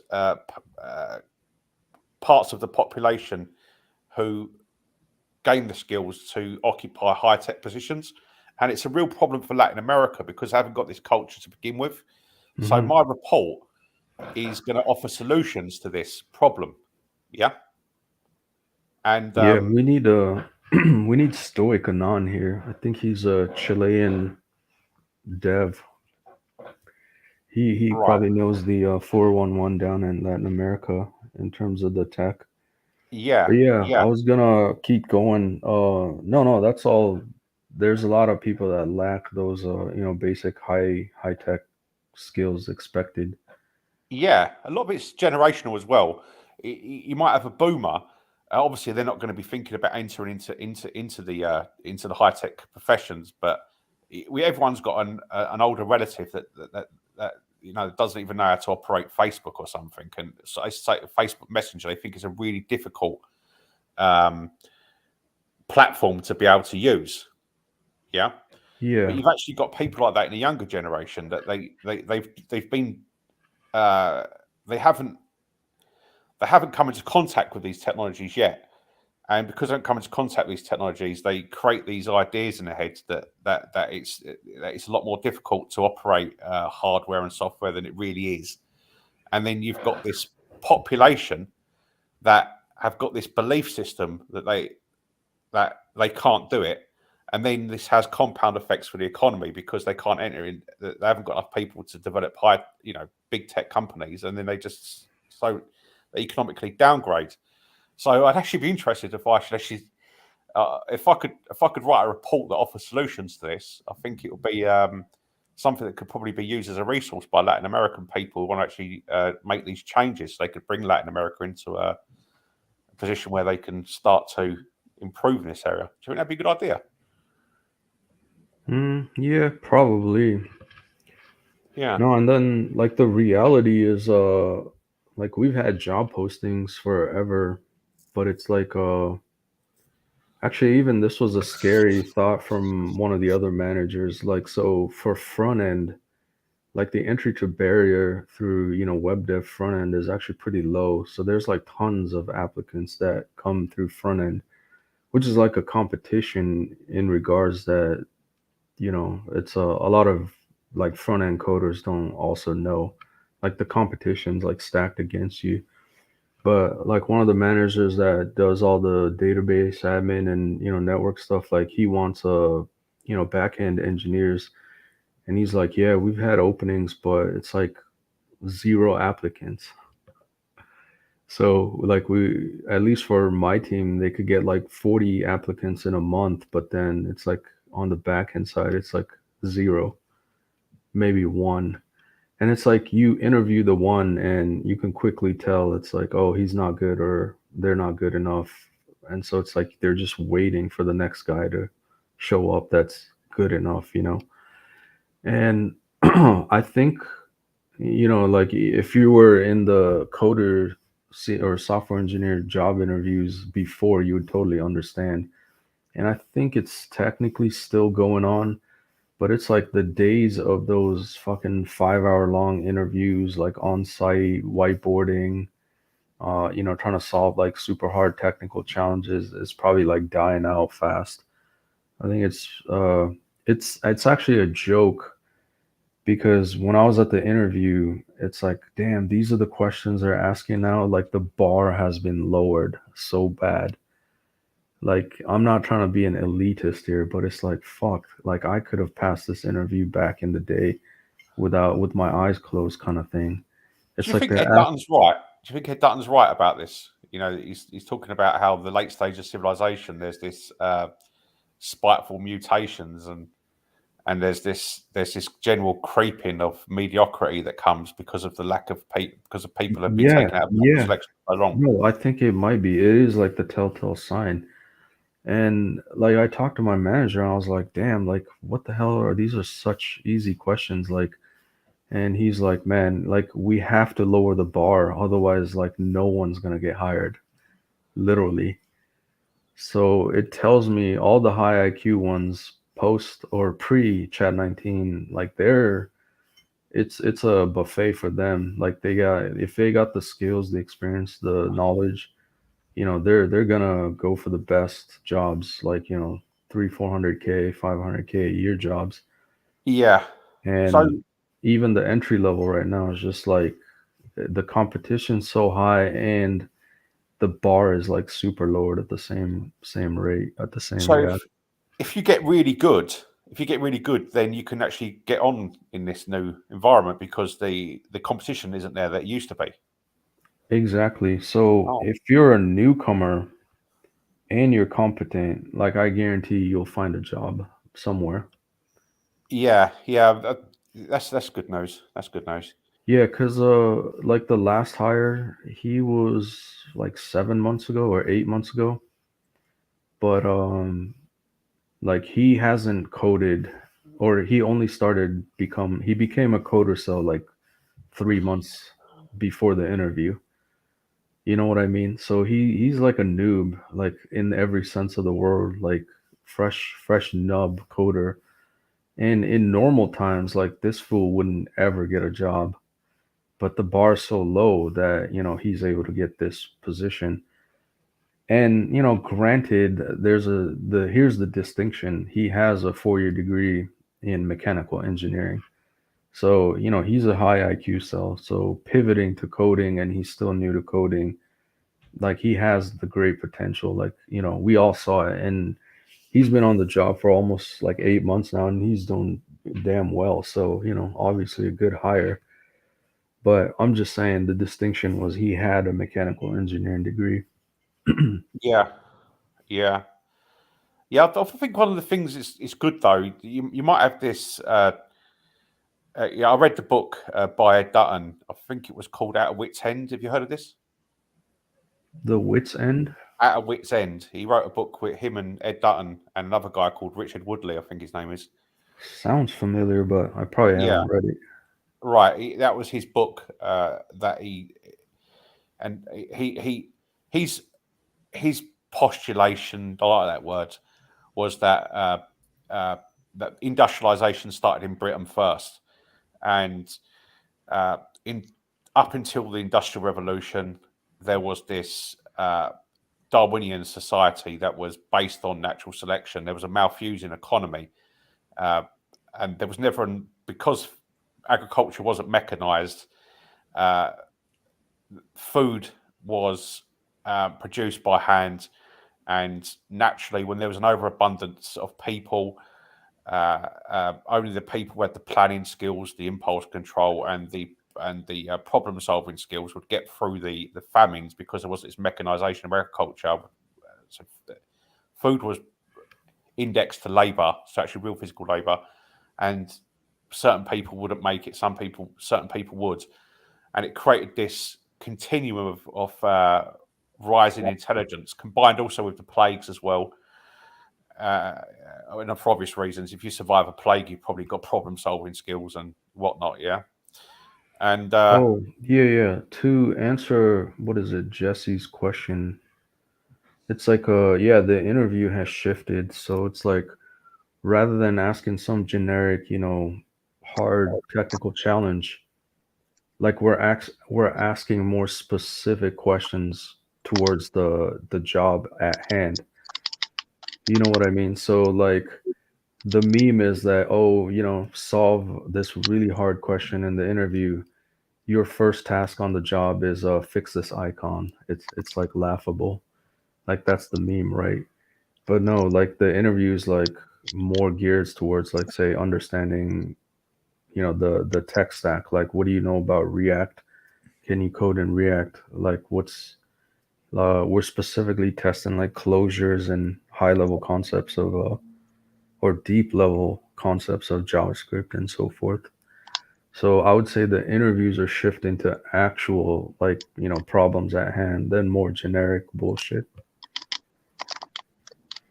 Hey, Drawlix, I just want to ask you, like, in your input, because you kind of went into tech, like, kind of later in your career, right? Or you went to college later in your life? You didn't go in at, like, 18 or anything?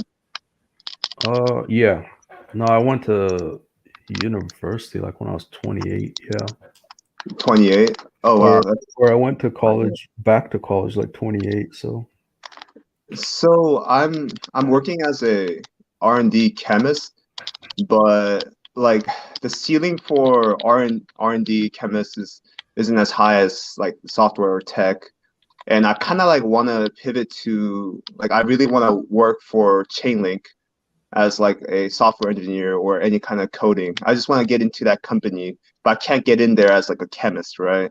So I'm kind of wondering, you think I should just start coding, like just kind of, I've been taking like CS courses from Harvard, like the online ones, but do you think I should just kind of like head in and maybe go back to like community college for these courses, or you think self-study is proficient enough if I just sink the time in? What do you think? Wait, what's Chainlink?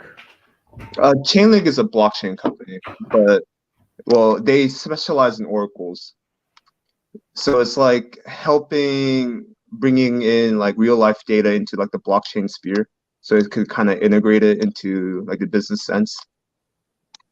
It's kind of complicated. Like you probably have to read about it, or I could like talk to you about that in like a private talk. But just like, what do you think like the steps would be to kind of start my path into coding? So my first question is like, why the fascination or specifics with, Chainlink? Like, Well, it's like, are you gonna work for Chainlink the rest of your life, or it's just like, I just want to get into Chainlink? well, I'm already set, like financially speaking. It's just I want to work for a company that is kind of revolutionary in terms of how it can actually help. Like every startup company says they're gonna change the world, but like but the fundamentals that I looked into how this technology functions, like it actually it has like a lot of connections already with like traditional finance, traditional corporations as of now, but it practically is building a bridge from the blockchain world into like the traditional finance or corporation world. So I just want to help this company out or want to be a part of it essentially. But I can't really get into like, I can't really help the business out as a chemist. I don't really have any technical background. So I kind of want to study code or like software engineering to see what I can do and contribute to the project. So it's not like a real financial motivation. It's more of a like motivation to find like, I don't know, like help a business that I'm kind of passionate about from like reading about it, essentially. Like it's pretty complicated, like when it comes down to it. I don't know how familiar you are with oracles. Like are we talking like Java Oracle systems or something? Sort of. So essentially, like I don't want to show crypto to you or anything, but like essentially blockchains are immutable, right? Like you can't really change any data that goes in it, or like you only have like input and output. Like you shouldn't be able to like change any data on the blockchain willy-nilly, right? Mm-hmm. So if you have a blockchain that is determinate and it's a smart contract where it's just you input something and then the output is this. Like I send money to Drawlix, the blockchain records that I sent money to Drawlix, right? But however, like it's good for like shifting tokens and speculating on shit coins. But like in terms of real life use case, like the blockchain can't see that it rained in Africa or that it rained in India, or it can't see that I don't know, like the Bucks just lost the series in the NBA. Like it can't see real life data, right? Like blockchain can't really have that kind of data come in, because if some company just said that, oh, this event occurred, then that event or that input can be frauded, right? They can just kind of lie and put in just a random data point or some kind of false data, right? Mm-hmm. So essentially, Chainlink is like the arbiter of truth in regards to that. It just takes multiple data aggregations to put some kind of data onto the blockchain world. Like, I'm not sure if you're following me, but it's essentially a gatekeeper or a reverse, what do you call it's it? like Balancer. it's like a truth aggregator. Truth aggregator. I don't know if you seem to be kind of following it, but yeah, it's kind of like you know how a load balancer works? I would say, isn't it just the reverse of that, essentially? Yeah, I guess so. It takes in multiple data sources to aggregate like what the truth is, like what happened in the world. Essentially, Yeah, it's no, I get you. yeah. I understand now. That's Yeah. actually legit, I would say. Yeah. Yeah, so it's something that can actually kind of help blockchain be used in the traditional set, right? So if like I don't know, if they want to do weather insurance, right, for people in Africa or India who don't have like even traditional banking, let alone a complicated insurance program. But what they could do is they could set up a smart contract where Chainlink pings that it rained over 2 weeks or it didn't rain over 2 weeks, and the farmers over there took out a smart contract or insurance like smart contract where it says if it didn't rain for a month, then you pay out this farmer like $1,000 to make up for it.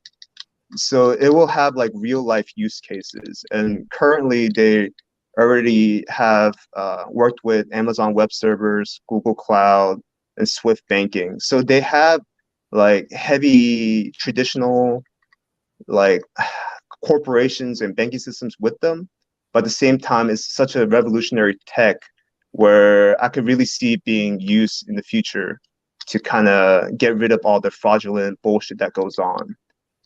So that's the kind of grand goal of Chainlink, and I just kind of want to be able to help that and kind of want to be with a company that has such like I don't know grand goals. Because like right now, I'm an R&D in like I don't know, like polymers and paint products and household products and shit like that. It's like it's not, like groundbreaking or it's gonna help humanity in such a big way, right? It's just polymer science pretty much. But I just wanted to get your experience since I know you kind of went into the tech world pretty late. So I'm just kind of wondering what would be like the best way to kind of go about it. Because I've been taking like just courses and kind of reading books on the subject, but I'm not going into it as hardcore as I wanted to. So I'm just kind of wondering, like, do you recommend, should I just keep on taking online courses and like see if I'm passionate about coding? Or do you think I should try to get into like a community college and take some classes over a semester? Like, what do you think would be kind of the best Mm, option? Okay. Okay. Yeah, no, I kind of get where you're coming from. Like as much as what is this chain link sounds amazing. Mm, To me, it's like I think it's just a dangerous idea to be like, oh, it's like, oh, I'm gonna work for this company. My sole purpose is to work for this company. And in a sense, it's like good to have a goal. Like you have a goal literally to work for this X company or whatever. mm. But that shit's gonna change in my experience, right? Yeah, yeah. And originally, like the thing that I wanted to get into was like game dev, right? So like game dev is actually a common path into programming.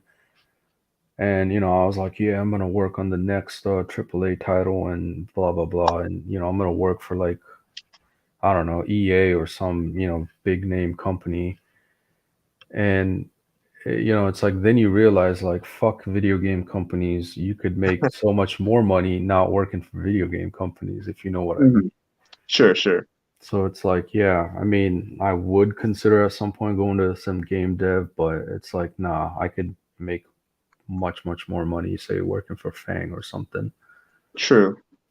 So yeah, like I would say it's a good to have goal, but I don't know, man, like long run you might change your mind or this or that. So just be Right. aware of that, I guess. I get your point. It's just I don't know, like financially I'm kind of set. So I kind of like I just don't I feel like I'm wasting my time like in a way. Like I already am set financially from the investments I already made in the past. And right now I'm just collecting paychecks. And at this point I just kind of want to do something like I don't know, something different, maybe something that contributes more to humanity as a whole. But like you said, it is kind of something that could change in the future. 4 or 5 years from now, I might want to do something else. But it was more of like just because everybody goes into coding because it's so popular right now in a way, right? Like everyone wants to make money and shit like that. Everyone thinks they could code, but 80% like can't code, or they're just in it for the money, and then they don't become really good software engineers or coders, right?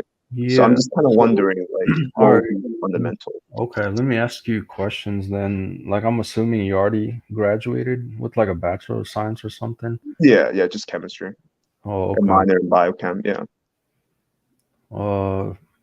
So then if you already have a bachelor's, then I don't think it's worth it to go back and get like say a CS degree. So you think I should just like study the fundamentals, like pretty much, and just kind of Yeah, and I mean if you're already doing like the CS 50 or whatever from Harvard, yeah. that's actually good. Um, I would say like a lot of colleges offer like, the vocational coding route. So like it's like a 6 months course or maybe even a year, but you Hmm. can get like some sort of certificate that certifies that, you've gone through some of the basic of the or CS fundamentals and all that stuff. So that might be something in addition to put on your like, resume or whatever to try to get a job in the related field.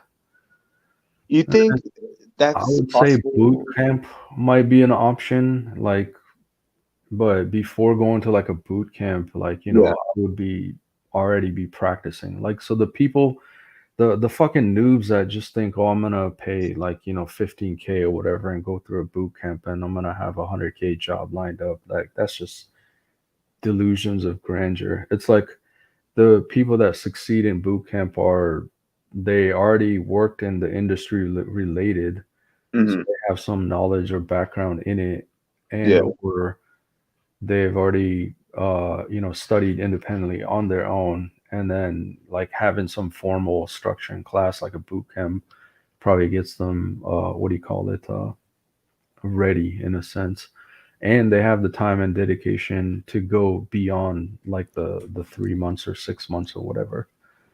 So if you got that kind of time to invest, then boot camp might be one route.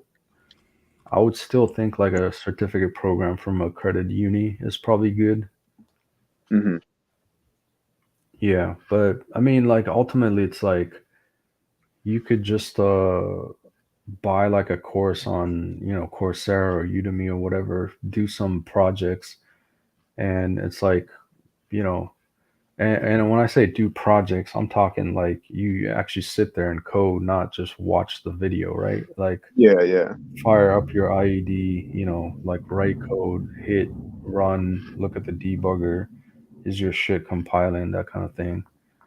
So these are like online courses in a way, like where you could write your own projects and kind of go through modules or so, or what Yeah, is yeah, using? pretty much. Yeah, Like, I heard about it before. Okay, let's see.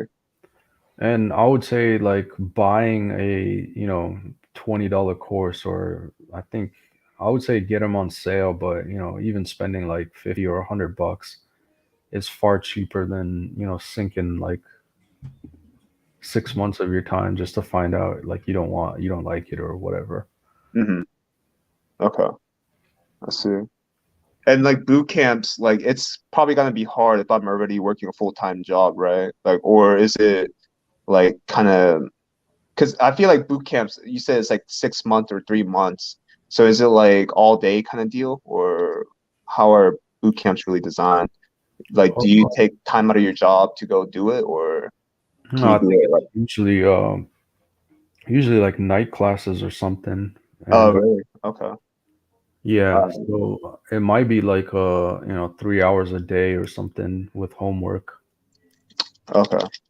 So how did you kind of go back to college? Were you like working like part time, or were you just fully devoted yourself to college, or how did Oh that go? yeah, I fully devoted. Like I was like saving up for years, and I was like, fuck it, I'm gonna go. So like 2 years of community college, I was actually working part time on the weekends. Hmm. But like I guess my goal was like, okay, I'm gonna get a degree, right? But even so, it was like it wasn't necessarily like, oh, I'm gonna get a CS degree. It's like I was just thinking, all right, I'm gonna finish 2 year degree. and then I'll worry about getting into university after that. So it's more like step by step, but Okay. yeah. And so then for the 4 years, yeah, like the first 2 years I was working part-time on the weekends. And I mean, community college is not that difficult. Like, I wouldn't say sacrifice a job over like actual study time. Like, you really want to learn your shit basically. And then when I was at uni, it's like, yeah, full-time student. I didn't have a job. I think I was just living off savings. Okay. And then, like, yeah, my senior year, I had to move back in with my parents, you know, pay like cheap rent, but still focus on school. Okay. Yeah, these are pretty good advice. Yeah, I'm gonna try to follow up on it and Yeah, see but how far it takes me. now that I've been in the industry for like over 5 years, I would say like having a 4-year CS degree is probably the gold standard. Like, you will get a interview essentially. If you have a degree, pretty much, right? Yeah, like I have a computer science and software engineering degree, so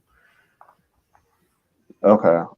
I wonder if, like, I do go back to school, like, because I have transferable credits from my college. I wonder if it's not, it doesn't have to be like a 4-year degree. I wonder if I could just specialize in comp sci courses and get the full bachelor's. I'm not sure, but I'll try to look into it.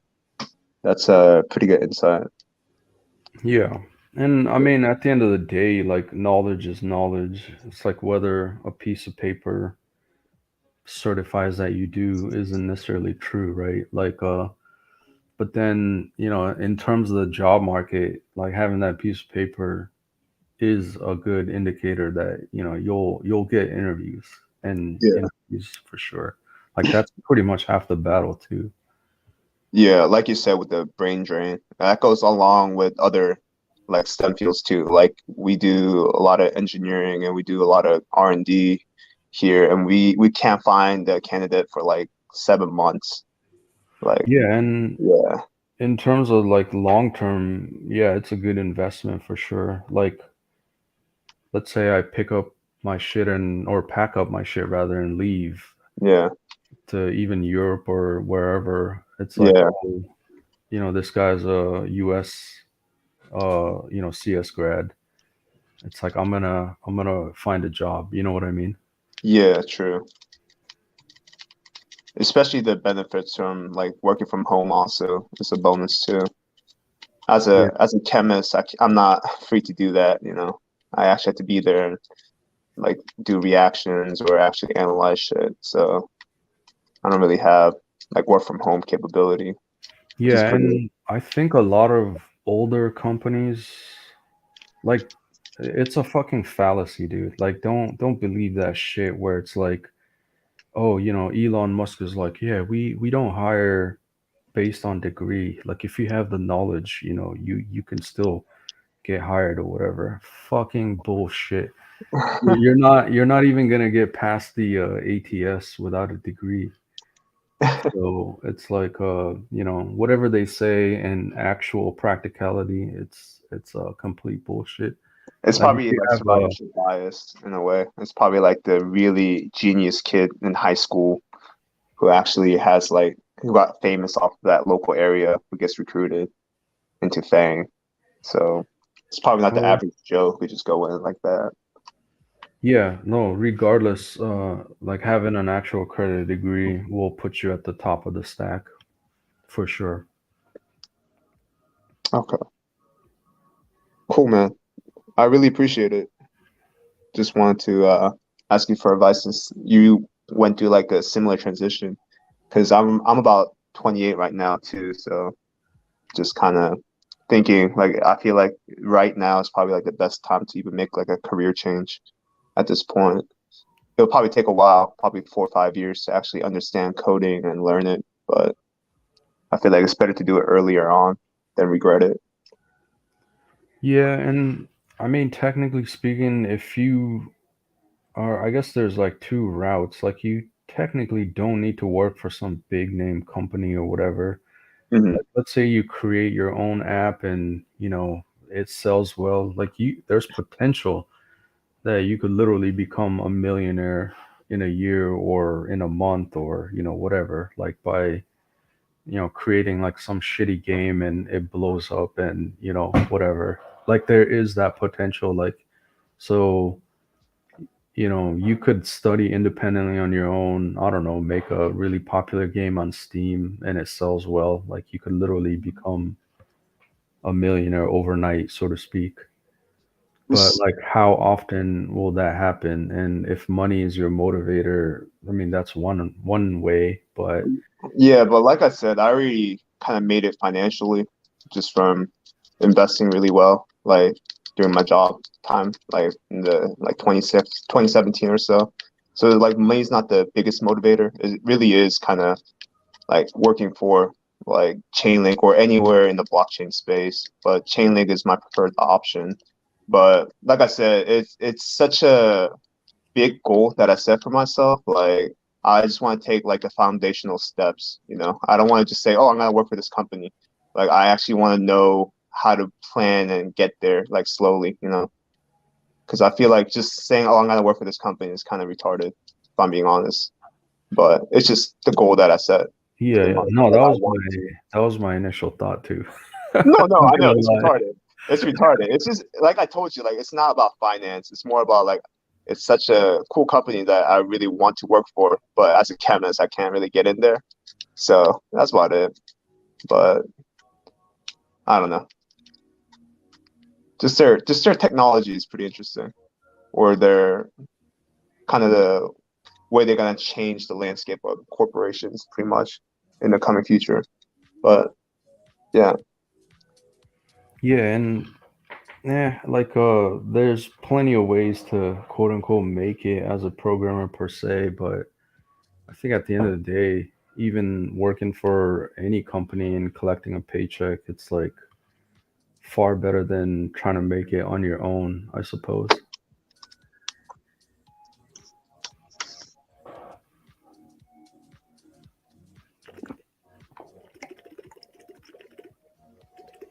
yeah. I guess. Yeah. I don't know. It's kind of weird. It's like a different motivation, I guess, at this point. Just because usually it's like the finance is the motivation, but now that I already have the finances straight, so it's just kind of different motivation. I guess it's more internal motivation at this point, but Yeah, I'm kind of hitting a jam in myself too, because it's like at the one hand, post Chad 19, the tech world is super different. I'm like, you know what? If I actually, let's say, buckle down for like 6 months, study my ass off again for say Fang or whatever, you know, and try to cross the bridge and make it over to Fang side. Like there's the potential of like, you know, earning like 300K or even 400K a year. And the clown world stuff is like it's not even that much hard or more effort on my part to do it. It's like just initiating it, getting past the interview and say like actually getting an offer. And you know, the potential is there. So it's like, yeah, I make plenty of money. I'm doing well. And actually, to be honest, like my job and team and everything is so cush.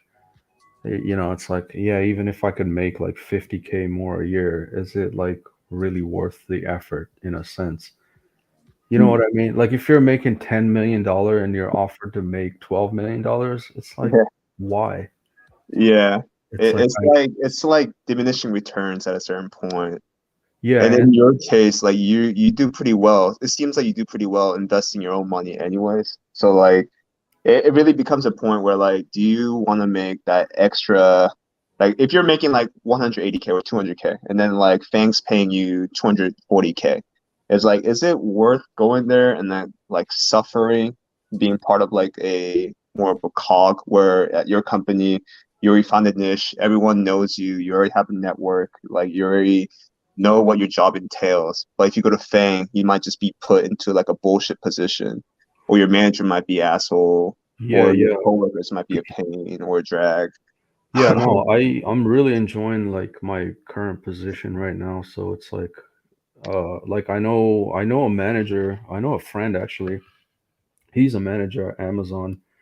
He's like, bro, I can get you an interview for, was it software engineer 3 at 350K. Jesus Christ. I'm just like, yeah, it's tempting, but it's like, it's Amazon. I know I'm gonna have to work my ass off, if not twice as hard or Mm. even more. And then I know another friend, he works for Amazon as well. He's like, bro, come join my team. It's awesome. I can get you like 230K or 250K equivalent to, coast salary in Texas. But I Yeah. would have to move to Texas. And I was like, okay, move plus all that stuff. Is it really worth it? And I'm just like, yeah. Yeah. Yeah. At that position, yeah, you really had to factor in different things. And like I said, Yeah. I think you already know how to take care of your finance. So I feel like it really is diminishing returns at that point. Yeah, Like, but at the same time, it's like I'm debating. I'm like, fuck it, just bite the bullet. What if I made like 50 or 100K more per year, right? It's Mhm. that just means I'll reach my, financial goals faster. And like I'm hoping by the time I'm 40, I would say 40, 43, like, easily a cool million, and that's enough to like fucking go to Asia and live there forever. How much is your personal goal? Is it really a milli, or is it more? Because my goal is about like maybe 8 figures. Like I feel like that's like probably the set amount. Because I feel like a milli is good, like you said, like Asia or Southeast Asia. But I feel like in the States, it's kind of hard to retire with a milli. Yeah, no, like I mean, even projected at this current salary, and let's say I was putting away 60, 70K a year, like pure Mhm. cash, and assuming, that like invests well for Yeah. the next 20 years, like by the time I'm 65 or 67, I should have like close to 8 or 9, Hmm. and that's plenty to like retire. Yeah, I think so too.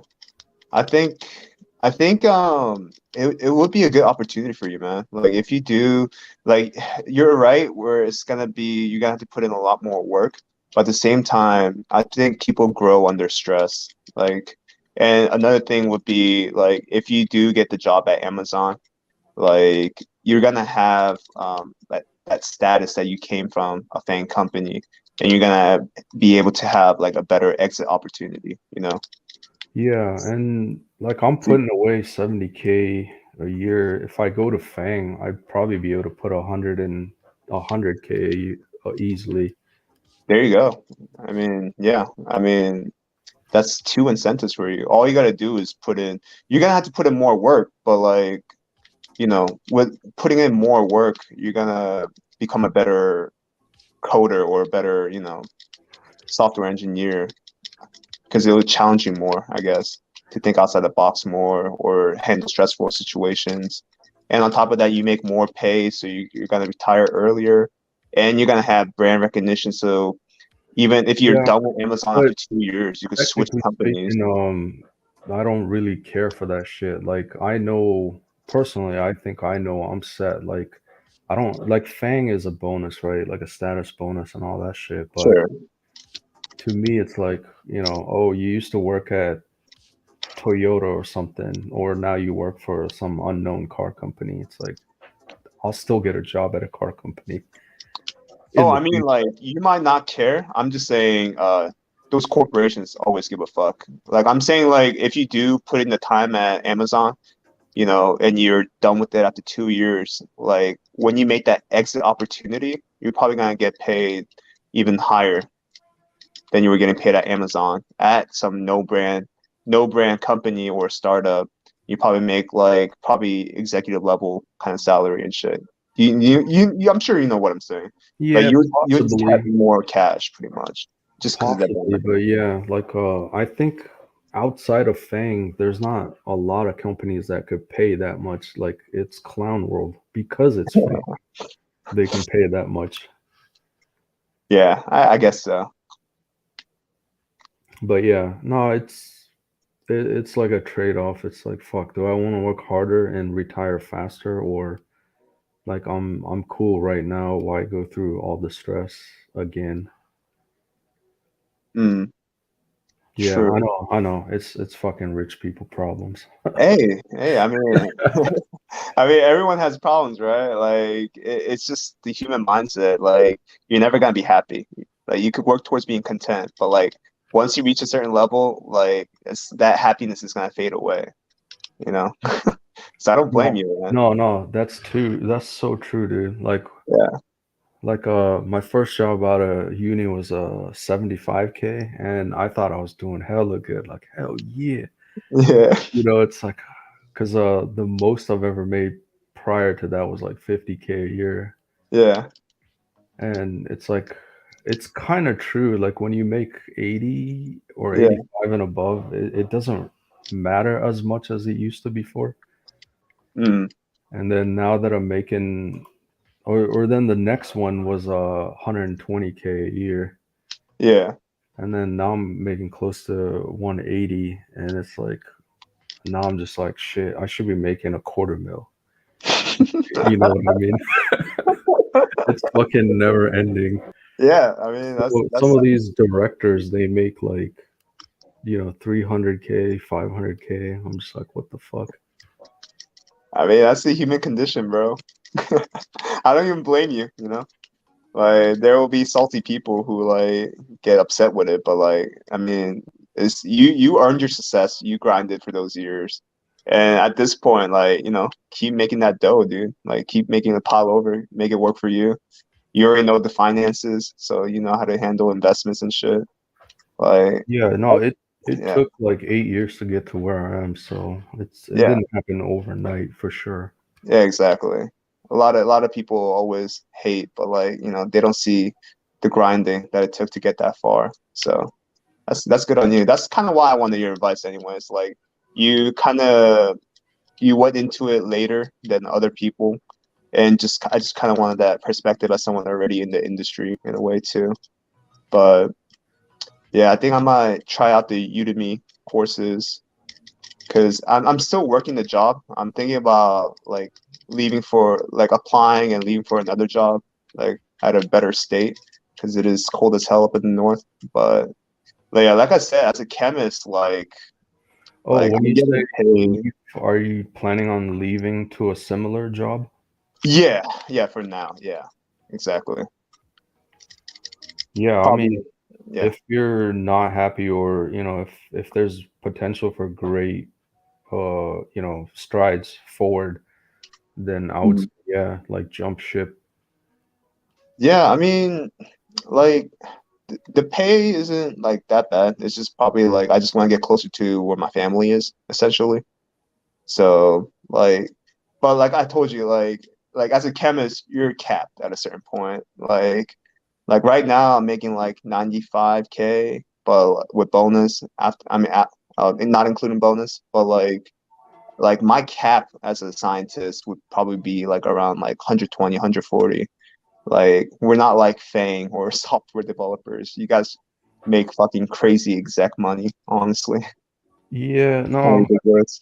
software engineer is overrated to be honest, but Mm, yeah, I can let you in on some stuff. So, like a lot, because I used to wonder too, right? Like, what the fuck? Like, why do we get paid so much in a sense? But mm.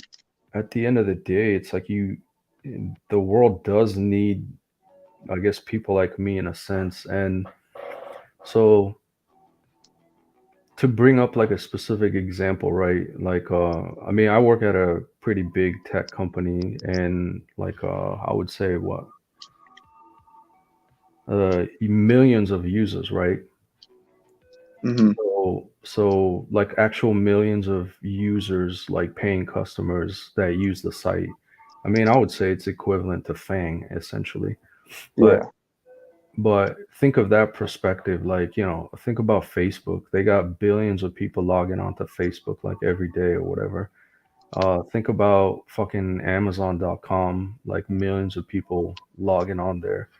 So, like, you got millions of people logging on, and you change something, you modify something, you promote some sort of sale, you promote some sort of product or service or advertisement or whatever, right? And by doing that, like, you could literally have the potential to what do you call it? Increase revenue in the millions. You know what I mean? Yeah. Yeah.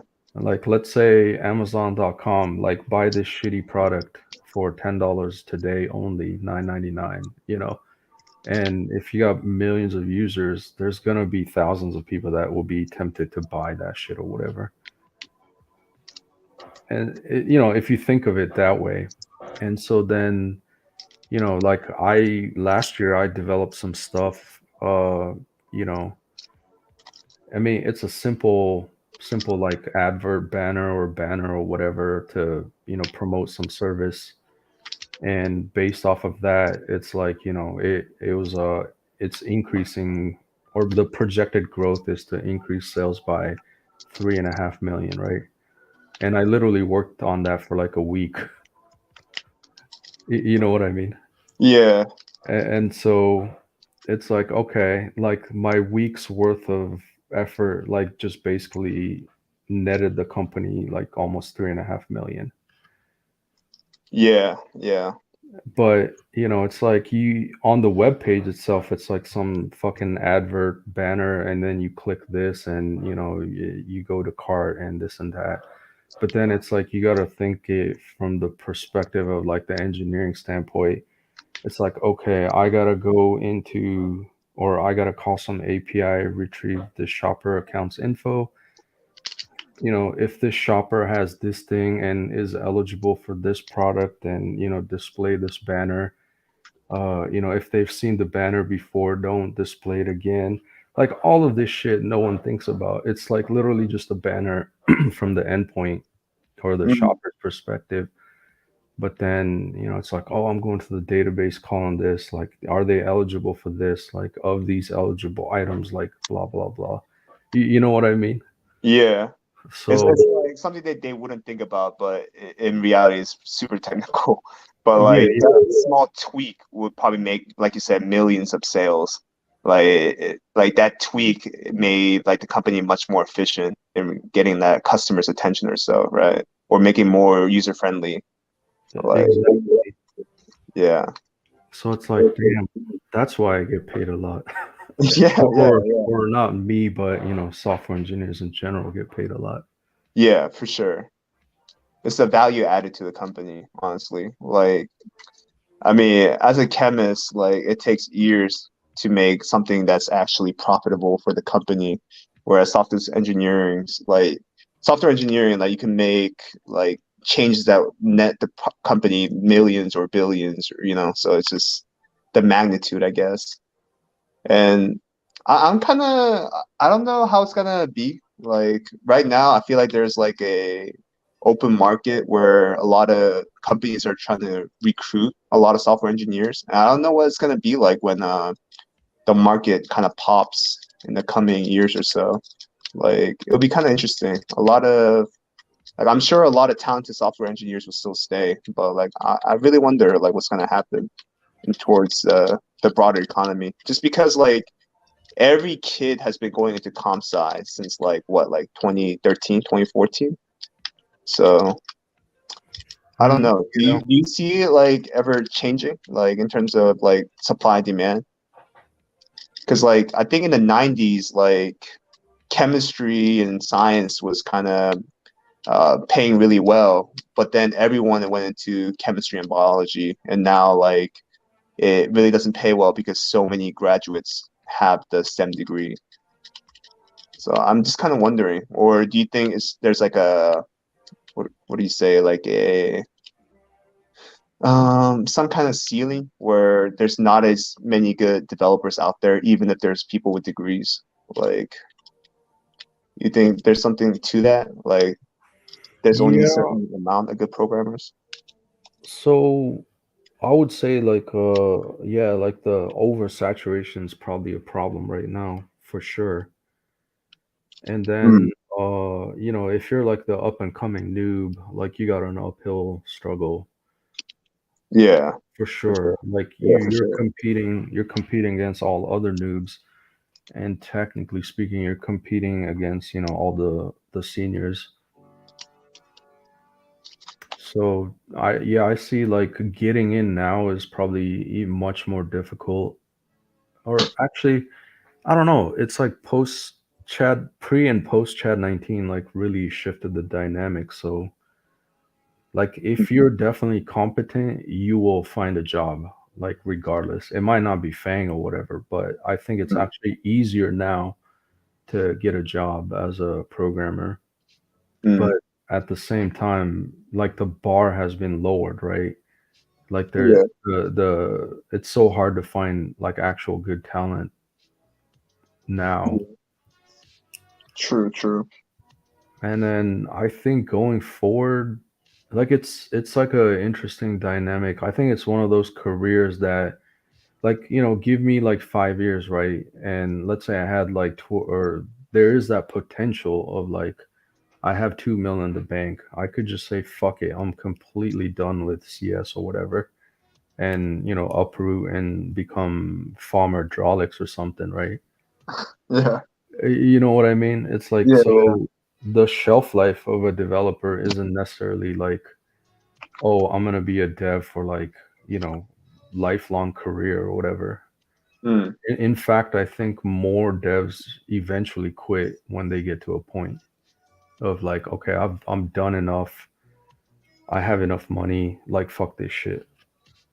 yeah, Whereas, you know, other traditional careers, it's like, oh, I'm a policeman for like 30 years.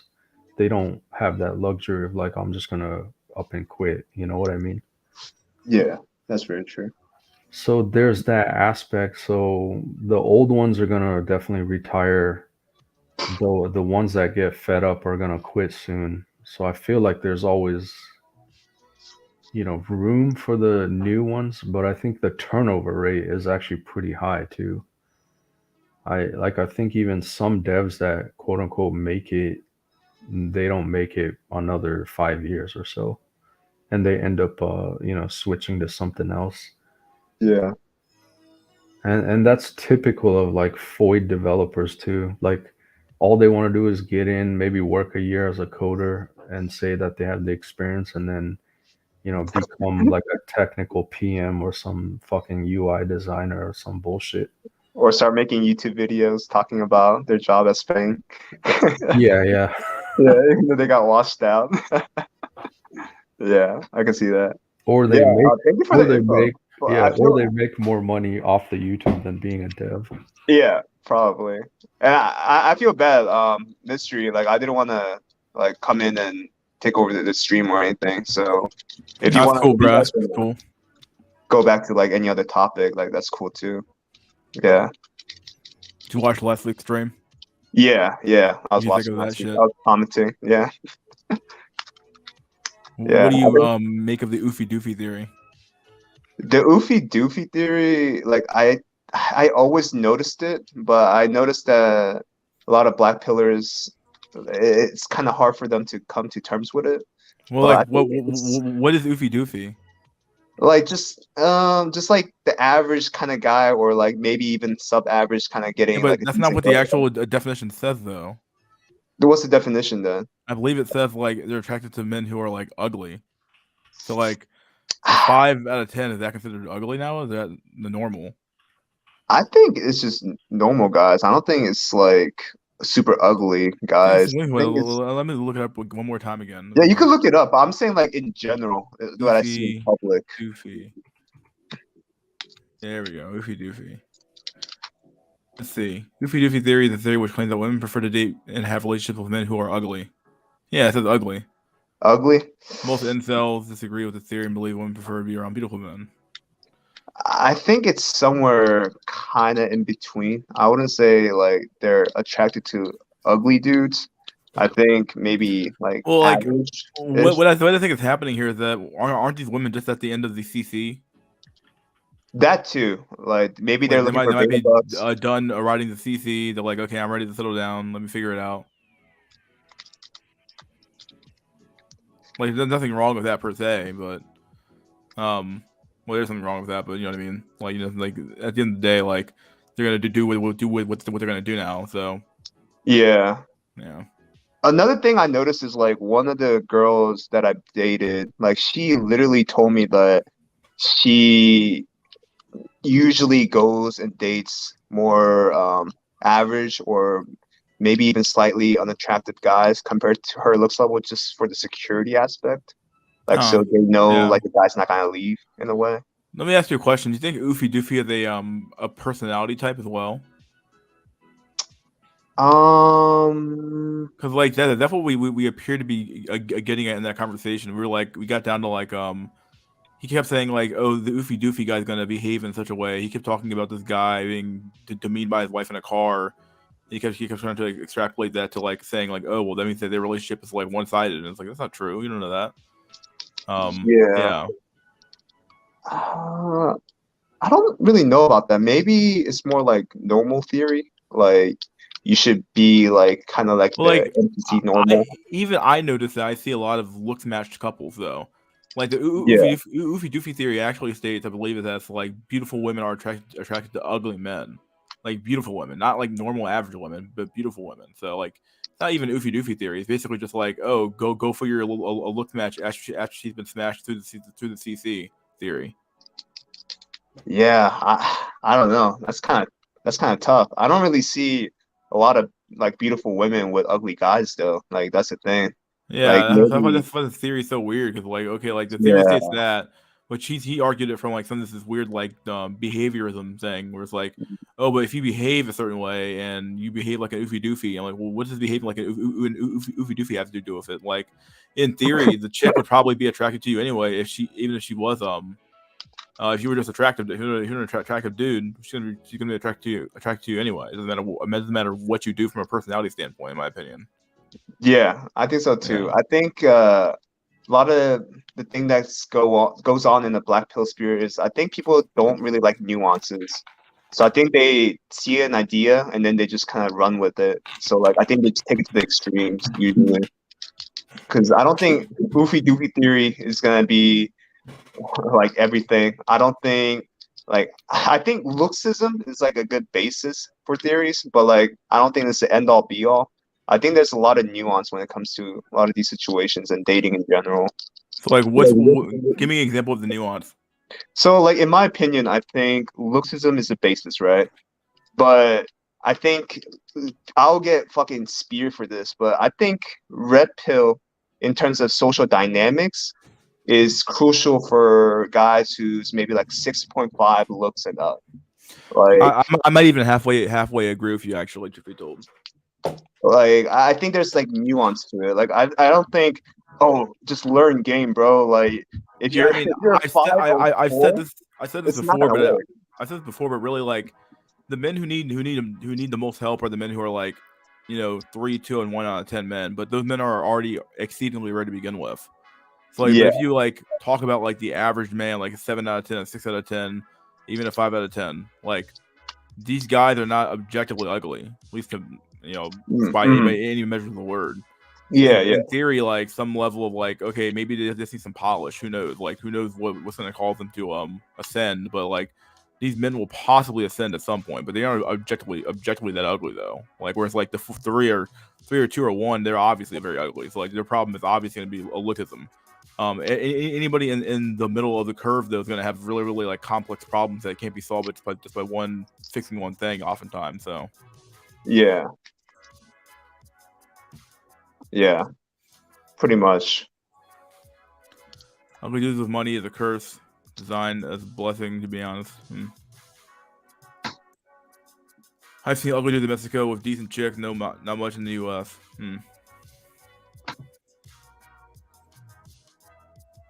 I think the U.S. has an issue with social media and hypergamy. I think hypergamy is just like on steroids with the social media. And our women in the US and the Western society is really addicted to social media and the conditioning. And like just kind of like what is it? Like group bias, group think bias in a way.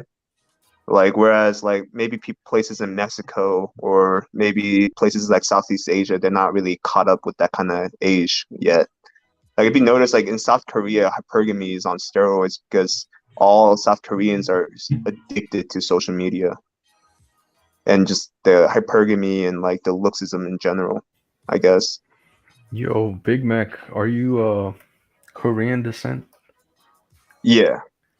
Bro, I was watching this video and it was like a I think it was a white normie, interviewing Koreans about Mhm. like, some of the Western dating standards.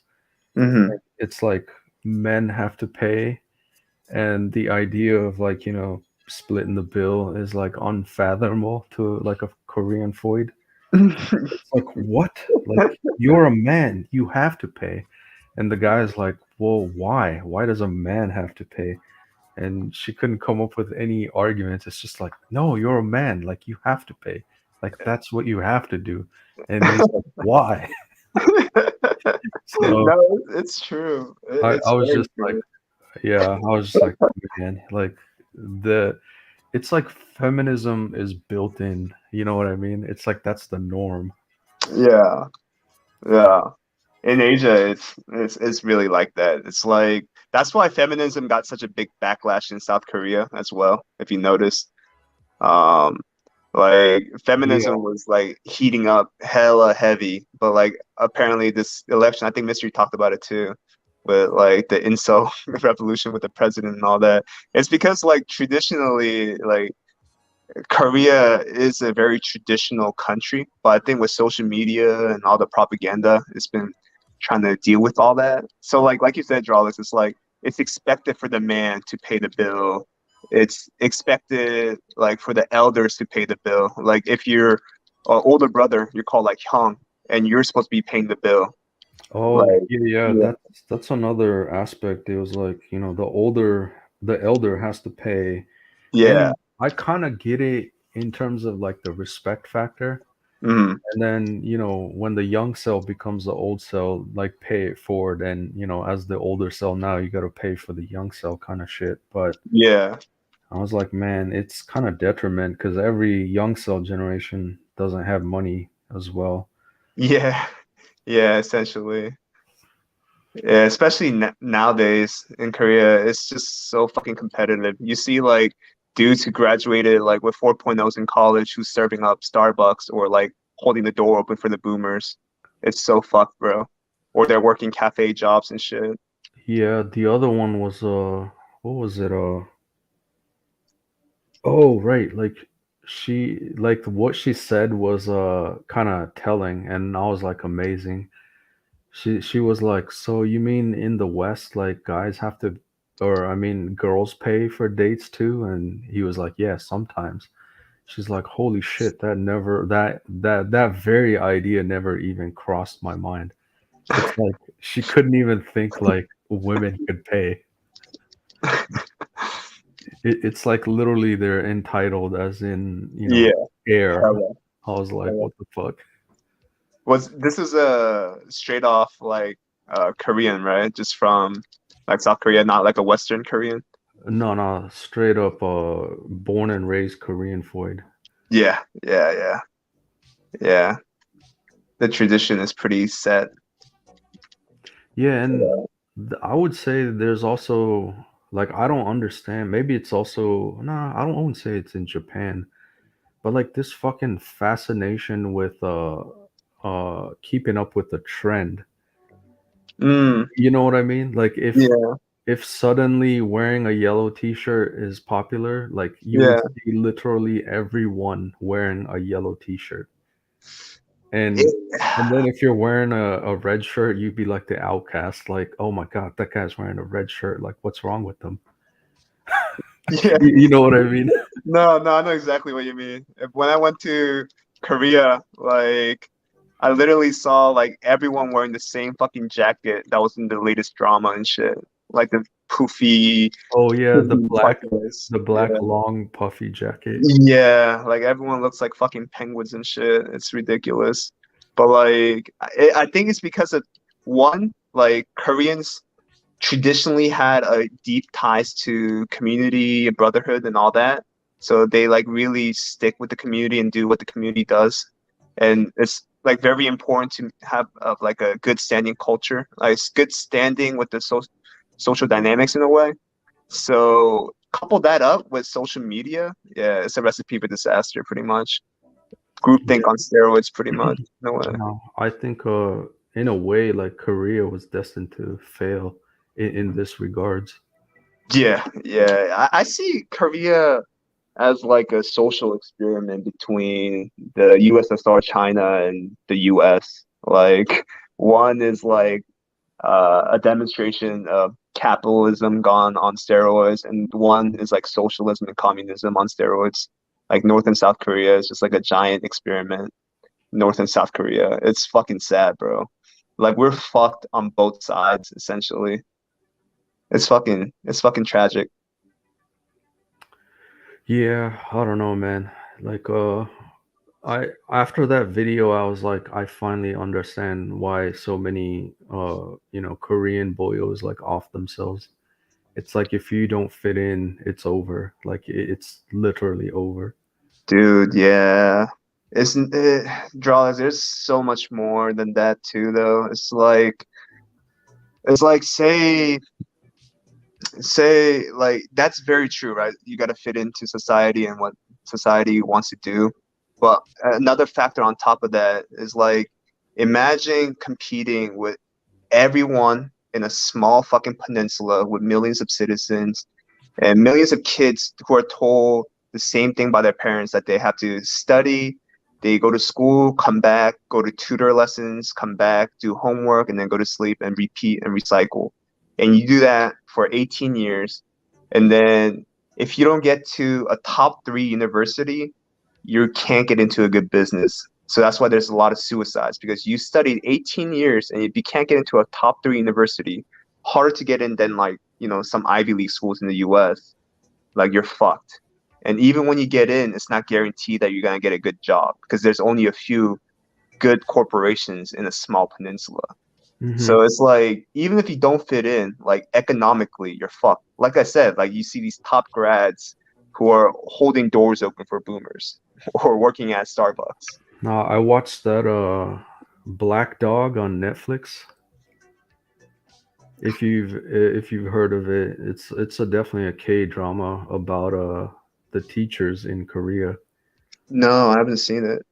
Yeah, Before, I just want to answer Jesse's questions real quick, and then you could get into sorry, Jarlis, because he's been asking. So Park, Kim, and Song, I think some of that comes from China, and also it's like Kim is like Kum, it's like gold, just like how the Jewish people have like gold and whatever in their names. It's the same thing, and some of those come from like really big dynasties back in the older ages. And I would say like Korea is like the West on steroids, just because of groupthink and social media on steroids, essentially, and lookism and plastic surgery and K-pop, K-drama propaganda. But go on, Drolix. Sorry. oh yeah, no, the birthplace of the selfie is from Korea. Oh God, please don't tell me. Like Yeah, if you look up the history of selfie, it originates from Korea. Jesus Christ, bro. My God. Yeah, and Samsung and the camera makes sense. Ah, God. Oh no, Yeah. but yeah, the drama that I watched was I think it's called Black Dog. Yeah, I mean it's one of those like what do you call it, young cell type of drama, like high school kids and shit, Hmm. and the struggles to get into university and whatever. I see. Yeah, I mean it was entertaining, and then what was it? But yeah, the struggle to get into uni is like crazy. And then also like I think this is even happening in all Western society, but if you technically didn't graduate a university degree and you can't get into the so-called like top tier companies, and then it's like you become, what do you call it, the contract employee. You know what I mean? It's like these university teachers and high school teacher positions are like based on contract. Like Oh shit. if you can get in as like a full-time teacher, like you might be set, right? Like Mm, it's a career position. mm. But I then haven't heard about that, but that seems likely. Yeah, go on. yeah, like you're always gonna be contract, and I think it's also the same in Japan. Like there's like essentially you're basically a second class citizen, as in, oh, you're not a full-time employee. You don't have the benefits of like the company. You're just a temporary worker. And it's like the struggle from trying to become a temp to a full-time is like an underrated black pill story. Yeah, yeah, yeah. I can see that, and it's kind of striking to see too, because like my cousin in Korea, he's probably like more intelligent than I am, but like he's having like a hard time even finding a job after college, while like I'm cruising pretty much like in life over here, just because it's easier to get into like a business after school. Like it might be hard to get the first job, but like America is such a huge fucking country. You could move to like a completely new city and find a really solid job. So it's kind of Look at striking to Dusty. see. Dusty's like, did someone say Korea? Oh, is he Korean too? I knew he was an Asian cell, but well, I guess he's not a cell. He's graduated with his one-itis. But yeah, no, like if your cousin can, he should escape fucking Korea. I told him, dude, but like, man, I think he's just depressed at this point. And it's kind of striking to see too, because my other cousin on the other side of the family, my dad's side of the family, like she's doing well because her mom had good connections in banking, and she's got a really solid job. But like, it's funny because in Korea, you get paid like shit, even if she's like in a really good position in a like really top bank, like she's only pulling in like 65K, maybe 70K. Like it's so fucked how they economics kind of work in Korea. Honestly, it's really weird. Yeah, what's like the standard over there? Because like in America, if you make like 80K in any state, you're probably like pretty set. I think so. I think she's set too. I guess like that's what I'm saying with the economics. I think like the wealthy have millions and billions, but like you said, maybe like 60K is like really good for Korea. But I'm not quite sure. I don't really know the economics, like what really satisfies that. But I don't know. Maybe I'm also kind of maybe I'm suffering from that too, where it feels like because I'm making like 95, like I feel like 60, 70K isn't that much, but you're probably right. It's probably like really set in America as well. I guess like the median's like 40K, 50K, right?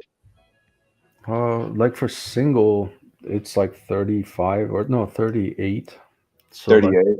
if you made like or the average is like 40K a year. Okay.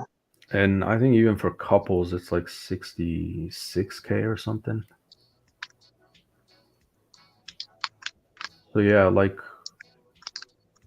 I mean, like if you're in Florida making like 80K a year, you're probably doing a-okay.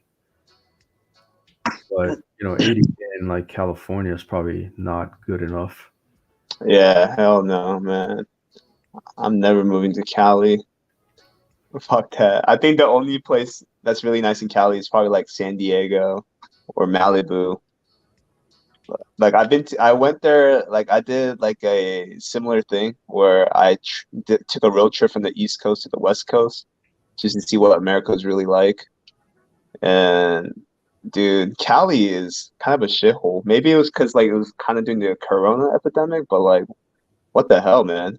Like Los Angeles did not look good at all. Maybe I Oh, gotta go to like the certain places. Maybe.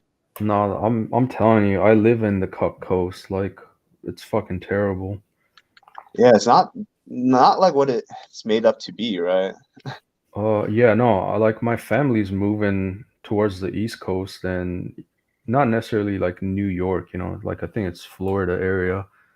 But I'm just like, fuck, I should move with them, but at the same time, I don't want to lose the salary. It's like because I'd probably get paid less living there. So to me, You it's can't not. do work from home if No, I you. could. I could literally move to Florida, be closer with my family, Uh-huh. but then like your pay is also based on your location. Oh. Huh. So I'd probably make like 30K less, and it's like I'm already living dirt cheap here, so is it worth it to lose like 30K? Probably not. Yeah. Yeah. Plus I can take a flight down there anytime, so Yeah. I think that's a smarter move. And you'll be probably done in the next 5 year cycle or so. Especially if you invest wisely, man. Especially with all this correction coming up and some of the crash that's gonna be happening. It's gonna be fun times, man. It's gonna be yeah, a good time to make money.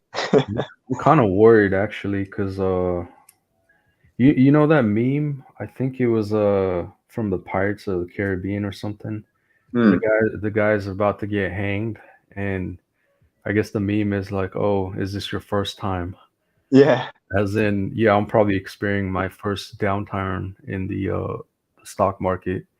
Oh. Oh, okay. I'm down 25K, bro. I'm down 300K. Holy fuck, dude. Yeah, God but damn. I've No, also but I also hit a lot of highs. So that's yeah, what I yeah. mean by that. Yeah, it's just like that meme for sure. So yeah, no, I'm in it for the long run. So Yeah, yeah, yeah. yeah, I was panicking for like a last whole week, but I'm just like, bro. Yeah, you definitely gotta chill out. You really gotta try to stay rational. Like you will feel emotional, especially when you see your fucking portfolio bleeding. Oh god. But Did you just make sure. I Yeah, have Fidelity, right? It's yeah, fucking all those red marks. Like, god damn, like everything's in fucking red, minus 20%, minus 14, yeah. minus 18. I'm just like, god damn it.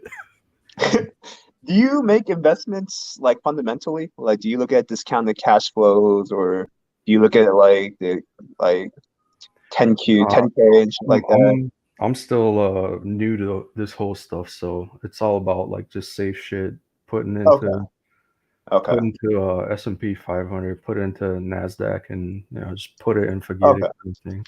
Just safer investments, I guess. You don't want to go into like heavy kind of shit. Yeah, yeah. 'Cause I'm yeah, in it for the long haul, so it's like okay, better to just park my money and forget about it for now. But true. even then, it's like holy shit, man. Minus 25K. I'm just like, what the fuck? Yeah, bro, it's fucking brutal. It's fucking brutal for sure. Like I was in crypto back in 2016, 2017. And I remember I think around that time is like when I first got my job as a chemist, and I poured a lot of money into Ethereum at the time, and I went from fucking 20K to 340K. God damn. Yeah, and then I fucking went all the way back down to like 50K. That shit was depressing as fuck, but like I held on to most of it and it paid off now. But I'm into like other cryptos. So this cycle I made a shit ton more money. But at the same time, like this bleeding really does fucking hurt. But at the same time, like I just have more conviction into like the technology or the cryptos that I've been investing in. So I'm not sweating it too much. I just see it as a good time to take risk and kind of invest into other assets during this time, especially when the stock market's gonna tank for a while. Like I don't think it's safe to be in crypto. So Like you always gotta like leverage your positions in a way. Like I'm sure you have like cash holdings on the side too, right? So you could buy Yeah, assets when no, they're going down. I was like, so I saw a -25, and I think S&P was down like -18%. Phew. I was tempted to just dump 20K. I was like, shit, now's the time to buy. Mm, But then, if anything, I think it's even gonna go lower. I think it, it's it definitely is gonna go lower. yeah. So I paused on that. I was like, all right, I should Smart, probably really. buy 3 weeks from now or something when it's even lower. Yeah, I would maybe like dollar cost average a little bit into it, but that's what I mean by like emotional investing. Like you think, oh, like I'm gonna make up money for being on a sale, quote unquote sale, or like catching the knife drop. Like you're never gonna catch the knife. Like you wanna do it like slowly at a time, especially the stock market where it tanks very slowly. And if you look at it traditionally, like if you look at the logarithmic scale, like we still haven't finished crashing compared to 2008. Like we got a long way to Oh go. no, I think I'm waiting till like August or something, to put a buy. Yeah, I yeah, think it's still gonna go down, and it is. I'm Yeah, predicting it's gonna go down 2023. We'll see how 23 goes, and then 24, like that might be the first sign that it will come back. No, I think this is a straight up recession, dude. Like it is. I mean, the they're mic is.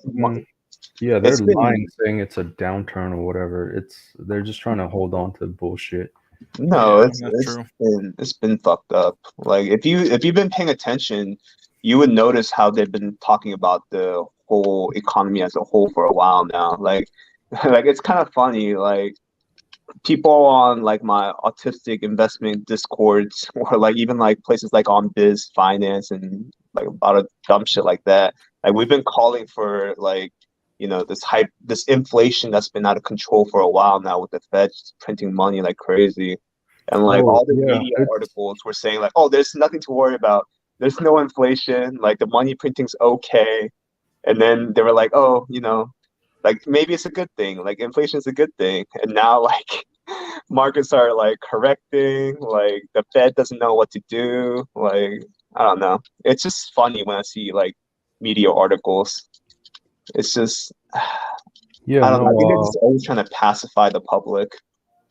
yeah, like I guess most people had their shit in the tech stocks, but the tech stocks were fucking a joke. Like they're over inflated or overvaluated.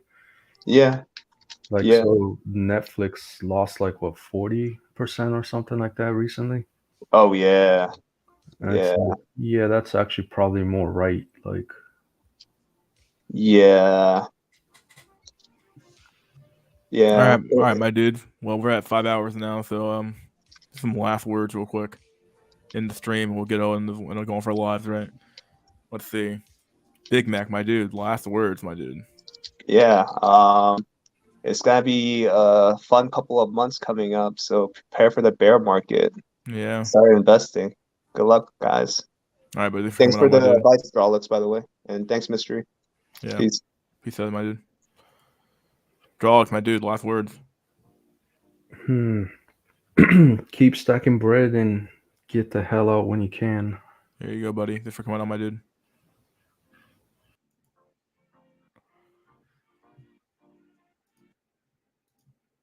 All right, then now there was one. Then there was one, just me.